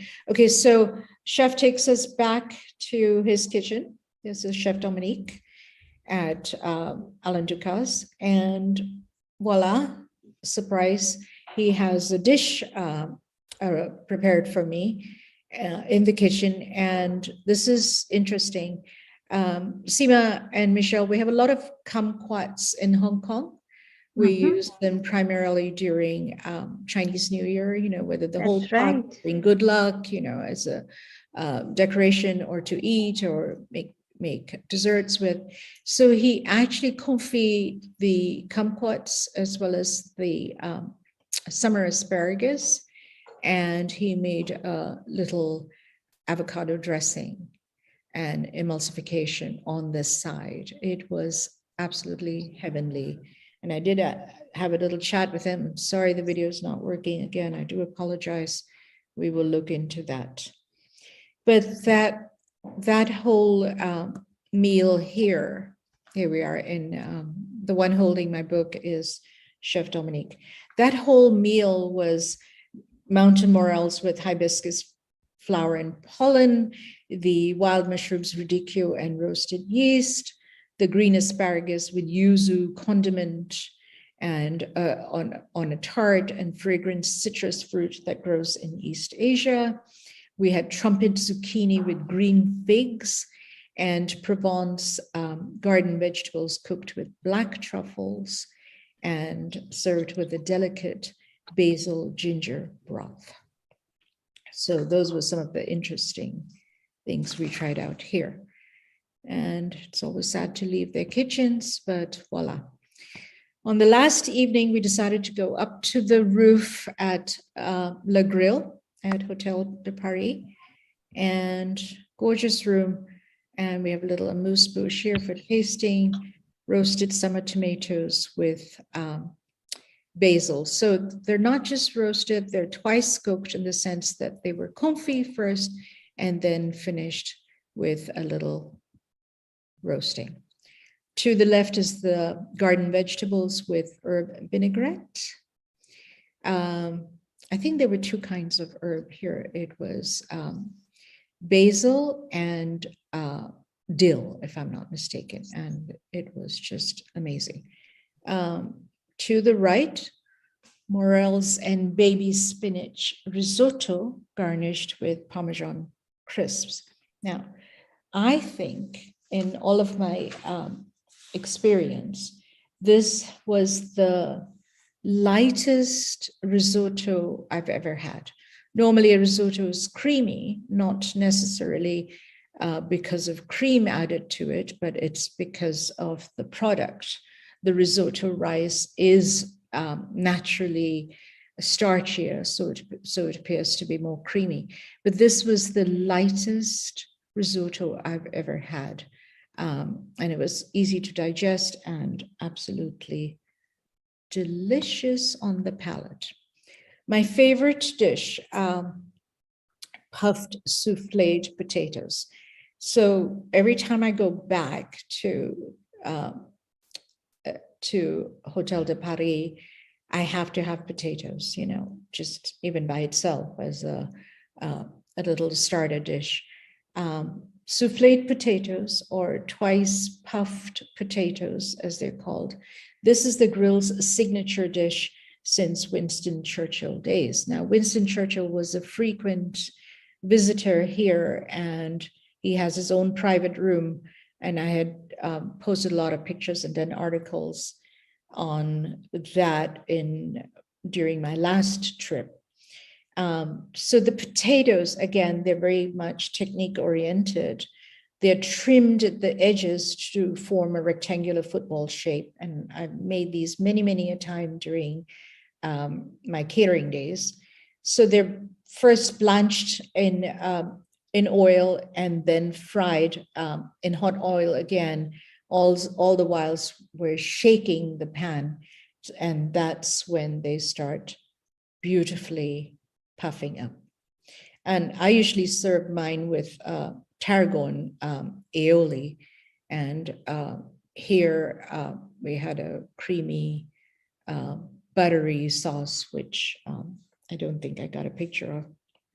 And then next to it, we were presented a whole array of petit four with lemon, chocolate, and lovely strawberries. And here I am saying La Fine, au revoir to a magnificent Epicurean journey, which it truly was. There we go. What a treat, Kiran, through your eyes. I'm so sorry that the videos did not work. And maybe at the end of the show, I will just stay back and replay them again after I've fumbled with them. So sorry, many apologies for that. An amazing presentation. And you know what I loved? I loved was the asparagus with the kumquat. I know. I mean, that was the highlight, right? The kumquat. Absolutely. And the flatbread. What a the piece of art. one with the pressed vegetables. Yeah. That was what like a beautiful piece of art, you know. And really like a painter's palette. Amazing. I really want to say something. You know, you've written this lovely book, Seva, the Art of Hospitality. Mm-hmm. And it's beautiful to say how you were sharing your book with all these, you know, respected, esteemed chefs, and how they were doing this seva for you, making you all these vegetarian dishes upon request. Amazing, right? Sharing, bringing you into their kitchen, you know, so open-hearted. And it's just, you know, I'd say that the element of food brings people together on tables and in kitchens and on Healing Our Earth today. 100%. There was another video that I have on this presentation, but did not show. Looks like all of the videos have not been available. I don't know why, but one of them is in Chef Yasmina's kitchen, you know, and that was a video. And she introduces me to her sous chef, and of course they're preparing Lebanese cuisine. And I talk about how I introduced Lebanese cuisine back in the days in Hong Kong, you know, with the, at that 19 Arabian Nights at Convention Center, and their mouths are open, you know. We talk about feeding 10,000 people, and the chef's mouths are open. Like, how can you do that? I said, yeah, it's possible. We can do that. You're very talented. You're very, very talented. Now, it's such an amazing presentation. And, you know, we travel the world always on Healing Our Earth. Mm-hmm. Now, we're going to a very special place, aren't we, right now? Yes, we are. Absolutely. Yes. And here we go. And here's our darling Alicia. And if I may have the honor of just introducing her. Hi, Alicia. Alicia, born and brought up in New Delhi, India. Alicia moved to London at 16 years old and has been passionate about creating recipes and cooking since she was a little girl. At 22 years of age, she is now a psychology master's graduate and is passionate about well-being both mentally and physically, and is therefore using her vegan social media page to promote healthy living, mostly through her recipes.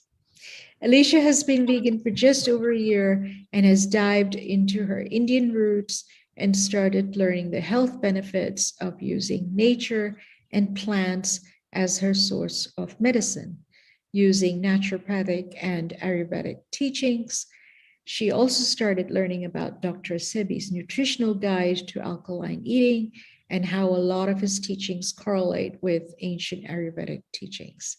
Alicia, big, warm, blessed welcome to Healing Our Earth. And congratulations, darling, on your graduation. We're so proud of you. So very proud of you. Congratulations, Alicia. Thank you, Global Namaste, and thank you for your congratulatory wishes, and thank you for introducing me. I loved your presentation, Kiranji. That was wonderful. I was sitting and listening quietly. Thank you.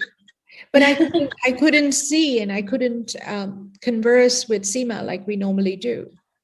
All of that was gone. There was no volume at all. So I wasn't even sure if you guys could see me or hear me or watch what's going on. It was so interesting, and I was so deeply involved with it that I totally couldn't converse because you totally captured my attention, and it was so well presented. I need to travel to all these places, and beautiful reflection of seva and absorption of seva, gorgeous. Just thank you. Gorgeous. Thank you. So we have Alicia. Alicia, what do you have for us today? Please introduce. So today I have a salad because, we're going into the theme of summer now, and salads are nice and refreshing, and it's really hot here in India at the moment. So any chance I get to have fresh, raw fruits and vegetables, that is it for me. That's what I pick any day. So I think also it comes down to being creative about salads and, not having the same old boring salads every day. So I'm doing a Middle Eastern inspired, it's a chickpea, herby chickpea salad. So it's high protein. I'm doing a hemp seed dressing to keep it high protein, and it will make it nice and creamy. And very, very nutritious. And hemp seeds are actually very high in protein as well. So it's a good plant-based source of protein, as are chickpeas, and they're alkaline as well. So everything here is alkaline. This is all alkaline eating. Yeah. Awesome. Nice. Yeah. So alkaline eating. I mean, you introduced, me a little bit earlier, and we spoke about alkaline eating. The reason I incorporate alkaline eating into my diet is because alkaline foods are what restore your body, revitalize your body, add prana to your body, which is that life force. It's a lot of raw fruits, raw vegetables. Even if it's cooked foods, it's alkaline foods are the most natural foods. Chickpeas, they go back to ancient times, and they were a staple in a lot of diets around the world, whether that be Mediterranean diets, Middle Eastern diets, Asian, South American diets. So I try and eat ancient grains, ancient pulses. So that's basically what I'm doing here today. I'm trying to incorporate healthy eating and make it seasonal and local. Anything you can get local is what is usually best. Yeah. Alicia, how much time do you spend formulating a recipe prior to actually presenting it? Because it looks like there's a lot of thought process going on here. Tell me a little bit about that. That's a good question. I actually, I think because I'm creative in the kitchen, I think of what I would want to eat. I'm a very intuitive eater. So when it comes to creating recipes for me, I would think, okay, I want, for example, for this salad, I was saying, I want something fresh, but I want something high protein. And I love Middle Eastern food. So let me combine all of those elements together. And, that's basically where I get my ideas from. So it would probably take me, I mean, I don't know. I don't know if I could put a time on how long it would take me to develop recipe, but this is a tried and tested recipe. I tried it out a week ago and it was very, very nice. So yeah, I before presenting something, I generally try on a recipe, and I taste it and everything to make sure that it's good enough to come here. That's lovely. Thank you. But it does take some, I mean, you make it sound easy, but it does take some thinking, right? Of like, Yeah, absolutely. I also think we have so much variety of fruits and veggies, especially when the seasons keep changing. You keep getting different things depending on what's in season at the time. So I just kind of go to my local market. I go at least once a week and I see what's there. I try new fruits and vegetables that I've never seen before and never even experimented with. And I start researching about them. I look at their nutritional benefits and I think, wow, okay, I've never heard of something like this, and I try and incorporate that into my recipes somehow. So yeah, that's what I've done here. So everything over here is seasonal. I mean, pomegranates are in full swing right now in India. We're getting beautiful fresh pomegranates. I mean, they're not even as ripe as they could be. I think in a couple of weeks to a month, it will be even sweeter. Yeah, they just look a little pale, don't they? In color, I mean. Yeah, a little bit. Yeah, exactly. So I think it's the early season for pomegranates. Right. Yeah. So probably in about a month is when they'll be, I think pomegranates need hot weather, typically, even in the Mediterranean, they usually typically would start fruiting in about September, because it's hotter in India. It's about 40 degrees here at the moment, Celsius. We're getting them early. Our season is a little different. Yeah. Right. Interesting. I'm just thinking we used to get pomegranate in California during the holidays, Thanksgiving and Christmas, Okay. Yeah, it's interesting. Not that they were grown there, but yeah. Michelle, what are your thoughts on that? Michelle, what are your thoughts on that? Yeah, I mean, same as you. I remember them in the States around the holidays. They were always very big then. Yeah. But of course, here in Hong Kong, we have better access to them. So it's a little bit more probably like India. I don't know if this is true, but more like you could have them when you would like them. Yeah. I don't know. Yeah. Well, we don't get any in Luxembourg. At least I haven't seen anything in Luxembourg, Wow, none at all? None at all. Yeah. Yeah. Oh. Interesting. I would generally find that when I was living in London, I would have to go to like farmers markets, like Indian farmers markets or Caribbean or African farmers markets, things that would get shipped over. They are from overseas, but they would bring a lot of the seasonal food in. So we did go to the big supermarkets and things to get our basics and things like that. It was always nice to discover new farmers markets because they would get a mix of local and overseas products. Right. So sometimes I would find pomegranate, but again, it would probably come from places like Greece. So they would be, or even Albania and North Africa, that region. So they would probably come by about September, October, I would think. Yeah. So yeah, different seasons depending on where you are. Yeah. Should I begin? Yes, please.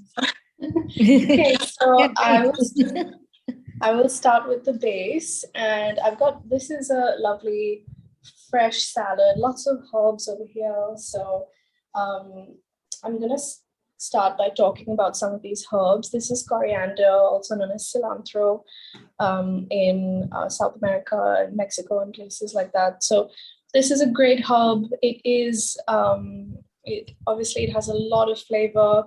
It's extremely beneficial for your body at alkalizing the body, getting rid of toxins from the body. It is especially good for removing heavy metals from the body.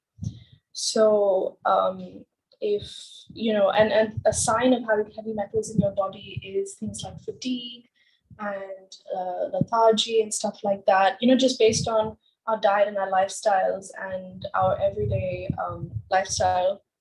Like I said, So this is a very, very good herb for removing heavy metals and toxins from your body.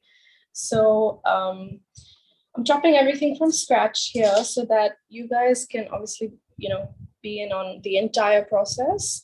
So I like chopping my salads extremely small, especially this one, because it kind of reminds me of a tabbouleh, but not really. So, tabbouleh is chopped very, very small.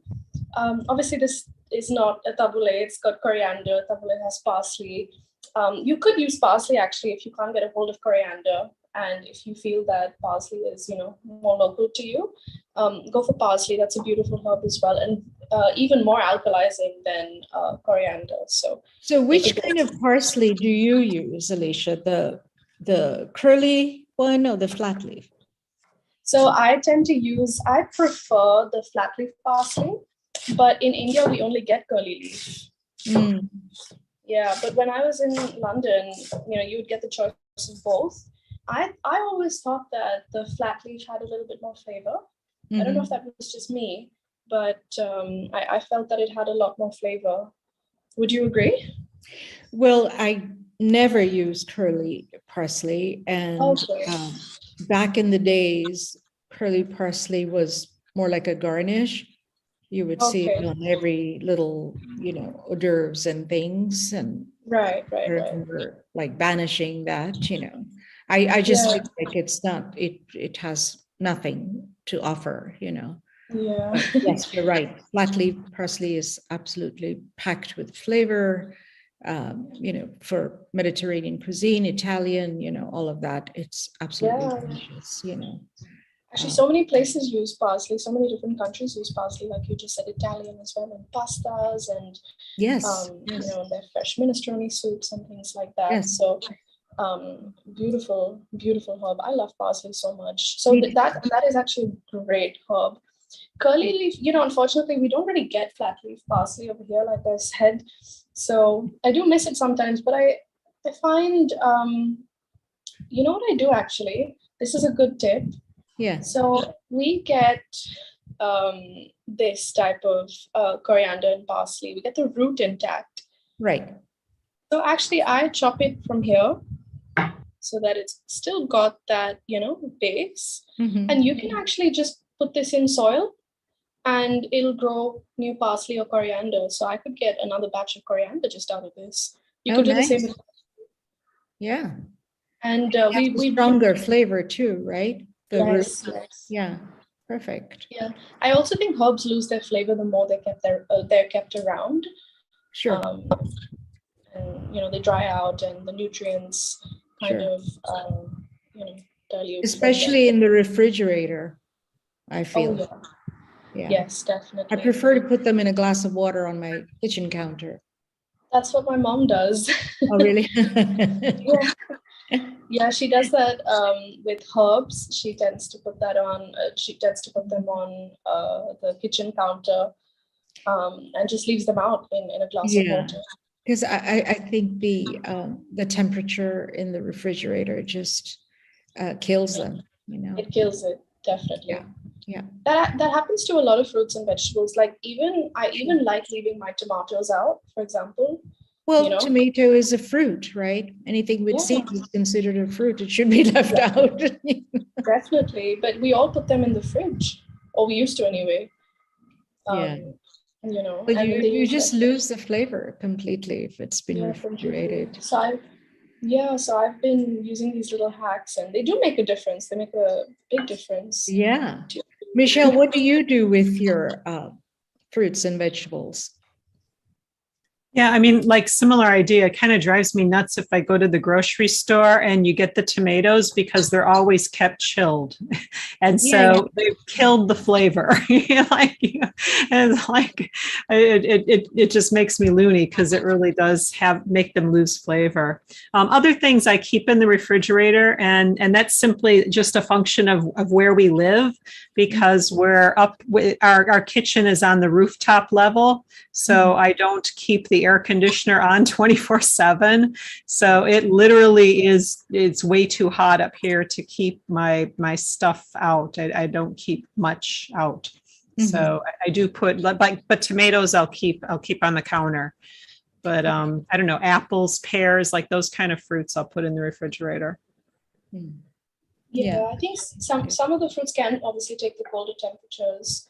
Like you said, apples, pears, things like that.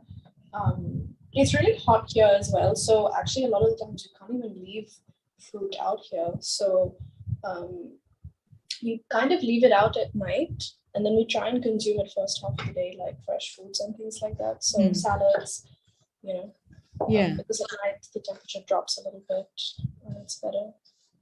I tend to just like, if I bought too many tomatoes, I'll just, cook them off and make a sauce or something and refrigerate it rather than waste them, That's a great idea. Yeah.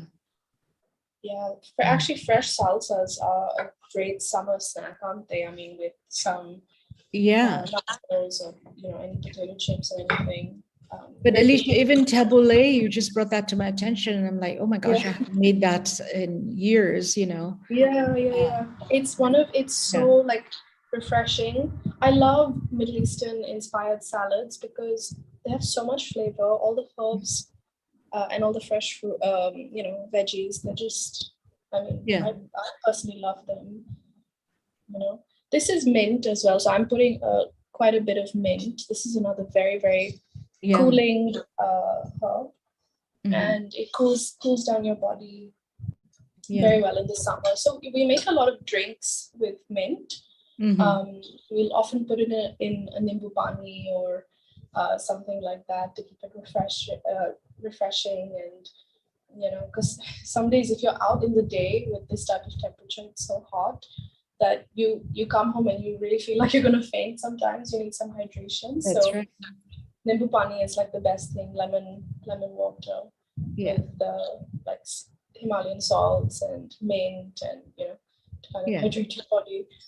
So that's very refreshing and cooling. You're right. So tell us what you're doing with all the vegetables. It looks like you're doing a little fine dice of everything. Yeah. So I added the mint, coriander. Now I'm adding the cucumbers, and these are just desi cucumbers, the Indian ones that we get in season these days. I was actually in the hills last week for my birthday, and the cucumbers that we got there was so fresh and delicious. They came straight from somebody's farm, and they were selling them in the market because it's quite a small community over there. So I can get a lot of local stuff where I was. So the cucumbers there, you could taste the freshness, like as if they were harvested a day or two before, Yeah. So and I love the ones with all the seeds. I know a lot of people like the seedless cucumbers, but I feel like the seeds actually give them more flavor. I love seeds. I love crunching. I want to eat the skin, everything. Yes. Yeah. So we have to kind of be careful about the skin because we get cucumbers that are a bit bitter. So we do that hack where you chop off the bit where it's hanging from the actual vine. Yeah. And then you rub it against the Do people still do that? Yes. I know I used to do it way back with my mom. She taught me to do that, but I don't do that anymore. Yeah. But Michelle, do you know what we're talking about? No? You not a clue. The top and the end of the cucumber, and you rub the two pieces together to take away the bitterness. In case does it work? I don't know. I mean, I just imagine you're rubbing it off. Old wives thing. I don't know. But I actually find when you're actually rubbing it, a lot of the white foam, the white foam starts to come to the top, and I think that's what's bitter. It does actually work because, I mean, I could swear there's a difference. I mean, maybe for bitter gourds, but I don't know about cucumbers. Okay, that's what we do here. Yeah. No, maybe it's just different kinds of cucumbers. Oh yeah, maybe in India, and it was necessary there, and yeah. So now I'm just dicing up some peppers, and this is just a green pepper. I love green peppers. So this salad is very green so far. We've got everything green over here. But now we're going to start adding a little bit more color. We've got some beautiful colors here. They say eat your rainbow because they've all got different colors. And fruits have different nutritional properties. So the next thing I'm going to go with is these purple onions, rich in antioxidants and anthocyanins. And onions are, especially raw onions, are very good for you because they're quite, they're good with colds and coughs and flus, and they've got this medicinal compound in them. I don't know if you've heard, but if you want to make a cough syrup, a really effective cough syrup, this is obviously a ancient recipe, but you chop these onions, you put them in a jar, and then you put a lot of salt or sugar. I would prefer to put salt, and then it basically drains out a lot of the onion juice. And then you could just shot that, and that's very, very, very good for colds. I don't know if you've heard that. No. Seema, have you heard that? No. Sorry, no, I didn't hear that. Onion juice? Yeah. Or colds and coughs and flus. It's got a very medicinal compound. Good for colds and coughs. Actually, if you have a cold or cough, if you put a slice of onion under your feet and wear your socks, apparently it's supposed to help with coughs and colds. Really? Yeah. And a lot of people swear by this. I myself have not tried it, but then I have. But speaking of onions, one foolproof remedy, as an Ayurvedic nutritionist and beauty therapist, now I'm deviating onto the beauty side. If you are suffering from a thinning hair and your hair growth is thinning, onion juice. Okay, you put it on the head. You smell like a vampire. Okay. How do you drink it? Do you mix it with water?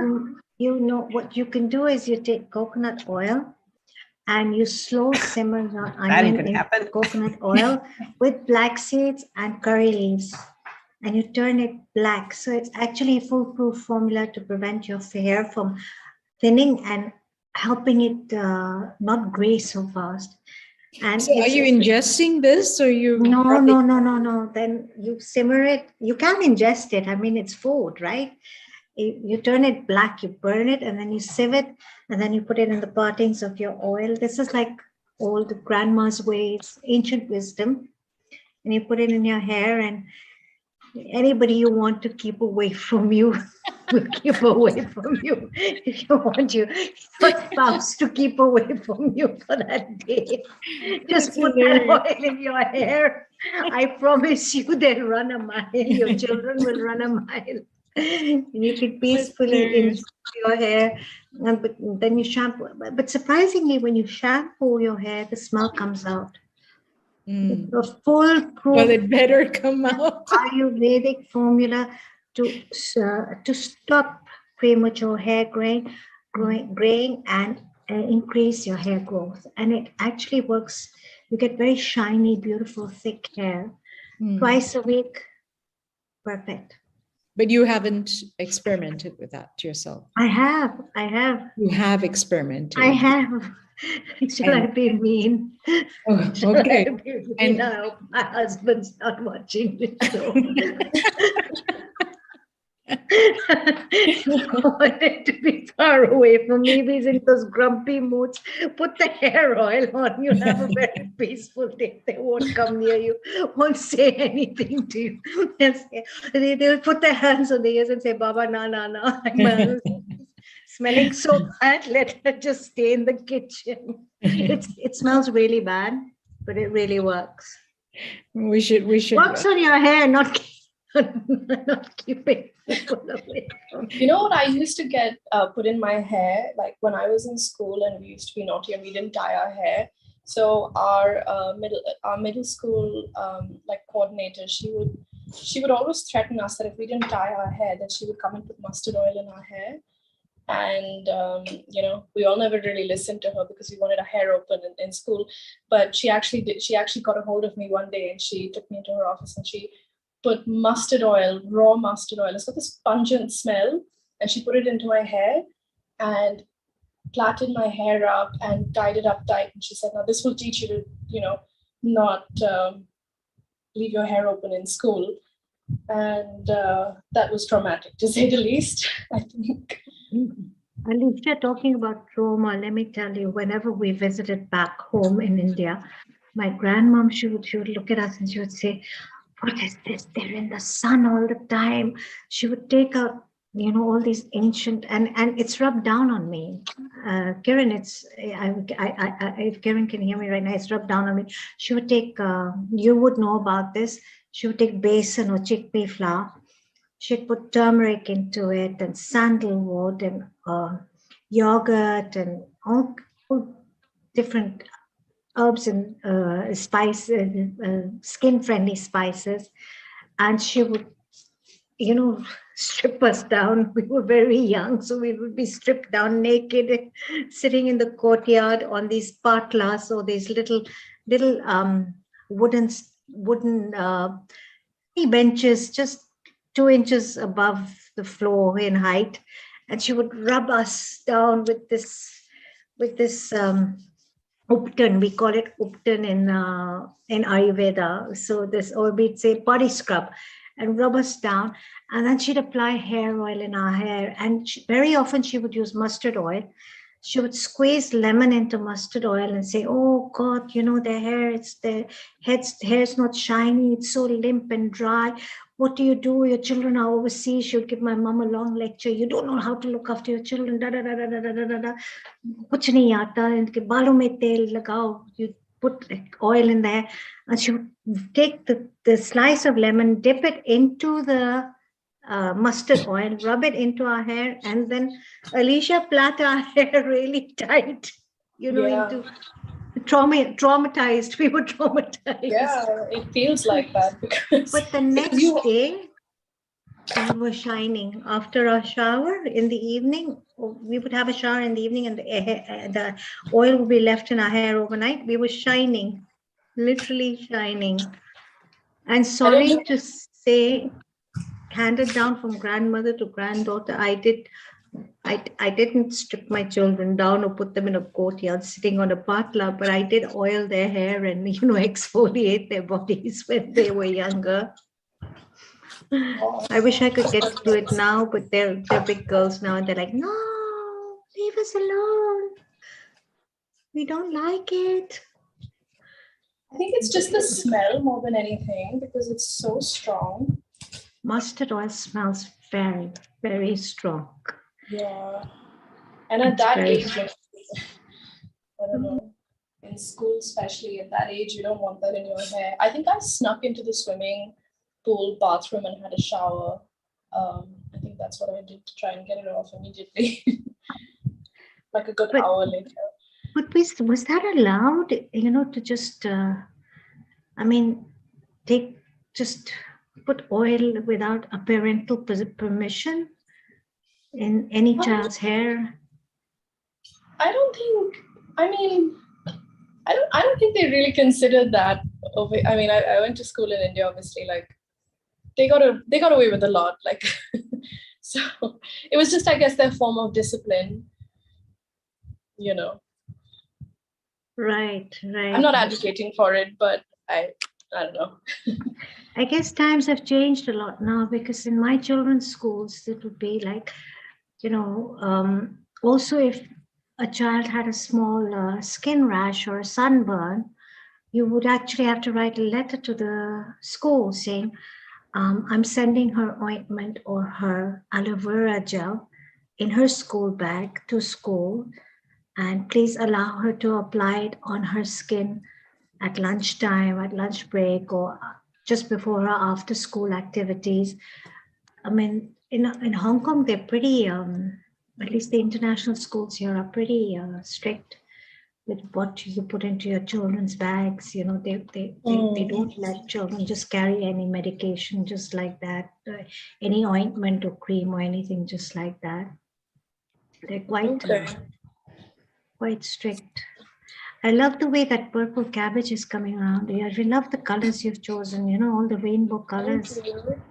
Yeah, oh, my salad. beautiful. I can't even see my salad. 1 second. Let me You get know, this. we're having such a treat today. Meena ji earlier, I don't know if you were watching, she did a salad with mango, and now you're doing this lovely eat your rainbow salad with hemp. Great. Yeah, thank you. You Thank know, you. Yeah, I'm trying to incorporate different colors in here as and much as Michelle did a lettuce eat no oil, you know, salad dressing with a ranch dressing with avocado. And wonderful. What a treat, all these summer salads we have.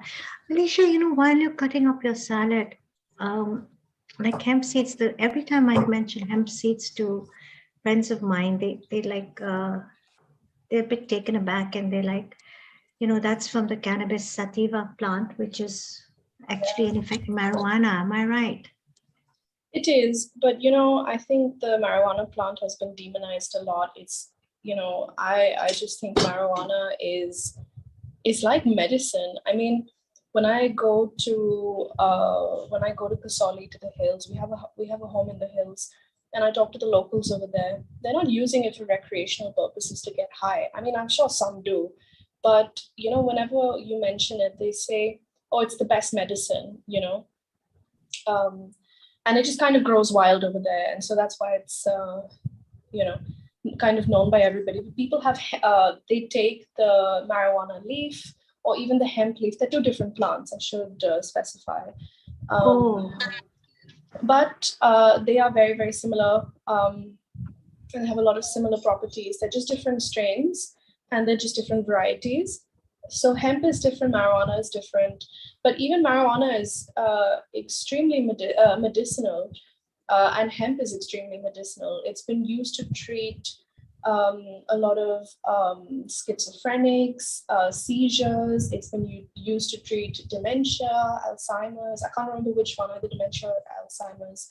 And a lot of studies have actually showed that it's been really effective in reversing a lot of these diseases, neurological diseases particularly.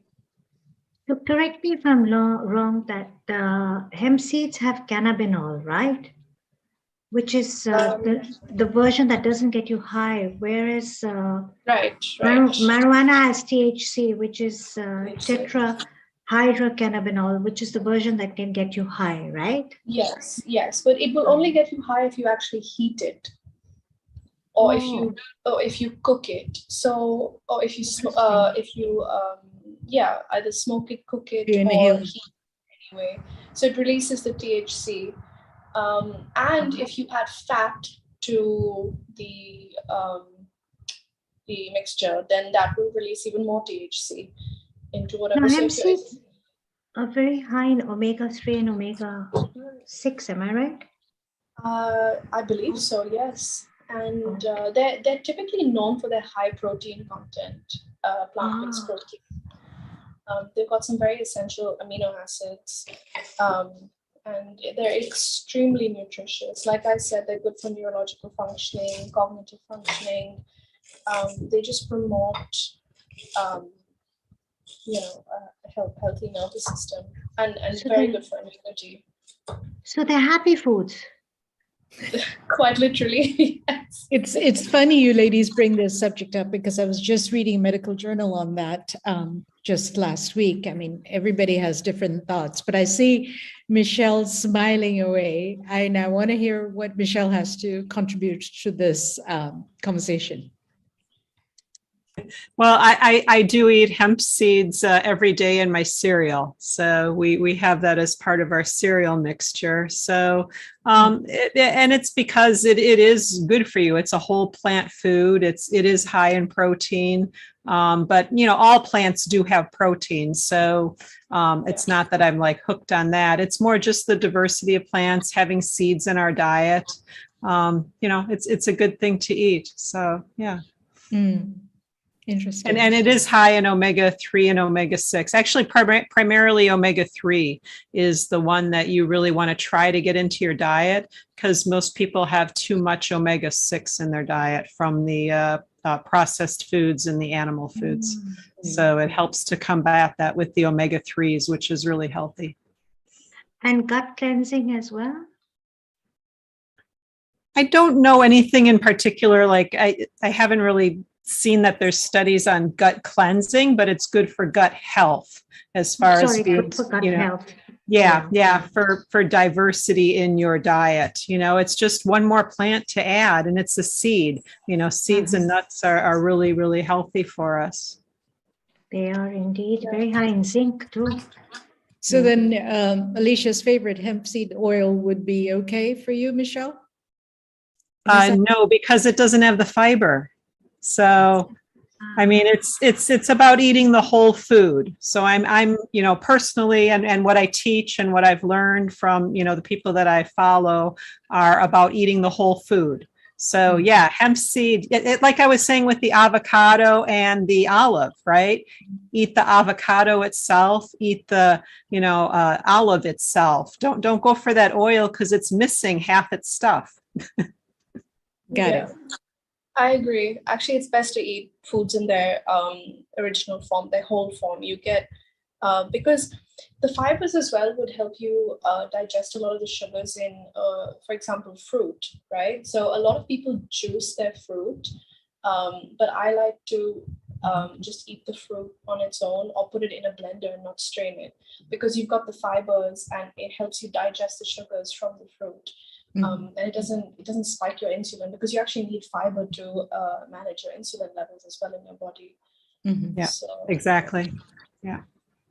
I mean, not that juicing is bad for you, but yeah, like I said, it is.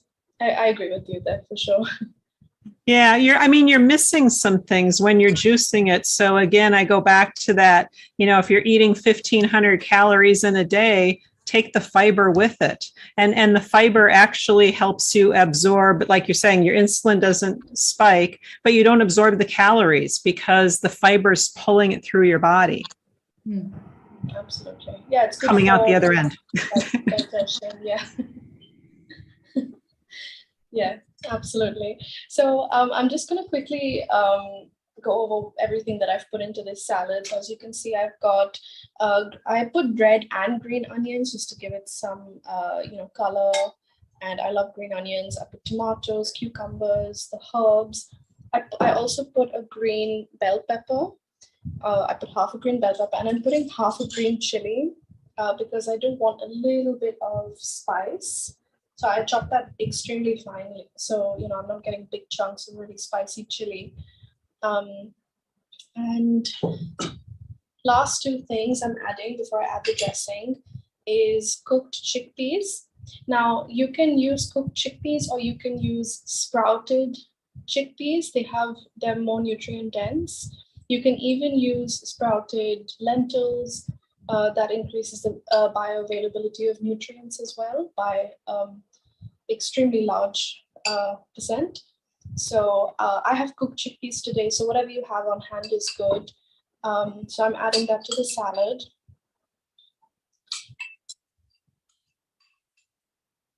And then last but not least, the pomegranate. This has become a very big salad, so I think my favorite, Alicia. My favorite. Your favorite pomegranate? Favorite. Yep. Yeah. Yeah, you garnish it on everything, I noticed. It looks I love pomegranate. Yeah, me too. It's like sweet. They're jewels. They're rubies. Yeah. Rubies, garnets. Yeah. The darker ones are garnets, the lighter ones are rubies. Gorgeous. Yeah. That's a beautiful salad already, Alicia. Thank you. I'm going to hopefully make it better with the dressing now. So sorry, I had a little accident in the kitchen clouds, but never mind. So I'm now going to show you the dressing. I'm actually going to make this in a blender. So let me know if you can see that. We can. Yeah? Yeah. Okay. So, sorry, just give me 1 second while I sort this out. All done. So yeah, I'm adding, so like I said, this is a hemp seed salad dressing. So I just buy my hemp seeds online. That's the best ways to get them. And I'm just putting 1.5 tablespoons of hemp seeds, and that should be good enough to get that nice and creamy. I actually want to show you what hemp seeds look like up close. Yeah, I hope you can see that. So these are shelled hemp seeds. So they have this white, greeny, the green is, I think, the husk. So, and the white is the inside of it. And if you actually get these fresh, they are extremely refreshing. But they have a nice taste, a nice earthy taste, I would say, on their own. So I like sprinkling them on top of my like avocado toast in the morning, or a muesli bowl, or porridge or something like that. I also make hemp seed milk sometimes, where I put this in a blender with water, and then I don't even strain it. I just use that milk as milk in different things like porridge and stuff like that. Or so and it has a nice earthy taste, like I said. So and it's very good. So I'm going to add that to the blender, and then I'm going to add a clove of garlic. Just 1 clove. We don't want to make this too garlicky. We've already got some raw onions in there. So just 1 small clove of garlic goes in, and then I'm going to add a 1/4 cup of water to begin with. So again, I'm using rock salt, but you can use sea salt if you don't have any rock salt. This is quite a small teaspoon, but 2 of these would make 1 teaspoon. So 1 teaspoon of rock salt, some black pepper, freshly cracked black pepper, 3 more ingredients, 4, sorry, sumac. This is one of my favorite seasonings for Middle Eastern food. Sumac is nice and tangy. It is, it's literally, like I said, it's tangy, and it gives you that little sour flavor in your food. So it brings another element to your senses. So I'm just eyeballing that, but I'm roughly putting in a teaspoon of sumac, some roasted coriander, roasted and ground coriander. I just roasted and grind it up ourselves here at home. So again, I'm just eyeballing this, about 1/2 teaspoon of this, because this is quite strong. Some lime juice. You can use lemons. I've got limes, yellow ripe limes. These are actually key limes, as you can see. They've got seeds. Very, very alkalizing for your body. Limes are actually acidic in nature, but when they go into your system, the enzymes in your body actually alkalize them, and they in turn alkalize your body. So they're very, very good for cleansing and detoxing properties. People always say they have lemon water in the morning or lemon water throughout the day. Helps them flush out the toxins in their system. It's because of the limes. So if you can find limes, go for those over lemons, but lemons will do as well. They're very good for you as well. So I've just used the juice of 1 whole lime for now. Alicia, I just miss the Indian limes, there's nothing, nothing like them. Yeah, I love them. And they're small, these little ones. Yeah. You get the green ones as well. They're very sour, those ones. So those are good for things like Thai food and like Vietnamese and Thai flavors because they're very sour, so they're good for those types of salad dressings and stuff. For stuff like this, I prefer using the yellow ones. And also you get more juice out of the riper yellow ones. I find that we're wasting a lot of the lime juice with the green ones because they haven't fully ripened and developed yet. So I prefer these ones. And last but not least, this is optional. You don't actually need olive oil, but because this is a Mediterranean, Middle Eastern inspired salad, I think it's very important. And olive oil has extremely,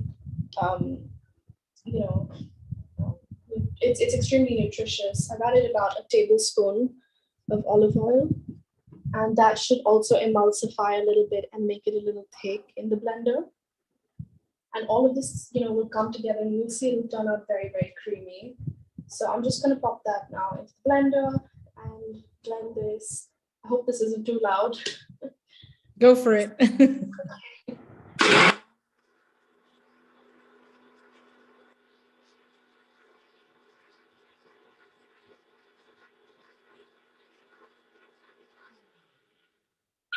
So I like to pulse this as well, just to kind of get everything that might get stuck at the bottom.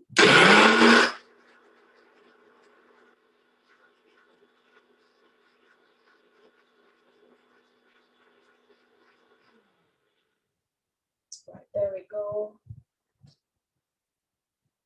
Yep. So there we go. That is nice and creamy, as you can see. So I have kept the consistency very light because that's how I like it. But you could use less water, more oil. So olive oil does have a lot of healthy fats, and olive oil is best when it's raw, when you don't cook the olive oil, because it loses a lot of its good properties. So I like using it in things like salad dressings or pouring it over the top of the pastas and, Greek dishes over the top, Greek salads. It's just beautiful. So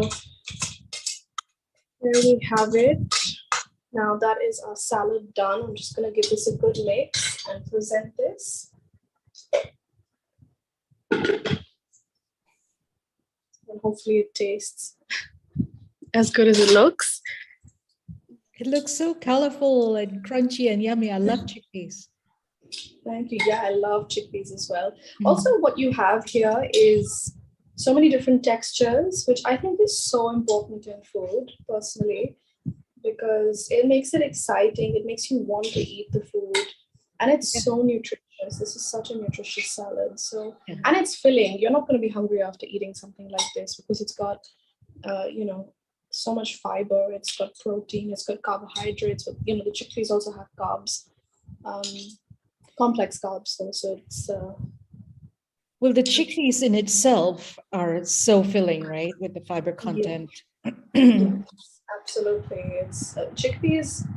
Actually, yeah, chickpeas are very filling. So that's another reason. Like, I have kept the proportion of the chickpeas quite even to everything else because you don't add too many chickpeas because they can be hard to digest if you add too many.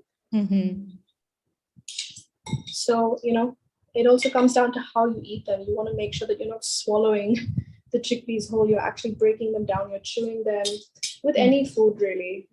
These habits will obviously help digest your food better because you start the digestion process in your mouth, not just in your stomach.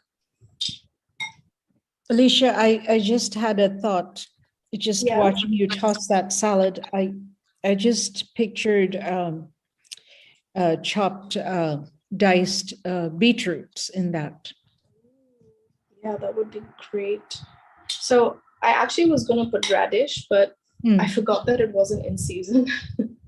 So I went to the market and I was like looking for radish and I was like, oh, of course, it's a wintry sort of monsoon winter, root vegetable. So I couldn't get that. But radish, if you're in a area where radish is in season at the moment, then the pink ones with the white. Yeah. They will then go great. Nice crunch to that and add Yeah, absolutely. Well, So that would be great. It's gorgeous. Thank you. So yeah, there we go. That's the final dish. I hope Beautiful.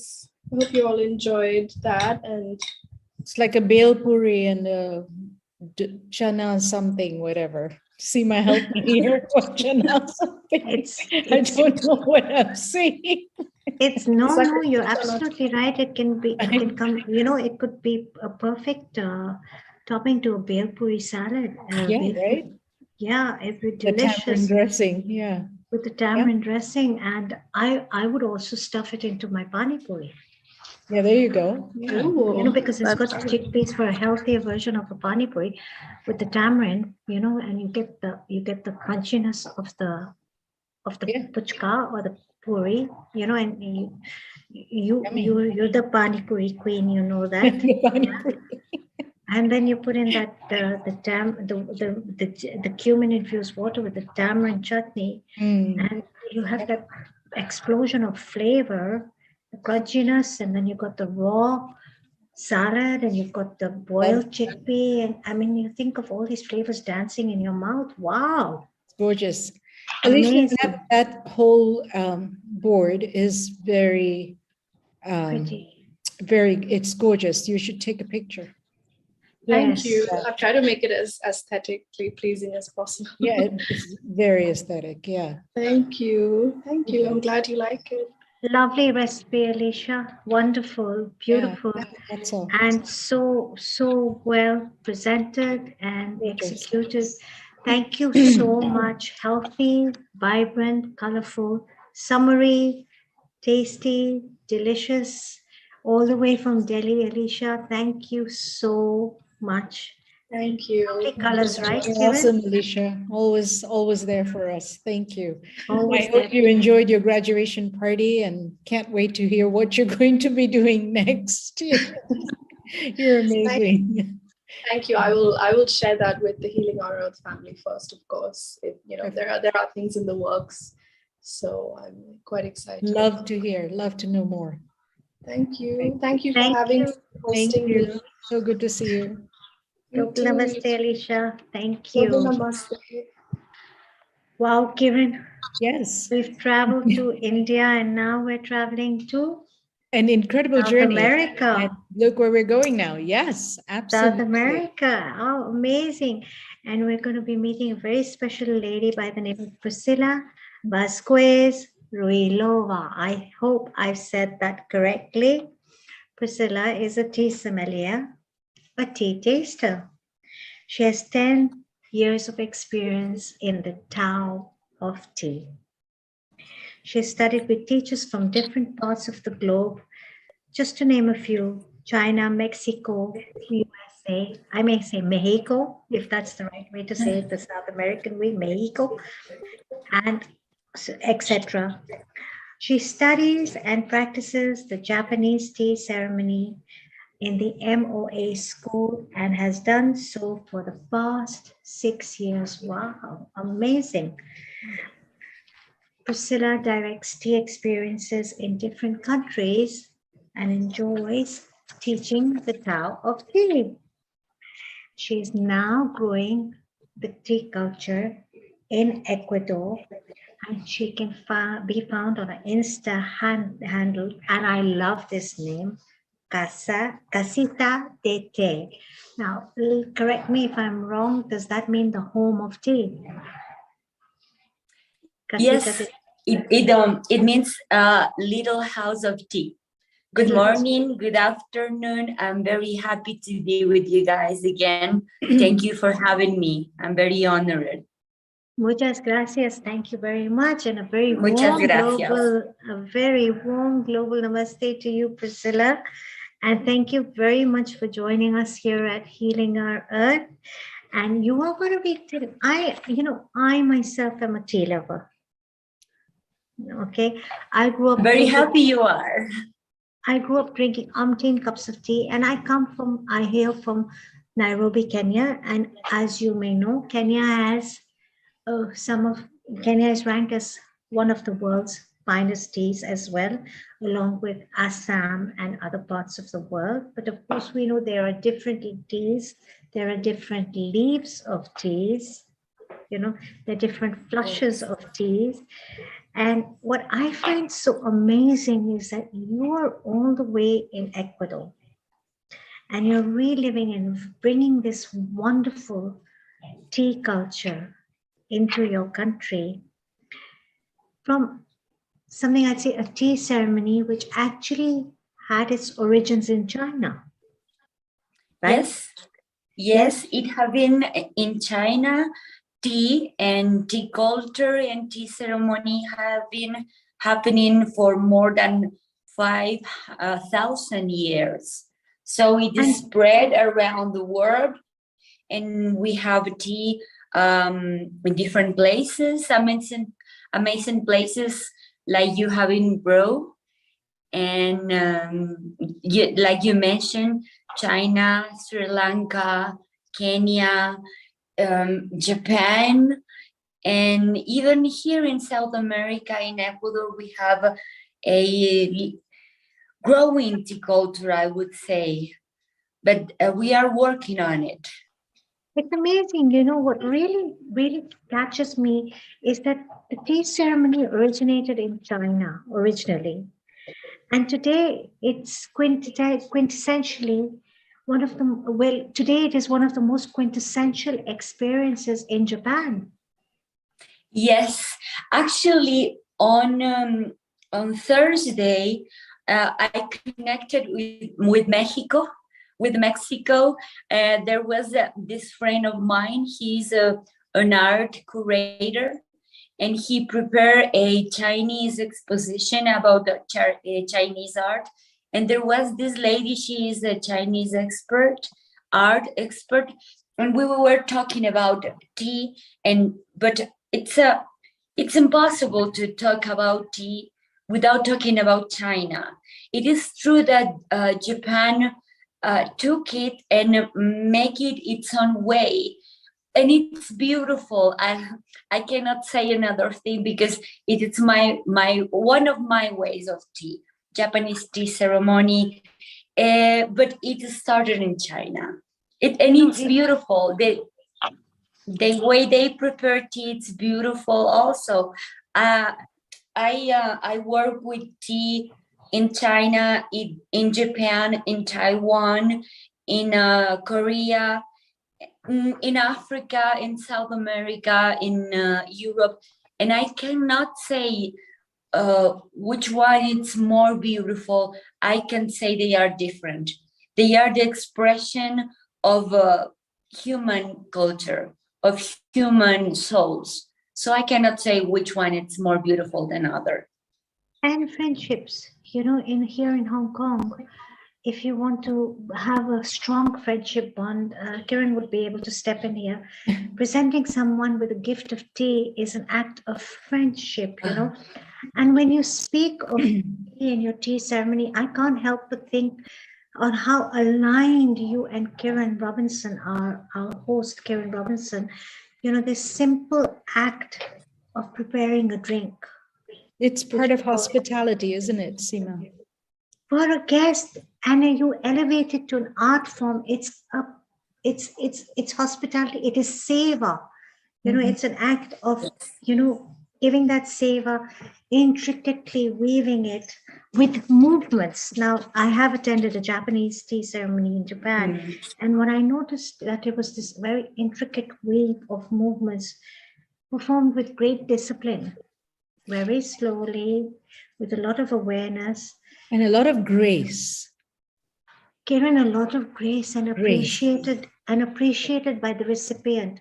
And that's where I say, you and Priscilla are so aligned because it's savor, right? It's the act of giving and receiving. The act of giving and the act of being grateful in receiving.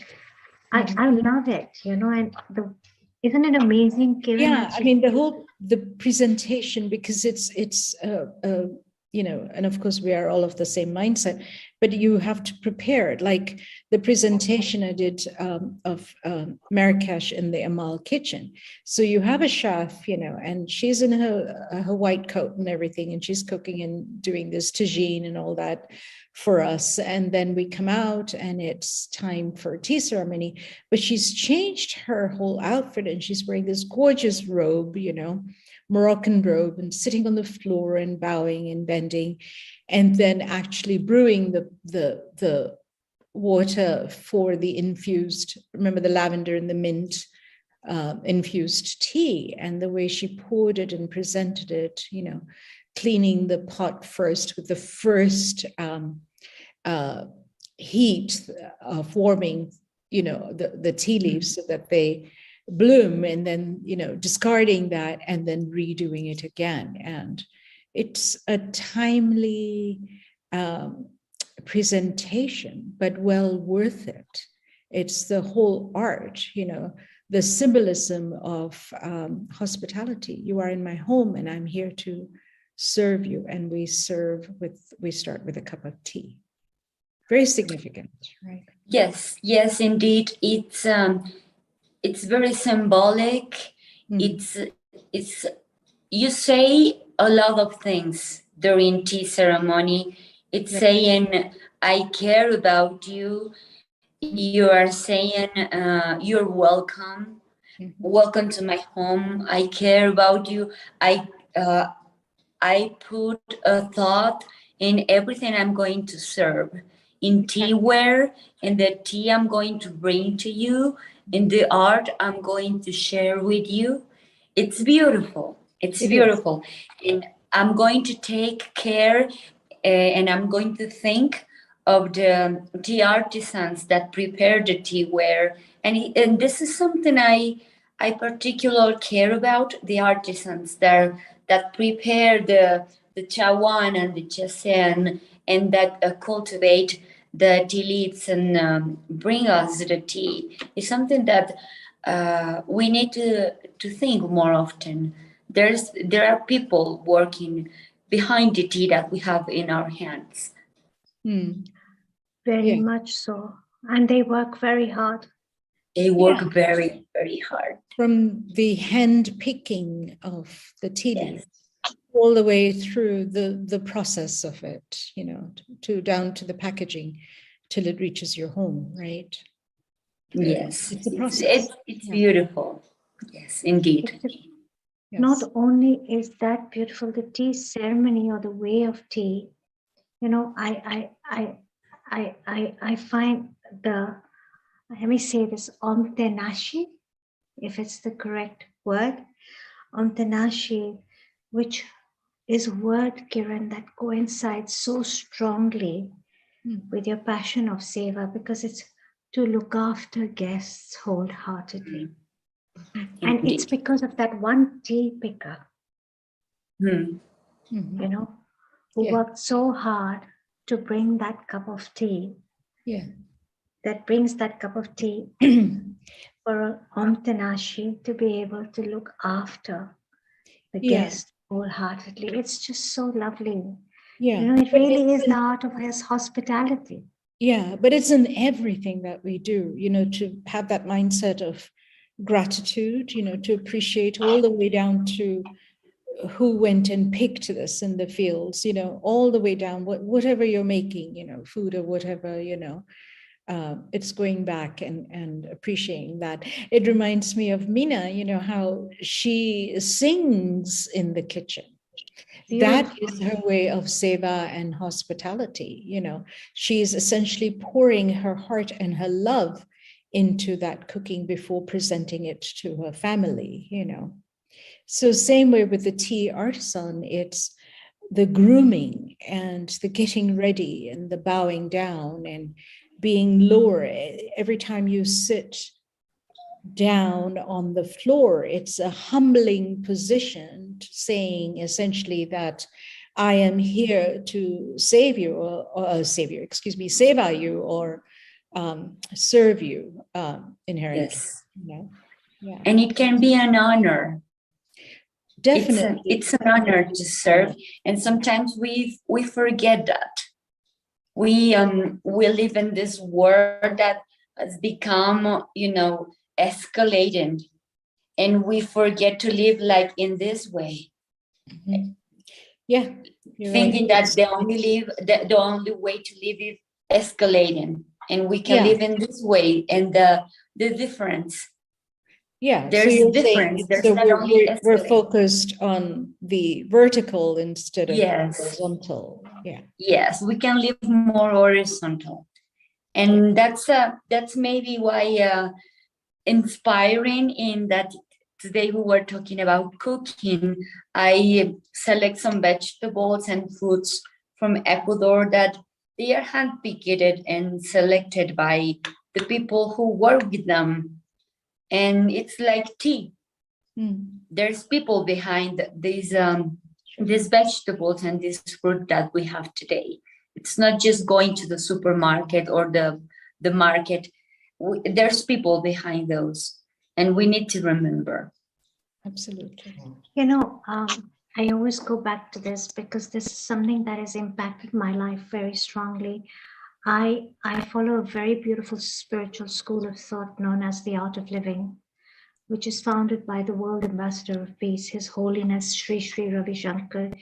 He has a huge following in South America, and he actually brought this to our attention, what you have mentioned today, and very powerfully you said, you know, do we think about that one person who actually brings this to our table, how hard he's worked for it. And he taught us a very small phrase in Hindi. He said, every time before you have your meal, it would be really nice if you could put your hands on top of your plate and just say, Annadata Sukhi Bhava. May the giver of grain, the person who has bought this grain or this food on my table, Annadata, food, be blessed. May they be Sukhi Bhava. May they always be happy. Yeah. It's because you don't realize how hard they work to bring that food on the table. I'm from Kenya. It's an agricultural country. You know, very much like many parts of South America is very agricultural. You know, you cultivate quinoa, you have different coffees, you have, you know, produce, different kinds of produce growing. And and Kiran, of course, goes a lot to Malawi in Africa, so she would know what I'm saying, how hard the farmer has to work. And I say this worldwide, it's not only in Africa, it's in every part of the world, how hard one has to work to bring that grain or that food to us. Okay, Mr. Neil Kumar has just brought up my teas. So let me show you. So I have a tea brand. My tea brand is called Pranayam. So Thank you for sharing. When I speak of the art of living, I am a breathwork and meditation practitioner. And I follow the art of living. And this brand was inspired by the yogic school of thought. Prana, meaning high chi energy, and yam as in yummy or the sound of the heart. Yum is also the sound of the heart. So these are yogic teas for the soul. So we have actually 6 teas, but I only have 4 with me right now. Bliss, which is a composition of green rooibos and spices and vervain. It's a green rooibos, tulsi, which is holy basil, and vervain. We call it the tulsi breath tea because it's really fantastic for coughs and colds. Yeah, and it's a very calming tea. Then of course our tea brand started with, again, what's handed down from grandmother to granddaughter, which is a masala tea. Now, Priscilla, we celebrate diversity through our teas, okay? And you know how much I love South America. So I don't know, we started blending our masala tea here in Hong Kong, and it started with just a group of friends. And this is the first tea that got branded, actually, Serenity.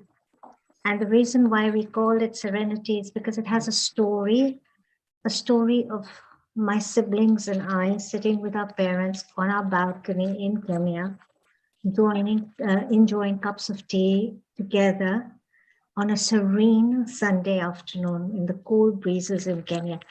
But when I speak about celebrating diversity, can you see the South American red peppercorns in our tea? Yes. Oh, that's lovely. Yes, so instead of black pepper, we put in the Latin American red peppercorns or the South American red peppercorns. And So very colorful, of course. very colorful, and we celebrate diversity through our teas. Then we have sencha and mint, so you could say it's like a Moroccan mint tea. Kinda. We made it very smooth by putting in sunflower blossoms. You know, we put in sunflower blossoms. You can't see them; they're hidden in the leaves. So we have sunflower blossoms in this. So it's a mint tea, like a Moroccan mint tea. It's sencha from Japan, but it goes down very smoothly, and that's presence. Why presence? Because it wakes you up and brings you into the present moment. Beautiful. Right? This is bliss because, you know, it takes you to a state of calmness. And our best seller, I have to say this, again with sunflower blossoms to make it all smooth. Yeah, you can see the sunflower blossoms here. Totally. Beautiful.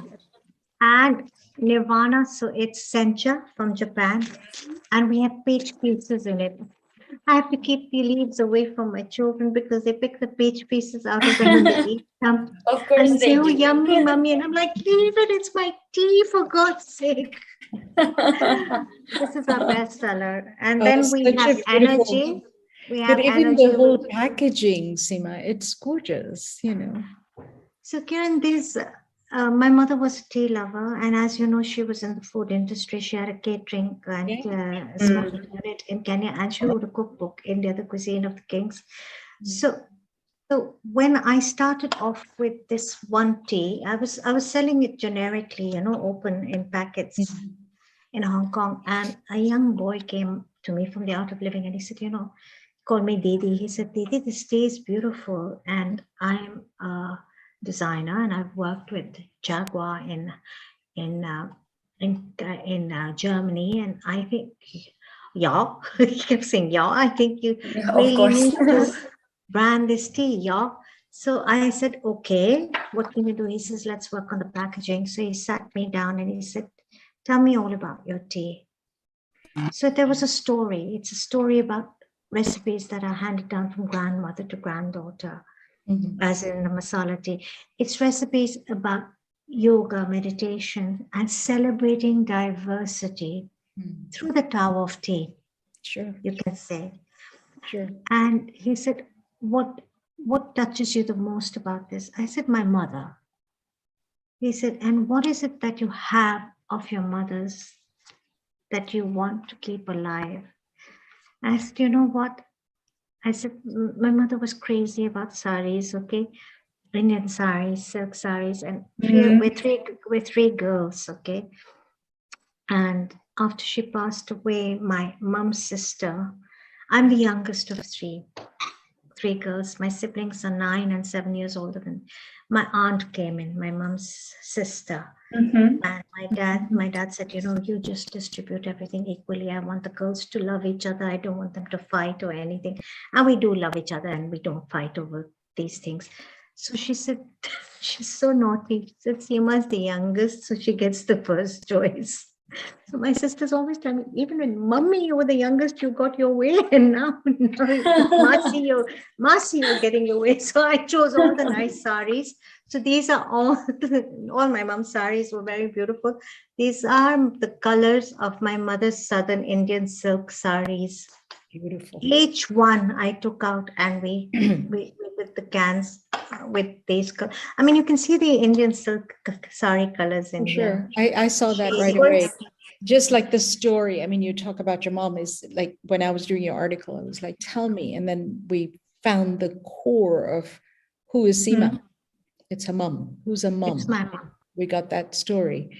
So my mom and my grandma. I think this gentleman did a great job. You know, he got your fantastic, your story. And look at that. And he said, "What touches you most about you're in some first generation East African Indian. He says, what touches you the most about your heritage? I said, look, Yeah. I love Kenya, and I love the heartbeat of Africa, and I love the drum beats. He said, but your tea is yogic. He said, so I said, I love the henna emblems. Wow. So they did a henna emblem on each tea. He's a very smart guy, and I mean, God bless him. He's coming into Hong Kong next week. Yay! Nice. Yeah. Yeah. Nice. That's beautiful. Bless him. Bless him. Yeah. Love the And poetry, love our the love is a colors. combination of He oolong. really got you. He Yeah. really He got got you. me. Completely. I think this is the beauty of tea. Yeah. Tea really got you also. Completely. It gets you. It gets you. It gets really, you. It really Tea gets you. And if you go into the offices here in Hong Kong, you see, I mean, Michelle, everybody has a mug of tea, right, with the rose petals, and either the pole or the jasmine, or everywhere you go, there's tea. We're surrounded with tea. We're surrounded with tea shops. We're surrounded with tea ware, ancient tea ware that can. Sure. That you can pay an arm and a leg for here in Hong Kong, ancient pottery. And they have beautiful tea shops as well with amazing variety of teas.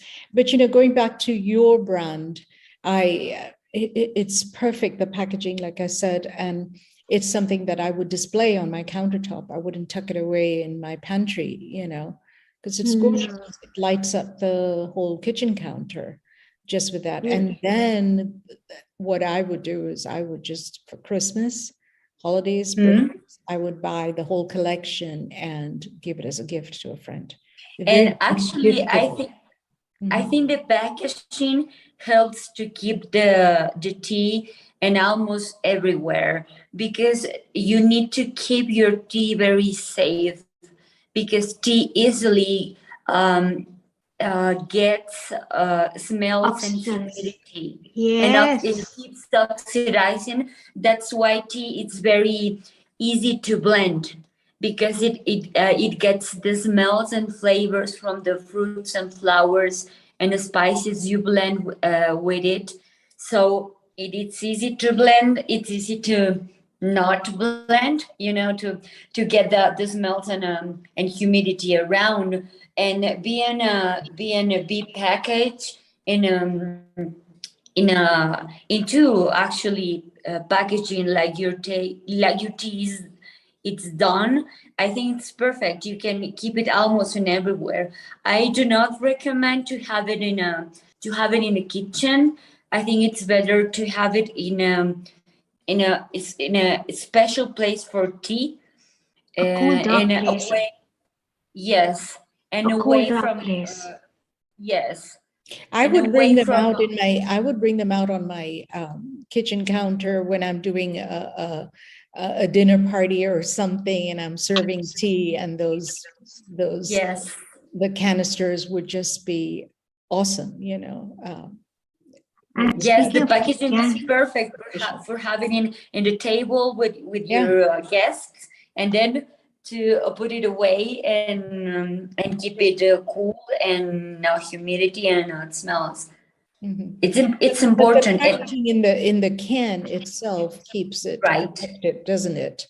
As opposed to those loose paper bags or plastic bags and things like that. Yes, and keep it away from light, because light keeps away the flavor and the amazing smell that I guess it has from the blending that you described. It has. So Priscilla, what was your story about tea? Oh, it's I think for me it's an amazing story, because I come from a family of doctors, medical doctors, like 3 generations of doctors. So I'm one of Dr. Vasquez. I'm a psychiatrist, a psychoanalyst. And when I grow up, I thought, when I was growing up, I thought my destination was becoming another doctor. So I was very strict, very hard with myself. Like, you have to be a doctor, you have to be a doctor, you have to study. And I was like convinced myself I was not able to produce art. My mother, she's a painter, she's an artist.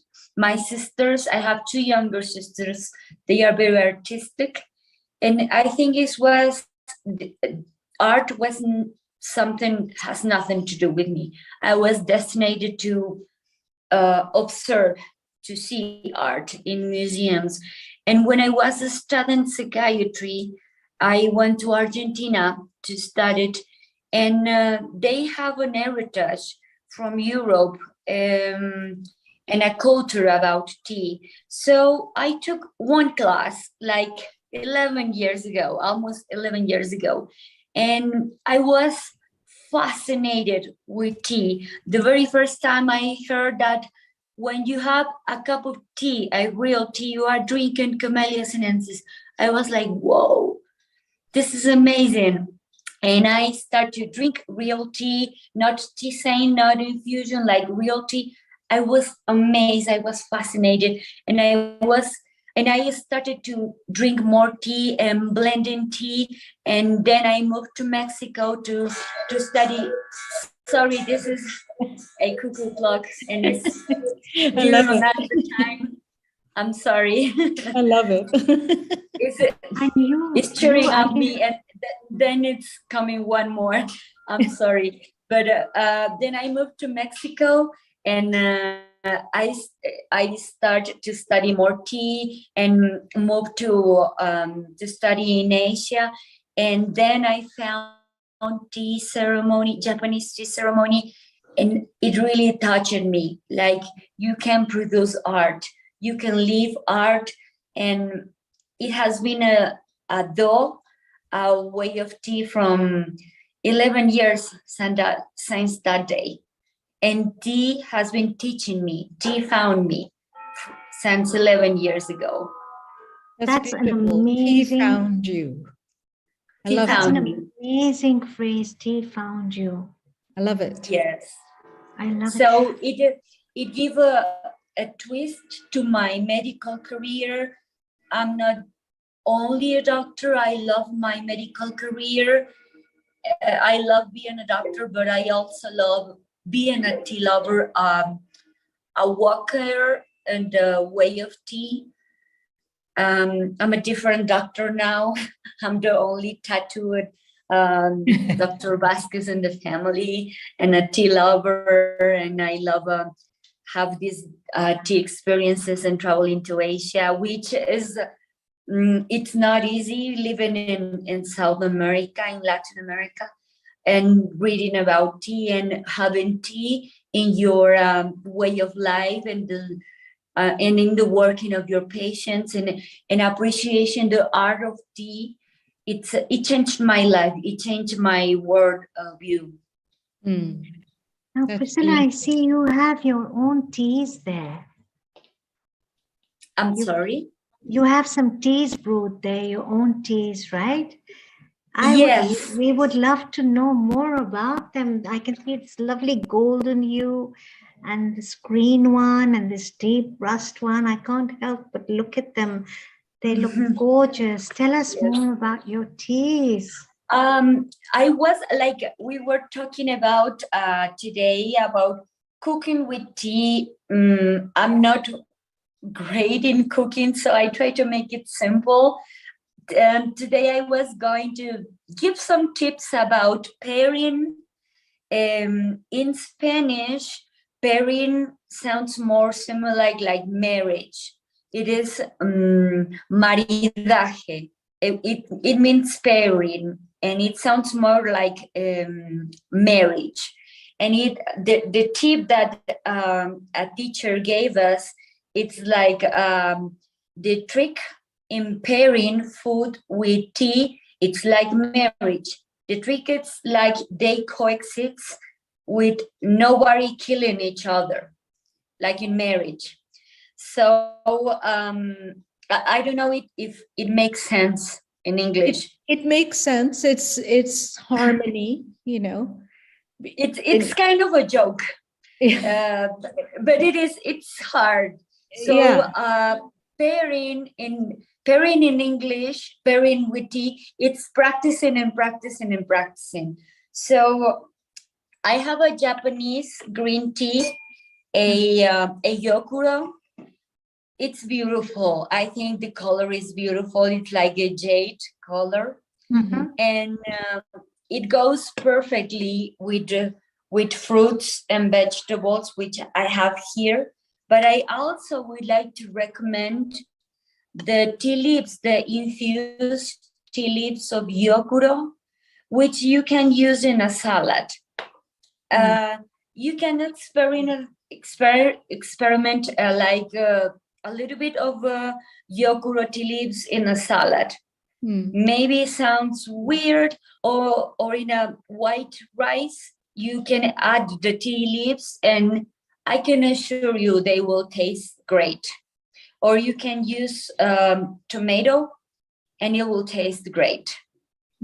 It's a recommendation. It's like experiment, and they will taste great. You can pair with the infused tea, or you can add the infused tea leaves, and they will taste great. I almost can guarantee.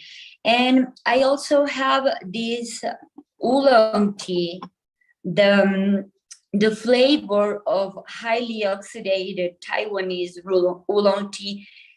They have hints of honey, so it can taste really sweet. So I recommend it to pairing with fruits, and they will taste great. You can like roast the fruits in a pan firing, and you can like make the sweetness of the fruits like higher, and they will caramelize it.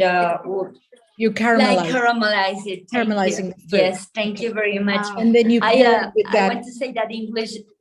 Yes, English is not my first language. No, you and speak cooking definitely.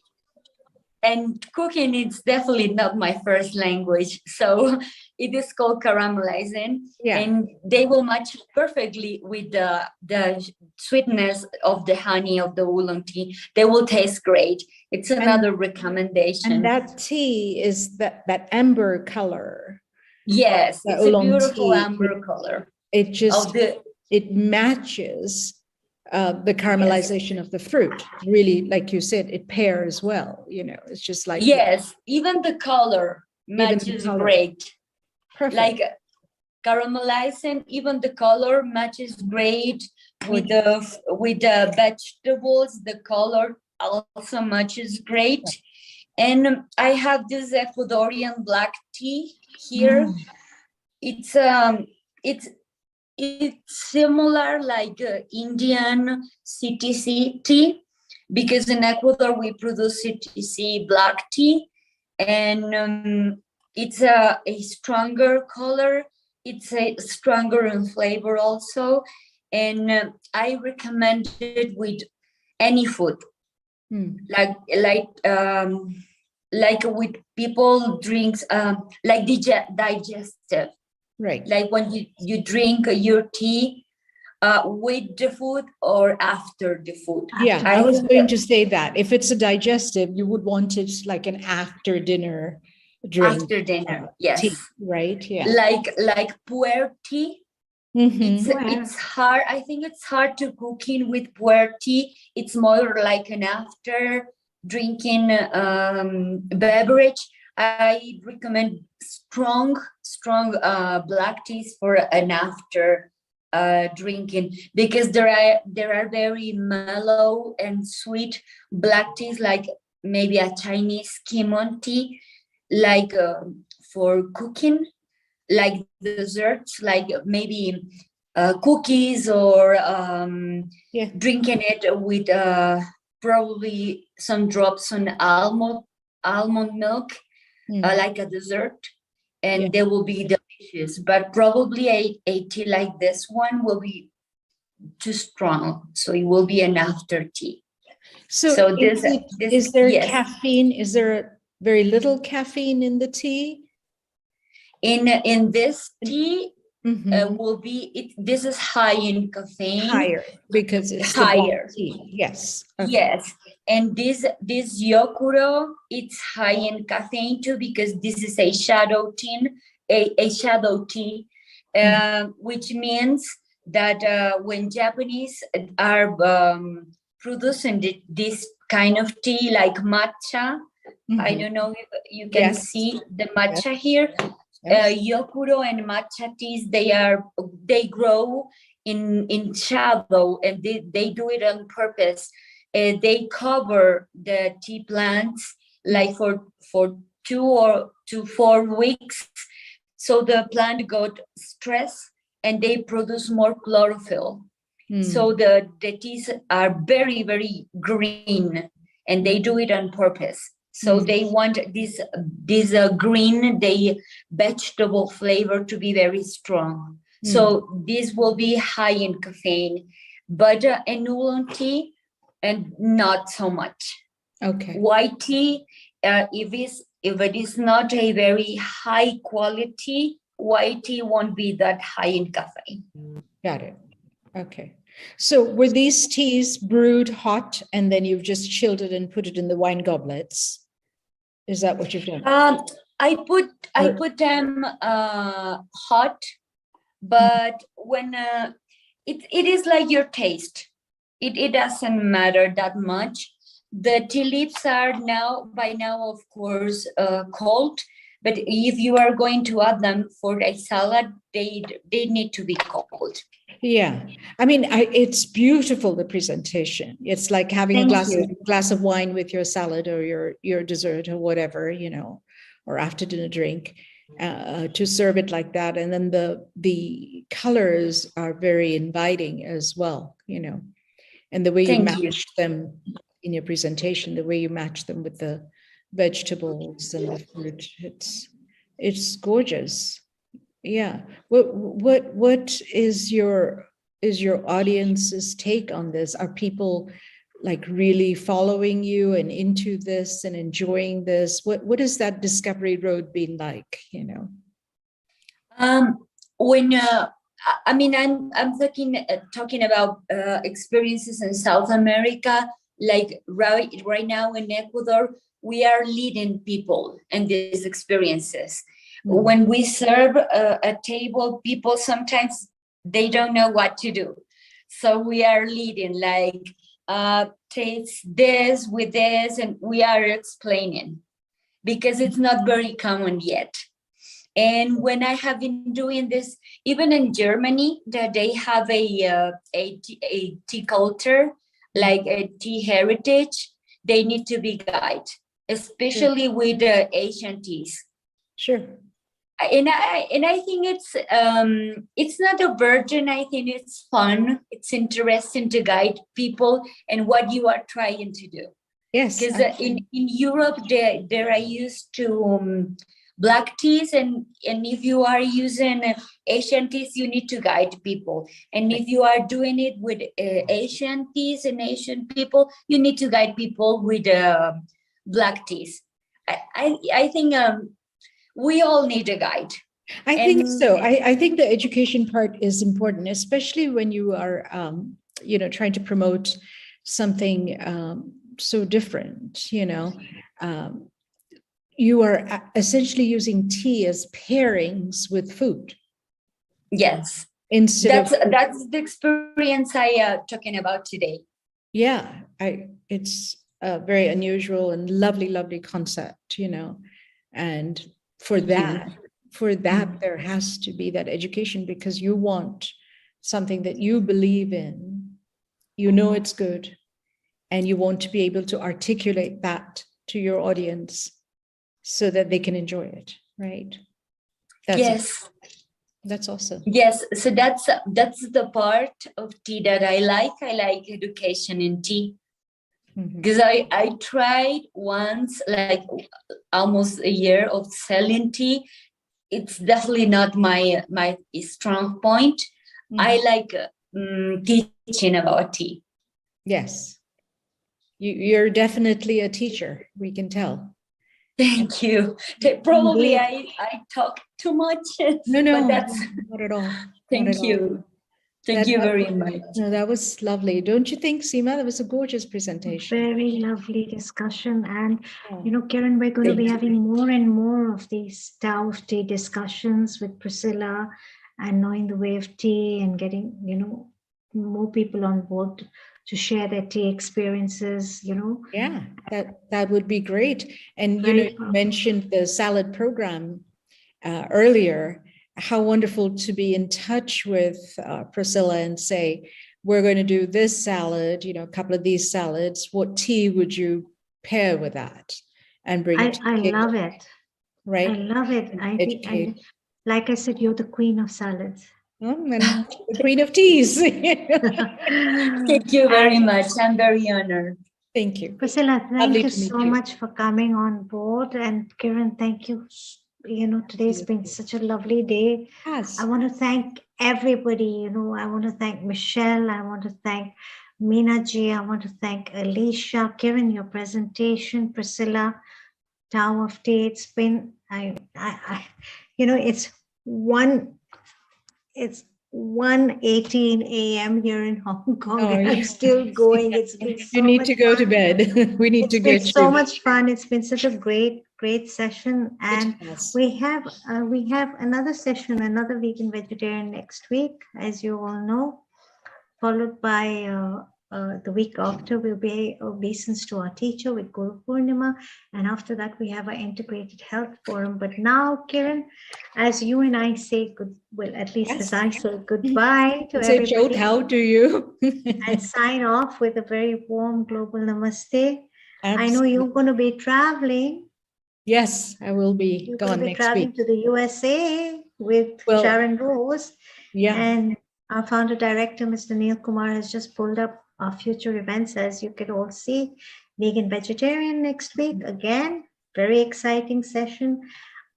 Followed by Guru Purnima, paying obeisance to your teacher.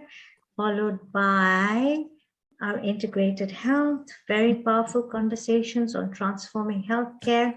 And on that note, I'd like to say a very warm global namaste to everybody. Thank you very much for having me. That was so lovely. Thank you. Signing off from Hong Kong. Yeah. And yeah, looking forward to next week, guys. Thank and you. see Get you, to bed now. Priscilla. Again. Bye-bye. Bye-bye. Miss Sharon Rose, how are you? Namaste. Namaste. Welcome Well, to you. How's everything going? We're happy here because we had just no rain for months. No rain. We were doing special pujas to bring the rain. Now it's raining every day. Everything's growing like crazy. It's Beautiful. That's awesome. Let me quickly introduce you. Sharon Rose, MA, winner of the Filmmaker of the Year Award from the 20th World Congress on Qigong, Tai Chi, TCM, Taoism, and Natural Healing, is the director, producer of the forthcoming documentary series, Quantum Qi, The Taoist Art of Nurturing Life. Sharon has lectured, performed, and presented her films in numerous universities, spiritual centers, cultural organizations, and museums, and was a consultant to the National Endowment for the Arts. She's the author of The Path of the Priestess, a guidebook for awakening the divine feminine, and is currently completing a CD, The Nectar of Bliss, dedicated to the healing power of the divine feminine in cultures throughout the world. Welcome, Sharon. Such a joy to have you today. Thank you. Thank you. And I learned so much about tea. Yes. And Seema, the packaging, can we get those in the US? Your products? We're working on it. Yes. Yes. We're working on it. I loved hearing about, the creativity behind all of the packaging. That was as beautiful as you are. Oh, bless you. Thank you. Such kind kind words. I feel humble. I can send you over all the information. We have a whole, a whole story, we have menu inlays. We have, I mean, the branding is done beautifully. I mean, everything, tea descriptions, benefits, etc. It's all there. And I thank you for your kind words, Sharon. It's so good to see you after I've been traveling, right? I've been traveling, so I'm finally back in Hong Kong, and in this sweltering heat, Kiran, you know what I'm talking about. Yeah, the humidity especially, that's so The trying. isn't it? humidity zaps you. You know, I got out yesterday evening thinking I was very sensible. Mhm. I said, yeah, I won't go for a walk in the morning like all my other friends. I won't go at midday like my other friends. They're crazy. I don't know what's wrong. I said, I'll go in the evening. I'll be the smart one. I was out for 45 minutes. I was sweat when I came home. That's Hong Kong. And does your hair get all big and frizzy? It gets all frizzy, and then you really have to tame it down, you know. You know, Hong Kong, I know. everything gets frizzy. And you have to carry a big bottle of water with you everywhere you go. Right. Well, which is really good because you're replenishing constantly. Yes, absolutely. Having said that, I am in a food lover's paradise. You know that. I know. Hong Kong is a food lover's paradise. I It's know. amazing. Enjoy it. Bask I'll in show you what I'm enjoying. Let me just. I've Yes. been feasting Yes, on please. these. Oh my gosh. I've just like completely forgotten about that fruit. Dragon fruits. Yeah, I've completely forgotten. They're so yummy, and lychees are in season right now. Lychees, yeah. And You you know get those the little big, one, the huge granddaddy you get Taiwanese the- mangoes. But going back to the lychees, are you getting the big red ones now or the longan? You know, the longan, the So brown we're one. getting the small ones and the big ones right now. Both are coming in right now. And we're getting the big, huge Taiwanese mangoes. Oh, wow. The Nice. big ones, like one mango is enough for 3 people. Yeah, exactly. Kind of. They're huge. We're getting those. We just devoured them, right? And devoured them. So we don't have any more. Enjoy. So Yeah. And you're and meeting the all of lovely your old friends, catching up with them. catching up, yum cha, dim sum. Yeah. It's Whole 9 yards. Sharon, have you been to Hong Kong before? No, Okay. no, I haven't. Well, I haven't. well, when things open up, Kiran, that. we should plan a whole healing or earth trip over to Hong Kong. I know, right? Wouldn't that be And awesome? you and I can show them Hong Kong like We'll show nobody them else can. We'll show them around and we'll show them off to our friends as well. Yes, absolutely. We have some common friends as well, so it's great. Absolutely.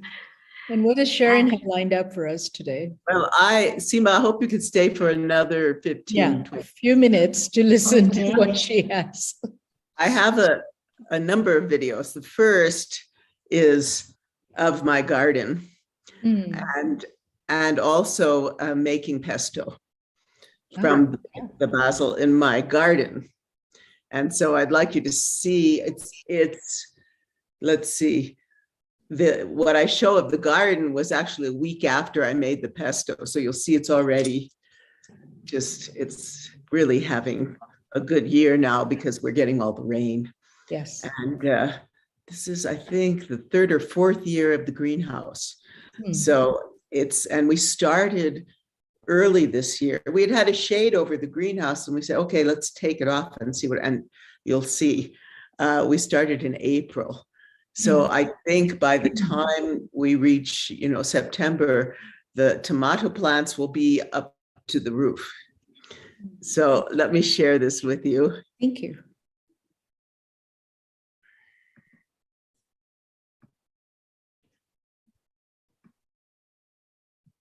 What's the weather like there in the States right now, Sharon? Well, it's all different. We had a very dry spring, very unusual.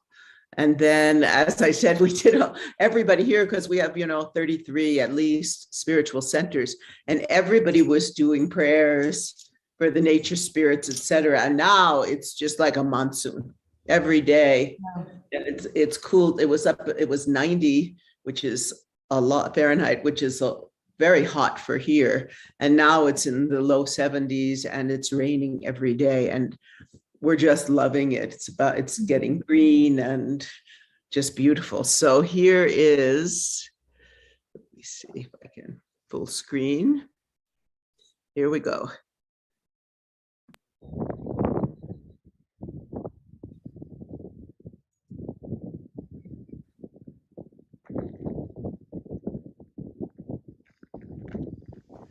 So this is our berry garden. And we have, you can see here, these are in India, you'd call them amla, we call them gooseberries. And we have a lot of these. And over here, we have raspberries. This is raspberries, and this is rhubarb. So we have a bunch of that growing. And you can see all our berries and our dear Aurora. Hi, Aurora. Hello. She loves it back here. These are Nanking cherry trees. Wow. And then here is the outdoor garden. So, of course, we have tomatoes. Lots look at of that. tomatoes. How many acres is your whole space there? I don't know. We have 13 and a half acres. Okay. I don't know how big. Then we get to our chickies. Hello, chickens. Hi, girls. And then here we have all different kinds of peppers. Jalapenos, serranos, cayenne, all different kinds. This is cabbage. Over here, right here, I'm starting some sugar snap peas, and it's Brussels sprouts and artichokes. And over here, we have cilantro, parsley, chives, and lettuce. And then these are strawberries. This is the first year for them, so they'll take a while. So how long did it take to plant and and grow the strawberries? This whole group here, We the first planted two about boxes, 2 months we ago. have potatoes. 2 months ago, okay. So they won't be coming up for a bit, but we can eat them all winter. And then in the very back, by the chicken house, we have onions growing. And here is our beautiful view of the mountains, and there is the greenhouse. Here we are in the greenhouse, and what's this? I bet you recognize that. Tulsi. And here are snow peas. Behind them here, they are onions, scallions, and cucumbers. And then here is garlic. And that's some mint down there. We're trying this new vertical growing here. This is all lettuce, as you can see, romaine. And this is lemon balm. Here we have some dill and more snow peas and more cucumbers. And so we're going to look at some really cool stuff now. These are our gigantic cabbages. And we're growing some more right there. And then over here I have some calendula, lemongrass growing, and some nasturtiums, rosemary and lavender. And then I'm starting some broccoli over here. And let's see, now we have tomatoes. tons of tomatoes. Tons. Look. Oh, here's some actually starting to turn to orange. Lots of tomatoes here. They're going pretty high for this time of year. In fact, look over here. That's the roof. So they're going pretty high, and they're all producing. They're hidden now because we've tied them up. Lots of tomatoes. Lots of them. Then we're going over here, and we have our basil. This is our basil. Keeps growing. Over here we have some lettuce, and we just started some bok choy. And then over here, more lettuce, and that is pretty much, we're going to be pulling that up and finishing that. And then we have our more peppers. So it's going to be a very interesting year. We're going to walk through again. And there's one more thing that I wanted to show you, and we'll see how these do. I just planted these roselles. So roselles are hibiscus, but edible hibiscus, very high in vitamin and antioxidant, and delicious. So that's, oh, here's some dill right here too. So that is the story on, I think this is the 24th of June, 2022. Global Namaste to you all. I'm Sharon Rose, and today we're going to make some pesto. So follow me.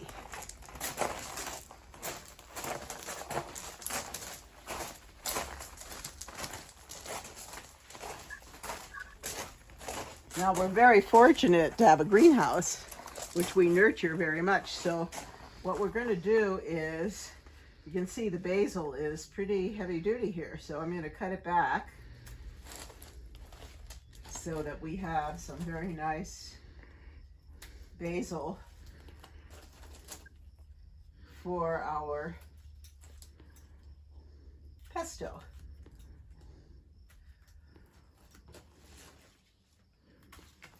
Generally, if you cut off the tops, then it'll just keep growing. You'll have basil all year, at least for the growing season. You can see some of this is starting to flower, so we definitely want that part. Here's some with some flowers. Let's take some of this.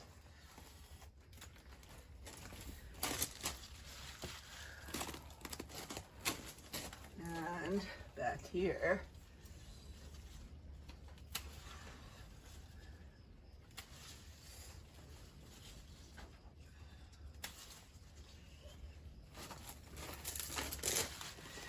Let's see.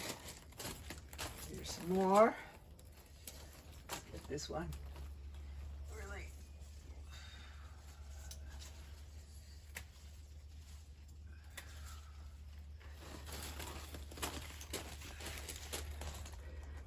Okay.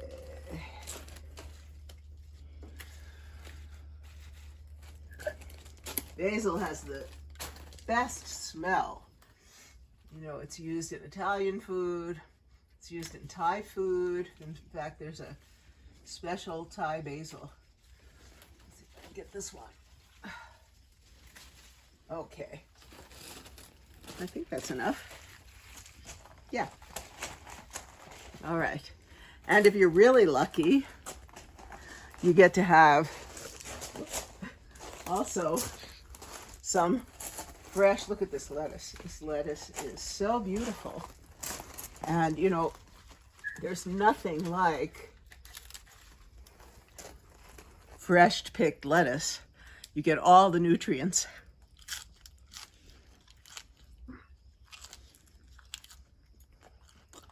So delicious and so good for you.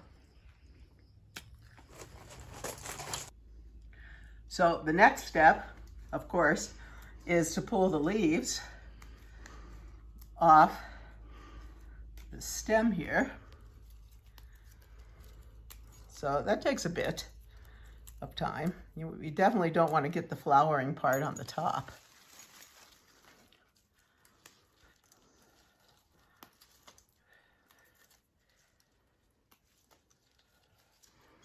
It smells so good, this basil. Really, I encourage I encourage you all. Basil's a really easy thing to grow. You can grow it in your window, actually.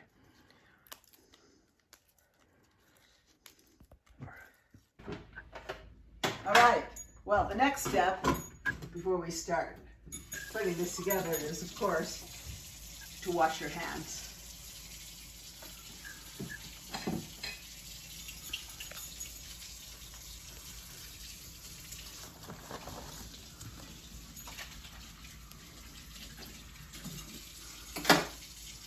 All right, now we're going to take the leaves that we're going to take the leaves, wipe your hands too, and we're going to wash them. So we have the water coming in. Now basil, they call it basil the king of herbs. It has really, really good anti-inflammatory properties. And I want you all to know that we grew this basil from seed. So I think what the whole dinner will cost, what? Not much. Some garlic, some Parmesan.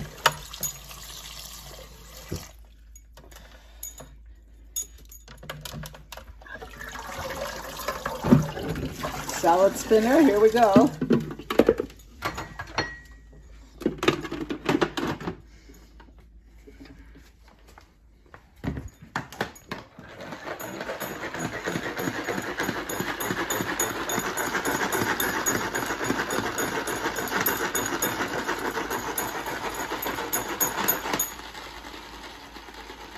Get the water out.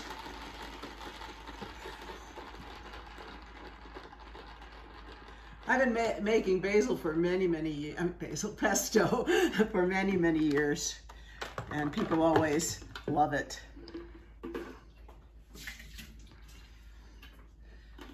It's so easy. All right, so we've got our ingredients here. Pine nuts, garlic, Parmesan, and salt, and of course, basil. So I start by putting in the food processor. Oh, one more thing, we need olive oil, of course. The pine nuts. Oh, this is gonna be a nutty one. This is a lot of pine nuts. But now I do it to taste, honestly. So then we're gonna pour some olive oil, and we'll see if we need more. And then I also put in the garlic. We're growing it this year, so we're gonna have amazing garlic. And you know that I've told you all that, here's the Parmesan, that I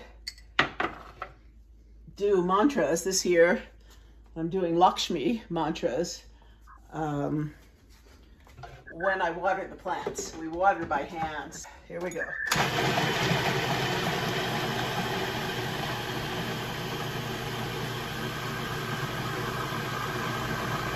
So let that grind up.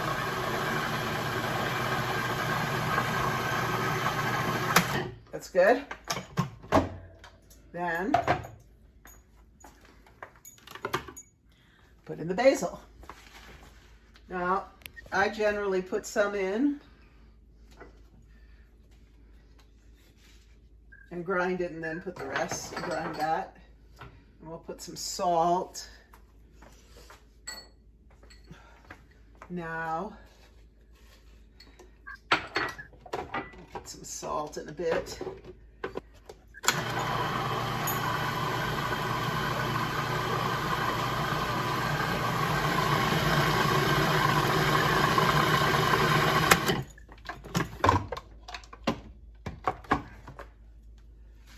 We'll put in the rest.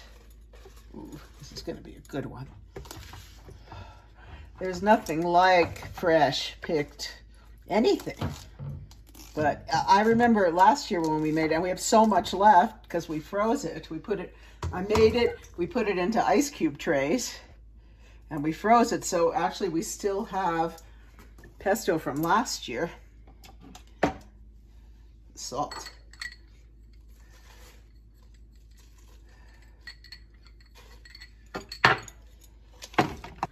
Here we go.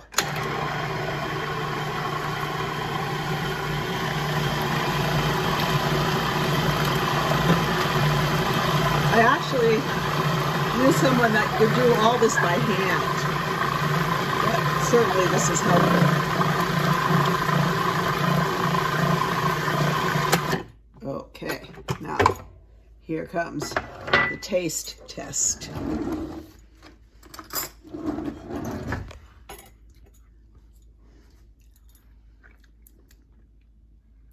Wow. Delicious. Woo. Delicious. Yes, and then what you do is we have prepared some pasta here. And whew,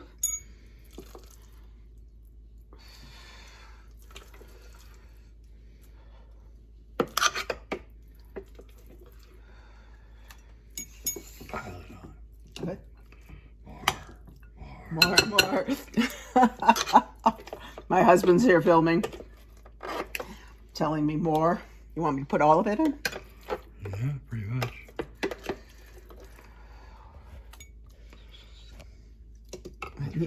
That's probably enough. Yeah, I need some forks.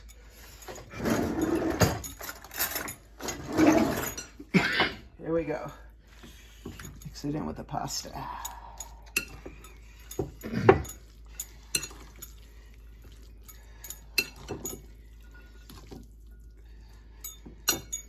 Now, if you know any nice Italian songs, you could sing that, but I don't know any at the moment. I can't think of any. I used to know some Italian songs.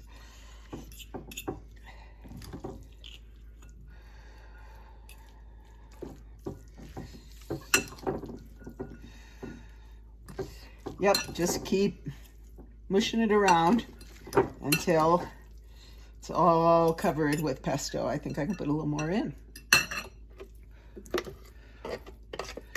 Also, sometimes we like to make the pesto and just put it on bread or crackers. That's always a nice, this is a fast meal if you're having a party or you just don't have a lot of time to cook. I think that's it.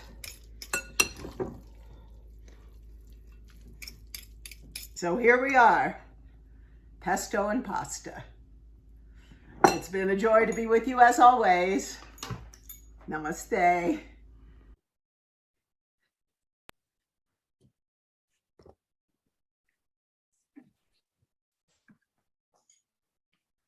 Hi, Sharon. Hi. That was lovely. You know, when you did the last part, you put the garlic in, and I was like, I think I can smell the garlic. I love pesto. I love pesto. I was like, I can smell it. I want to eat it now. Dive into that big blender of yours. We had a party I'm last so night. hungry. Yeah, I'm I so bet you hungry are. now. Me too. We had a party and I made pesto and Yeah. people were piling it on their plates. Right. Also, we had salad from the garden. Sure. And they, when we ran out of, because I had made pasta, we ran out of that, they were just eating the pesto. Just It's so yummy and fresh and vibrant. Now, you mentioned freezing your pesto from the previous year in Yes. ice cube trays and all that. The color changes though, right? It's a little darker. Darker, yeah. So how do you handle that? That's fine. And Nothing, you just, yeah. we like to put it on. They have these like, they're called bobolis that are like the base of a pizza. Yeah. So we like to put it on there and Yeah. then put some sun-dried tomatoes. Yeah, exactly. I was thinking the same thing. Cook with it, once the color is gone, because you don't want it on your salads or what have you. Actually, last night I took some of what we saved from last year. Sure. And mixed it with all new, and it was really good. It was really, now this year, what's interesting, we bought a lot of pine nuts last year, but we went, the pine nuts are now a pound and a half, or like $45.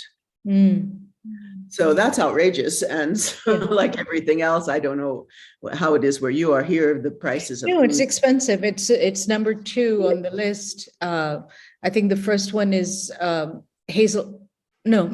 nuts. And then pine nuts is number 2, But I did find some wholesale that are like 5 pounds for about $100. So I ordered that. We'll see how that, because then it's more like, 20 a pound or something like that. So we'll see how, but Peter May, who's been on the show, and I have a little video of him too. He is now feeding the trees an alchemist, and he's and he's also a musician. I'll have to have him come, and he creates plant music. He hooks up this device and then does these big events with his oils. He anoints people with these oils, and then has his whole musical event. And next one I'm going to record for all of you. Interesting. That would be lovely. Thank you. But he is now, we have lots of pinyon pine trees here.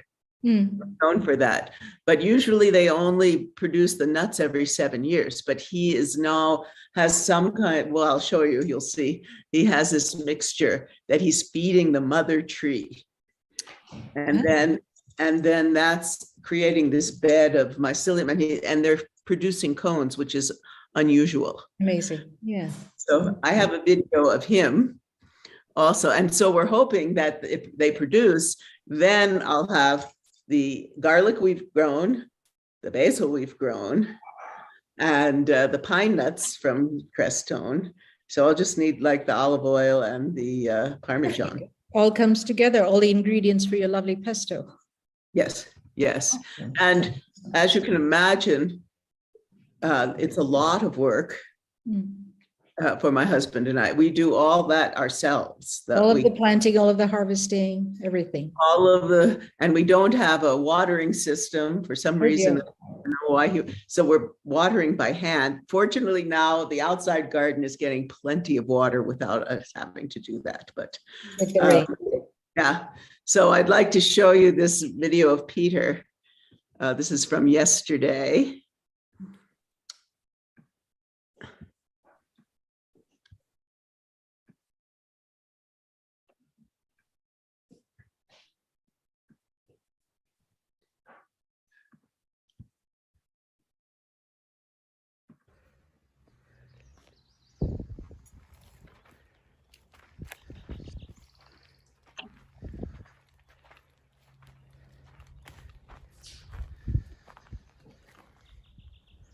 So today we're visiting a pinyon pine forest, and this one's interesting because it's close to the creek. A lot of times they will come close, but not too close because they don't like a lot of water. But what they do like from time to time is fire, but not fire in like the giant wildfires, but the very low intensity fire. And we haven't had a lot of those. So what we're doing instead is we've come up with an alchemical substitution for what we call good fire. And when we burn with the good fire, the clean out fire, the low intensity fire, we have produced this ash. And it's a very small amount of the ash, it's the white ash. And what we found is that when we're in a meditative state, we can qualify that ash that's burning. That's probably the biggest secret you're going to hear today. And we can demonstrate it. For instance, my sister wanted milkweed because she loves monarchs back in Michigan. So last May we went and burned. She had no milkweed plants, but that was the intention. We meditated, we burned. Fire kind of showed us. And a month later, there were milkweed plants all over the place. And then the monarchs came back. So we're bringing our spirituality into action. We're integrating because other things are, in a sense, depending on us, and they have depended on us. Because who can bring fire of all the beings, right? We can. Sure, the thunder dragon can bring it, but we can bring it in actually the circumstances that could really be beneficial. So when we can't bring fire for whatever reason, we bring what I'm calling the mother tree food, which is the trace elements, the effective microorganisms, shilajit mud, endo and ecto mycorrhizal fungi, and really good water. And what we do is we put this on the base of the trees, and ideally we even give it a little pile of what we use as distilled chips, and then we create this mycelium nursery. And what's happened, and these are kind of new, these trees are new to this whole process. They're looking pretty good, and there's a few cones being produced, actually quite a few. And we're picking this one because it's one of the bigger trees here. But if we feed this tree, then this tree kind of acting as the mother, and it's a multi-stem tree, so there's other things going on. It can start to feed the other trees. And so how do we take care of the earth? It's kind of like almost overwhelming to even think of that, right? Maybe we can start with the forest, but how do we take care of the forest? That's even overwhelming. What we can do is find the mother trees and feed them, and then they take care of the forest.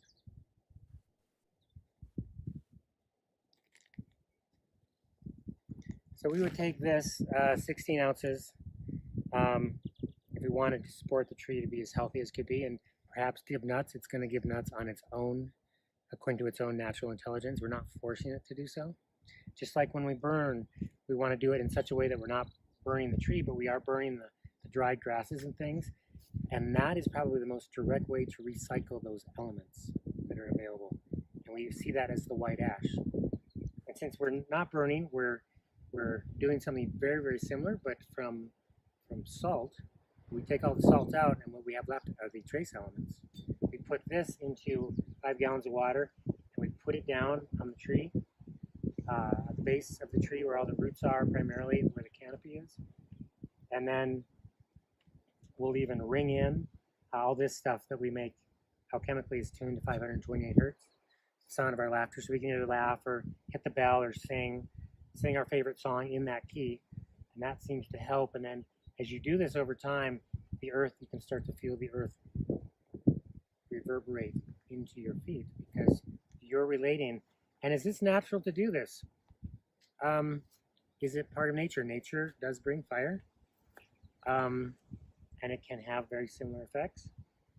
And since when we tune into our nature and we join with nature, we call, I like to say we're creating or being part of quantum nature, where we're really a part of the natural world, and we know it and it knows it, and then we help it and it helps us.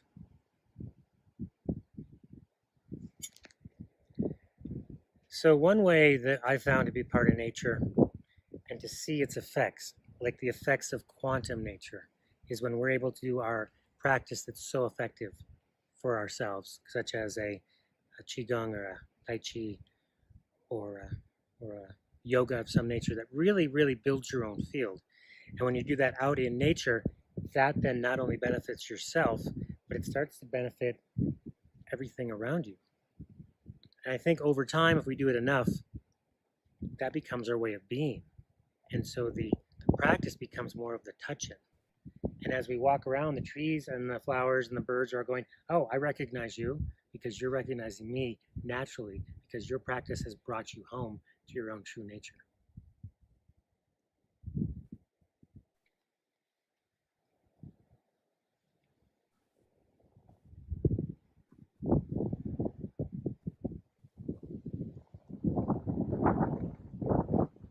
That's warmest in there. This tree's gonna get a good. I was.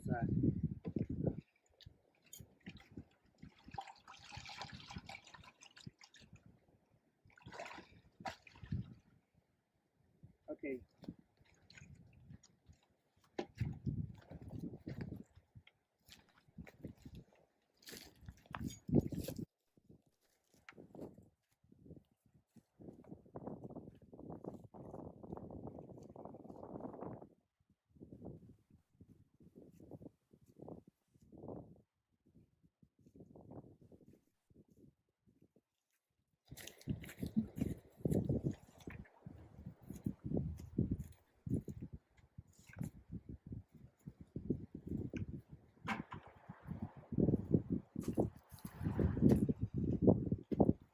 Feeding the mother tree.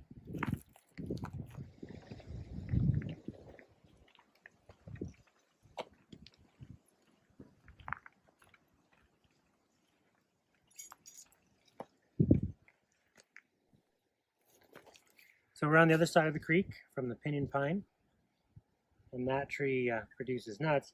This tree is a cottonwood tree. It recently died, and so we cut it into these lengths, and we're inoculating it with plugs for turkey tail.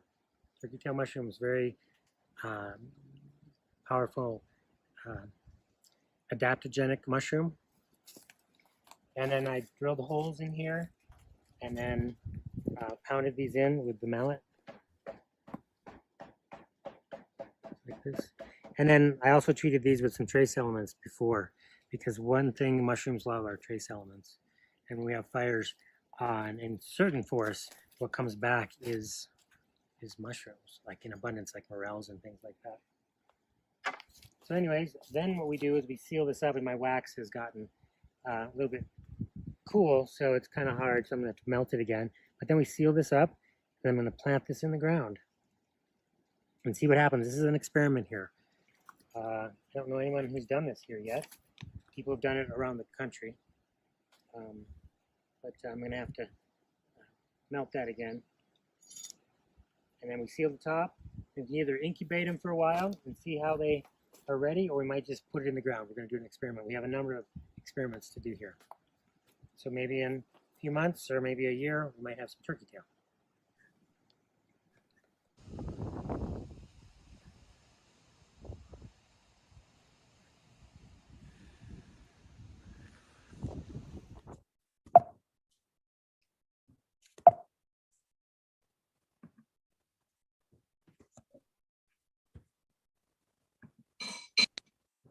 Wow.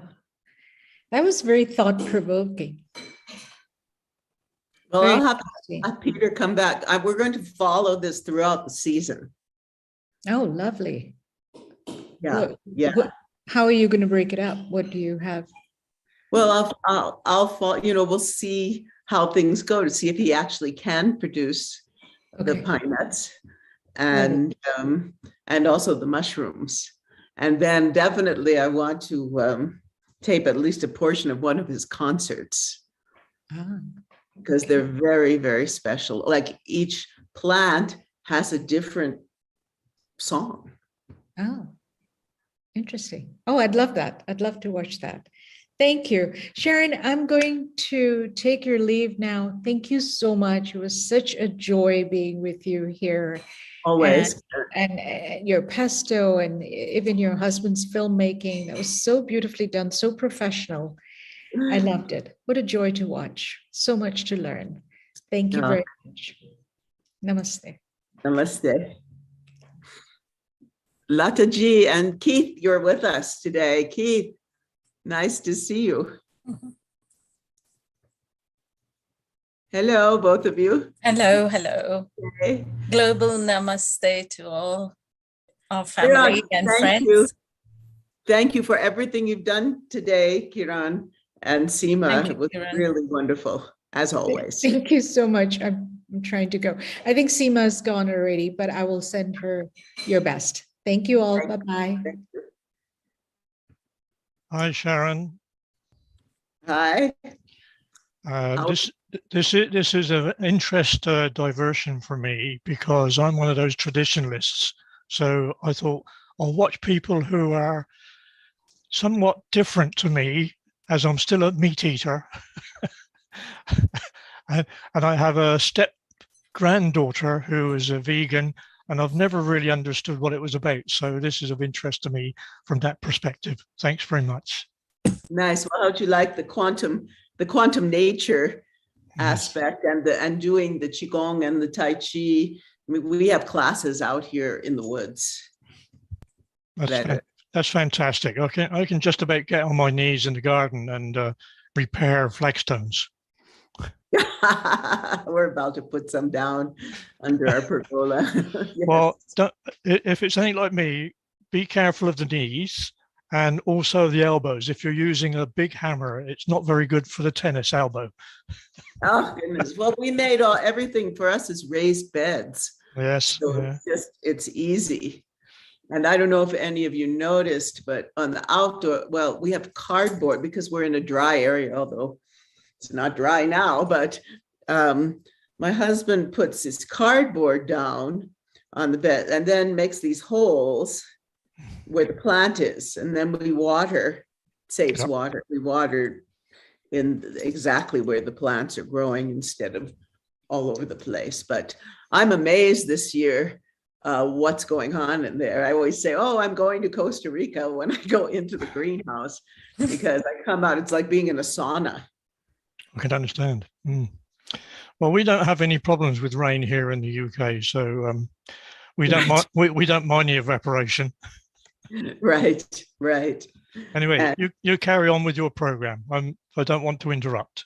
It's always nice to see you. Thank you very much. And we're preparing for the 22nd World Congress on Qigong and Tai Chi and etc. alternative health. We're preparing a 4-hour quantum Qi, Wai Ching and I event, and it's going to be quantum healing, quantum nature, quantum alchemy, quantum Qi. We're going to have experts and panels and hoping to actually have some people from Healing Our Earth join us for the alternative health.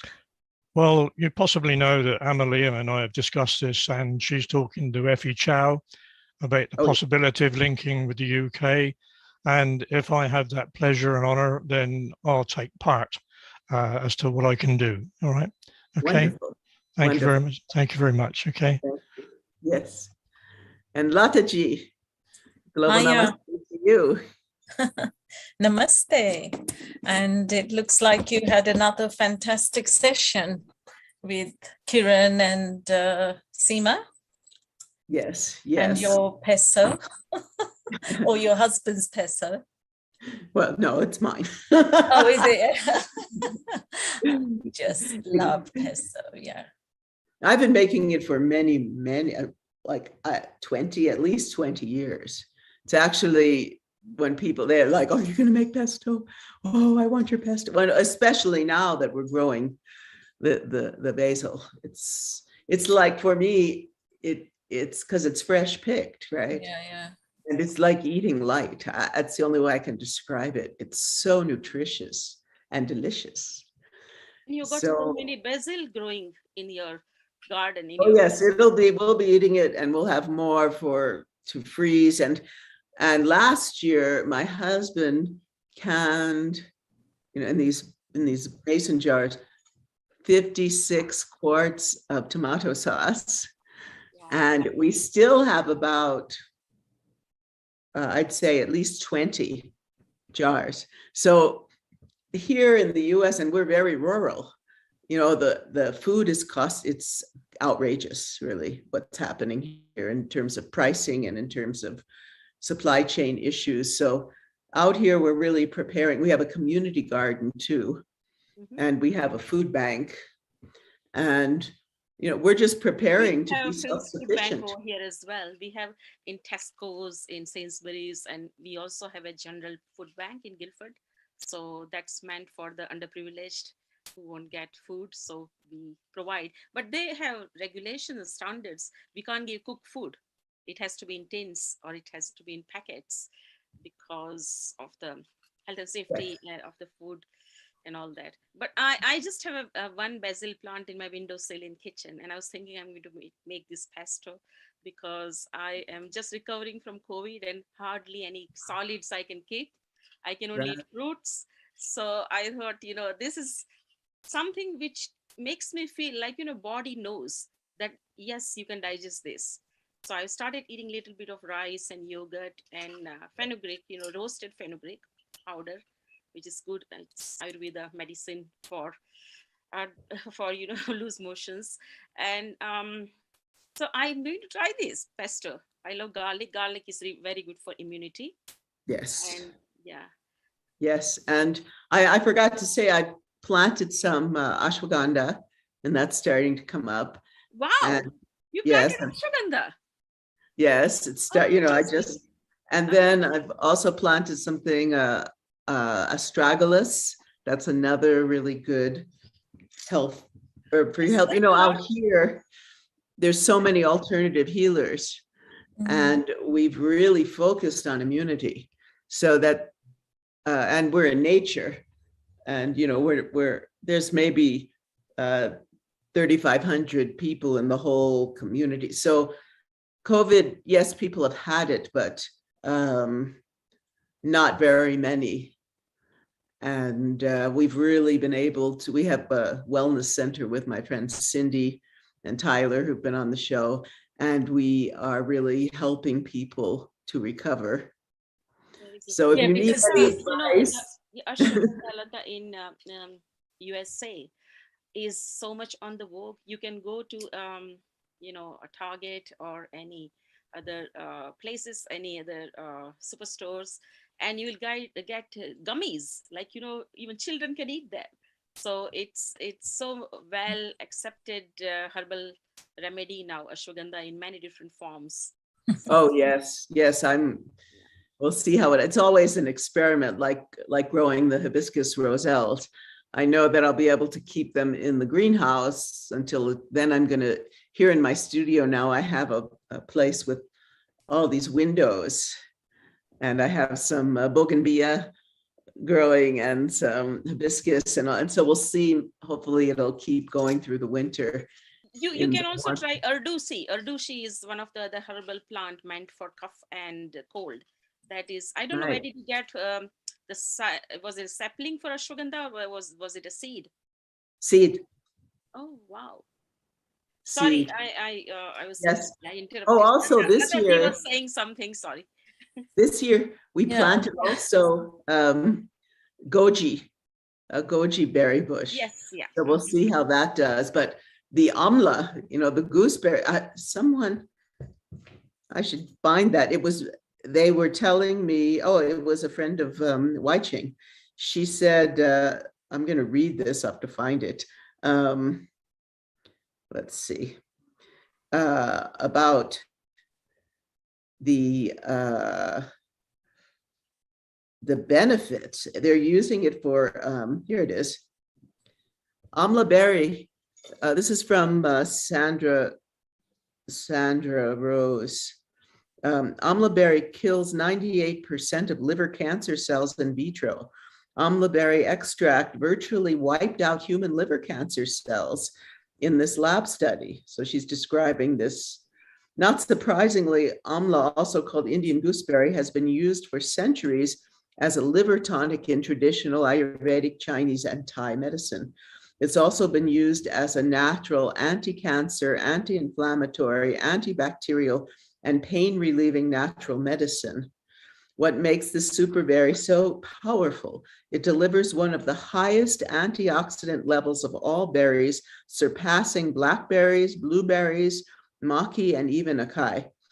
While the use of amla against cancer is still in an early stage, it's already been shown to possess other powerful health benefits in multiple clinical trials on humans, significantly reducing blood pressure, total cholesterol, LDL cholesterol, triglycerides in patients with high cholesterol, lowering blood sugar levels in type 2 diabetics, and improving arterial elasticity. While fresh amla berries are not easily found, freeze-dried powder and concentrated supplements are widely available at supplement retailers. So I was thrilled. And last summer, Seema gave me this recipe for omelet chutney. And then we had a party and we had samosas with the chutney. People were flipping out. I mean, here, you know, there's the ashram, there's all these people, yogis and all that. So I also make the amla love of chutney. Indian food. I also make amla chutney and Chyawanprash, which is like a tonic you have to eat first thing in the morning, and it's got all the spices like, you know, clove, cardamom, even saffron, and it has got honey. It has got cinnamon, so it has got black pepper, so it's tangy as well, a little bit, you know, sharp. So yeah, it's really very good. So do you make that? Do you make it? I make it. Yeah, You make you've got a recipe. Yes, yeah, I can share the recipe. My mom taught me. She was making whenever she was living with me, and because I had to make with her, I learned that way how she was making it. So yeah, so Wow, I've never heard of these remedies. I love kitchen household remedies, and it's just, you know, because Modi's mother, I've also, she was amazing, healing people with these herbal remedies and natural ingredients. And they're so powerful. And it's just been, you know, sort of hidden from us and buried away so that we don't, and so that we buy the drugs and we buy the chemicals and forget the power and the confidence we've always had in these natural medications. That's true. And you know, perhaps you would remember that when we were growing up, we had pickled amla as one of the things which was always in the kitchen, or you can get it by vendor who is selling, you know, a street vendor will sell pickled amla, pickled in salt and water. That's it. But really, yeah, that was a normal kind of snack in the school. You can go and the vendor will be selling outside. It will be in the home as well, because you pickle it and it stays for longer time. And because, you know, as youngsters, like the taste of that salty pickled amla. Yeah, so I tried to pickle them as well. I couldn't eat them in good time, so I dried them then, and they became so nice. And you know, you can eat it anytime then. Well, I didn't grow up really much in India. Yes, I did try some of the lifestyle and the street food. But yeah, I didn't live there long enough to get these. But maybe I was in the wrong part of India, you know, Bombay and Pune. You're from Gujarat, isn't it? Yeah, or Gujaratis do that wherever they are. So yeah, no, we Gujaratis in used Bombay, to. they would do that. And Gujaratis what in Pune about do that? So it's because it's just add salt and water. Sorry. I was going to check with you about Brahmi. Brahmi is another herb or Ayurvedic remedy. Very good for both for memory and for sleep. People who have insomnia, they should have Brahmi, because that lets you, that's like a herbal remedy for insomnia. And it relaxes your brain, and it is very good for memory as well. So it's given to children for memory, and people take it for, so Brahmi is also used to when you make, you know, my mom used to make homemade herbal oil to put in the hair. So Brahmi is put in there. So when you put the hair oil in the in your hair, it automatically calms your brain that way. And, strengthens. Yeah, it's like chamomile effect. You know what chamomile does in tea? It's calming effect.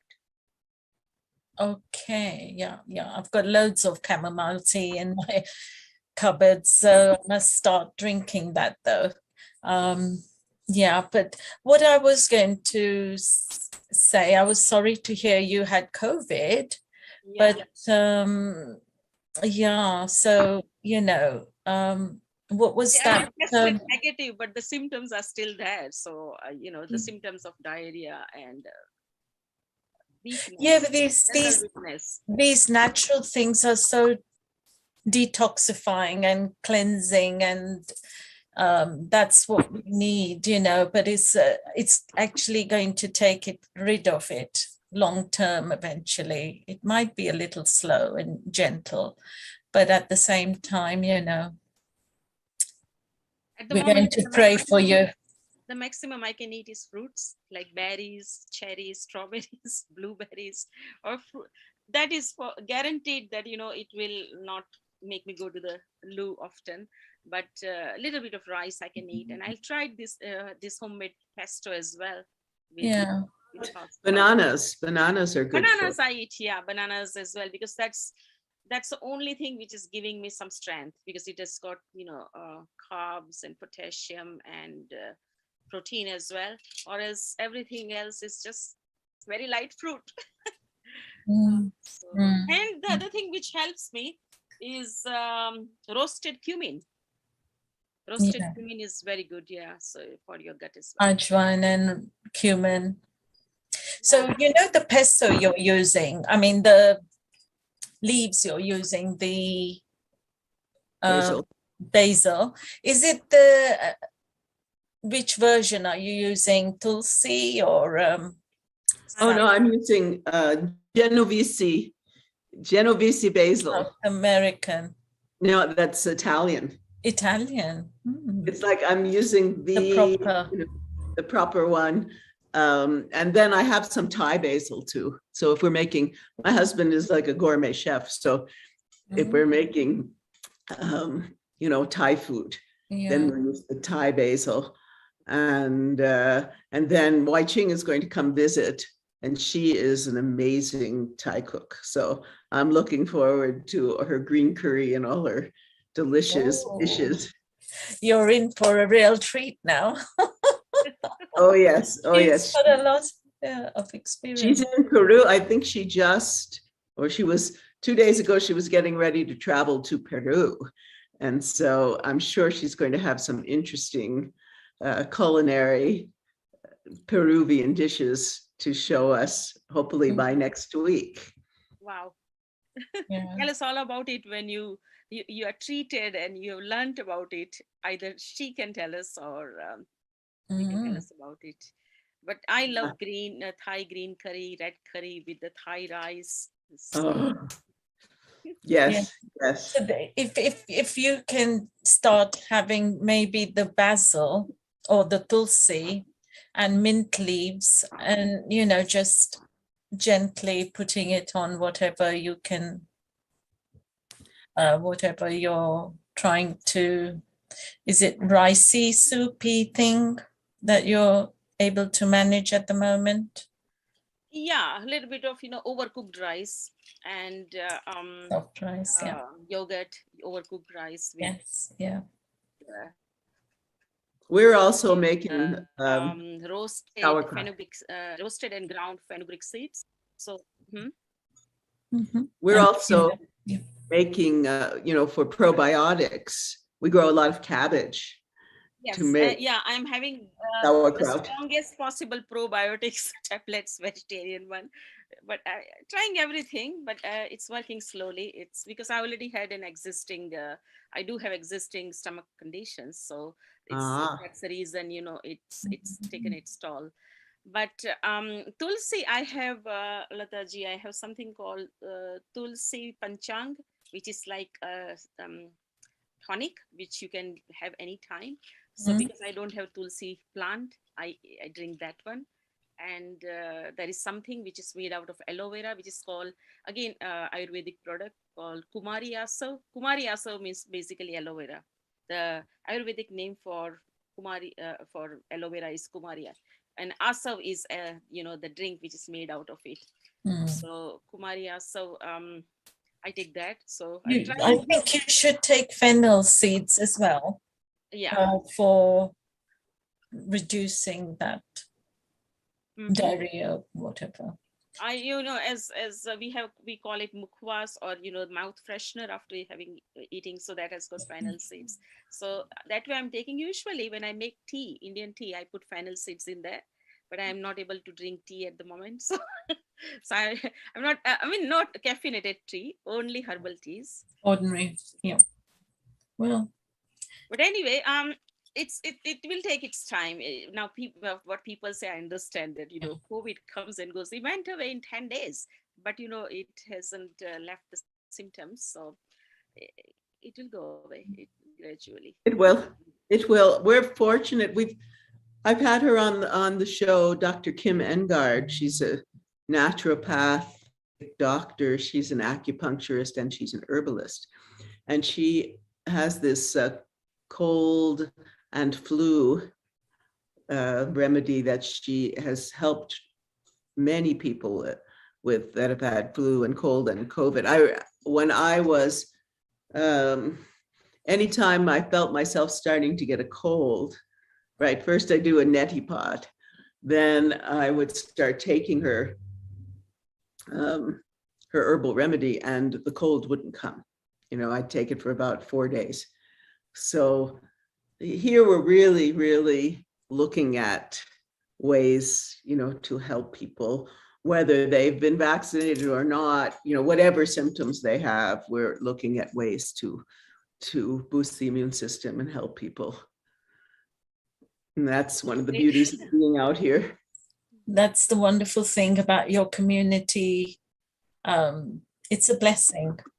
Because I find that community in USA, it's not an easy thing where everyone fends for themselves and people are very, very individualistic, I would say. So to have a community there is really a blessing.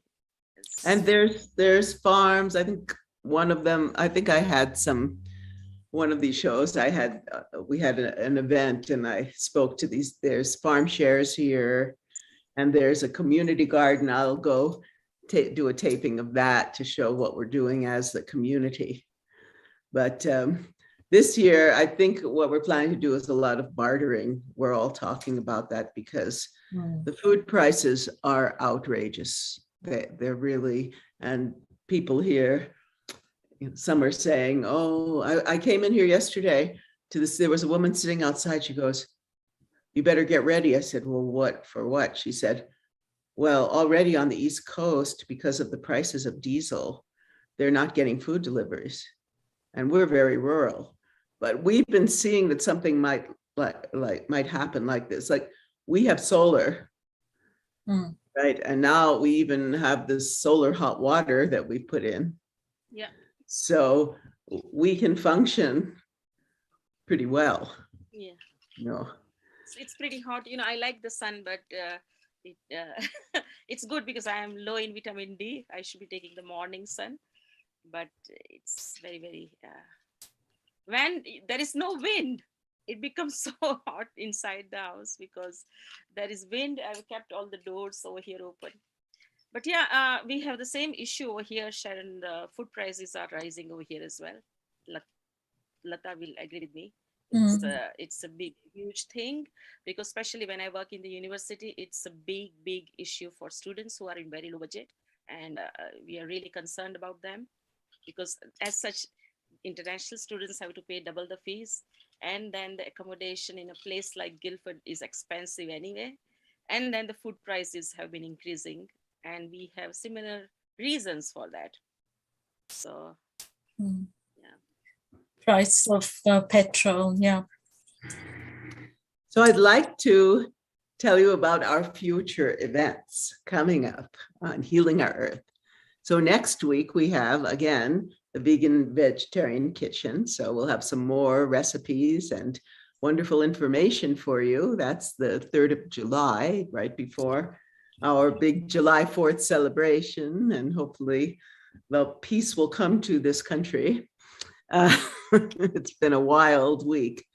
And then we have Guru Purnima special. And that's going to be wonderful as always, paying homage to our gurus. I'm planning to have a little video of my Guruji, Sitara Devi, teaching me the Durga dance. And maybe Antonia Minicola and some tabla playing friends and will come.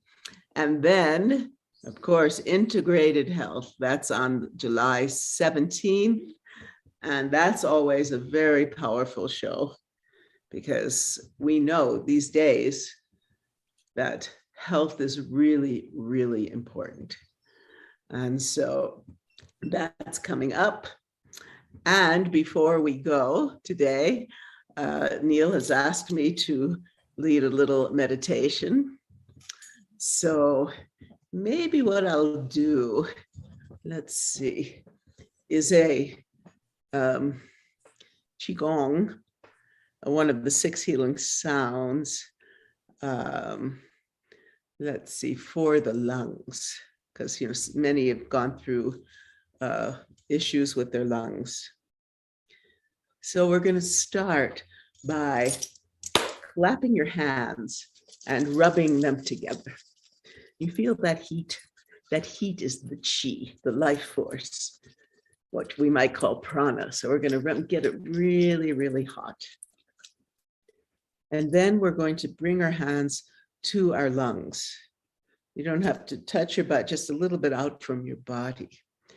And you're going to close your eyes. Take a few breaths. And just as though you had 2 little flashlights coming out of your heart, down your arms, into your hands, you're going to look into your lungs and just sense, open your psychic senses and just sense what your lungs feel like. So take some deep breaths and fill all the way up and feel not only the front of your lungs, but the sides and the backs, and breathe out. Now we're going to look left and right with your eyes into your lungs, and you're going to see any kind of disturbance. Some people see it as, like dark spots. Some people see the healthy as very bright. So we're going to look 21 times back and forth into our lungs.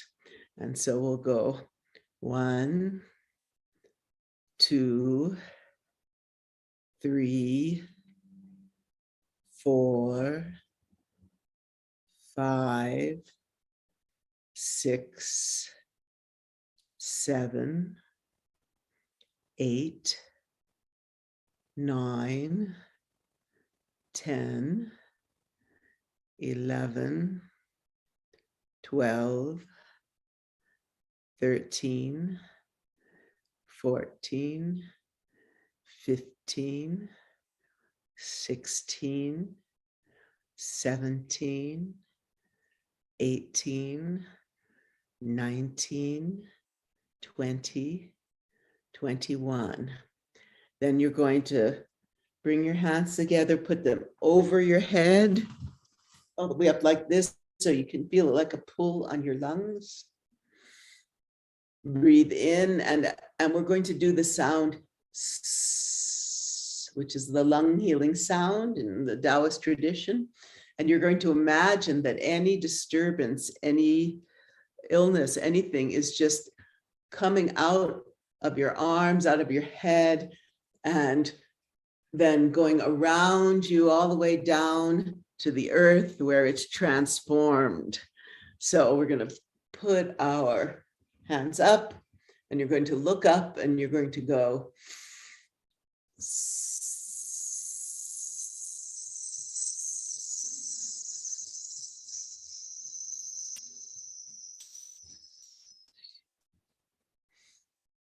And like smoke, allow all that pain, any kind of illness to just leave you and go down into the earth where it's transformed by Mother Earth into golden light. And then as you let it go, then imagine this golden light coming up into your body through your feet and your calves and your knees, into your thighs, into the base of your spine, up through your Sushumna, your central channel, all the way up, pouring down your arms, pouring into your lungs, filling your whole being with healing light. Then we're going to do it again. And this time we're going to work on the emotional level. So the lungs hold sadness and grief. So as we look left and right, we're going to think about or imagine any issues in our life that is causing us sadness and grief, or the person causing you sadness and grief. And you're going to let that go. So when we do this, we're going to imagine all of that in our whole field and our whole emotional body just leaving. And according to Mantak Chia, who taught me this, Grandmaster Mantak Chia, the earth loves this energy. It's like fuel to transform into light and give back to you the beauty of Mother Earth. So let's do this again. We're going to rub our hands together, feel that warmth, and bring your hands to your lungs. And we're going to go look left and right. And we're going to now see any situation or any people that are causing us sadness and grief. Well, let's think about what's going on in the world today. We're going to release all that. So we're going to go starting left and right. 1, 2, 3, 4, 5, 6, 7, 8, 9, 10, 11, 12, 13, 14, 15, 16, 17, 18, 19, 20, 21. Lift your arms, feel that stretch in your lungs. We're going to sound and allow all of that emotional turmoil to just leave you.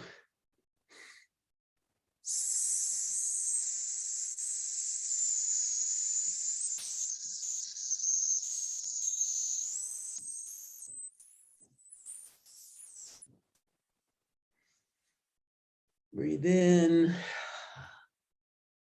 lower your arms. Feel the light, the golden light coming from the earth into your feet, your ankles, your calves, your knees, your thighs, all the way into your spine, into all of your internal organs, all the way up into your throat, also down your arms, up, all the way up through your head and shower around you. And then once more, we're going to rub our hands together, put them on your lungs, and from your heart, you're going to see this light, white light, pouring through your lungs, the light of love, the light of chi, the light of beauty, and the light of grace.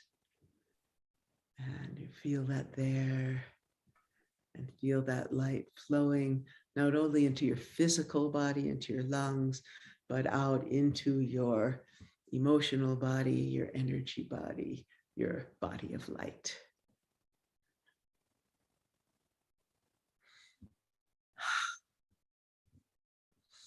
This was a teaching called part of the 6 healing sounds that when I first got me into the whole Qigong world, I was working on a film documentary about the energy body. And I went to a wonderful place in Western Massachusetts called Eastover Estate, where they had a big event going on for Qigong and Tai Chi.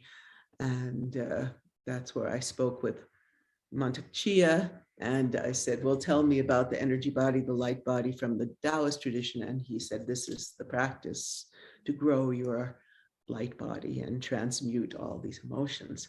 And so, but there at the event, there were all kinds of many, like I'd say about 12 different Qigong and Tai Chi masters.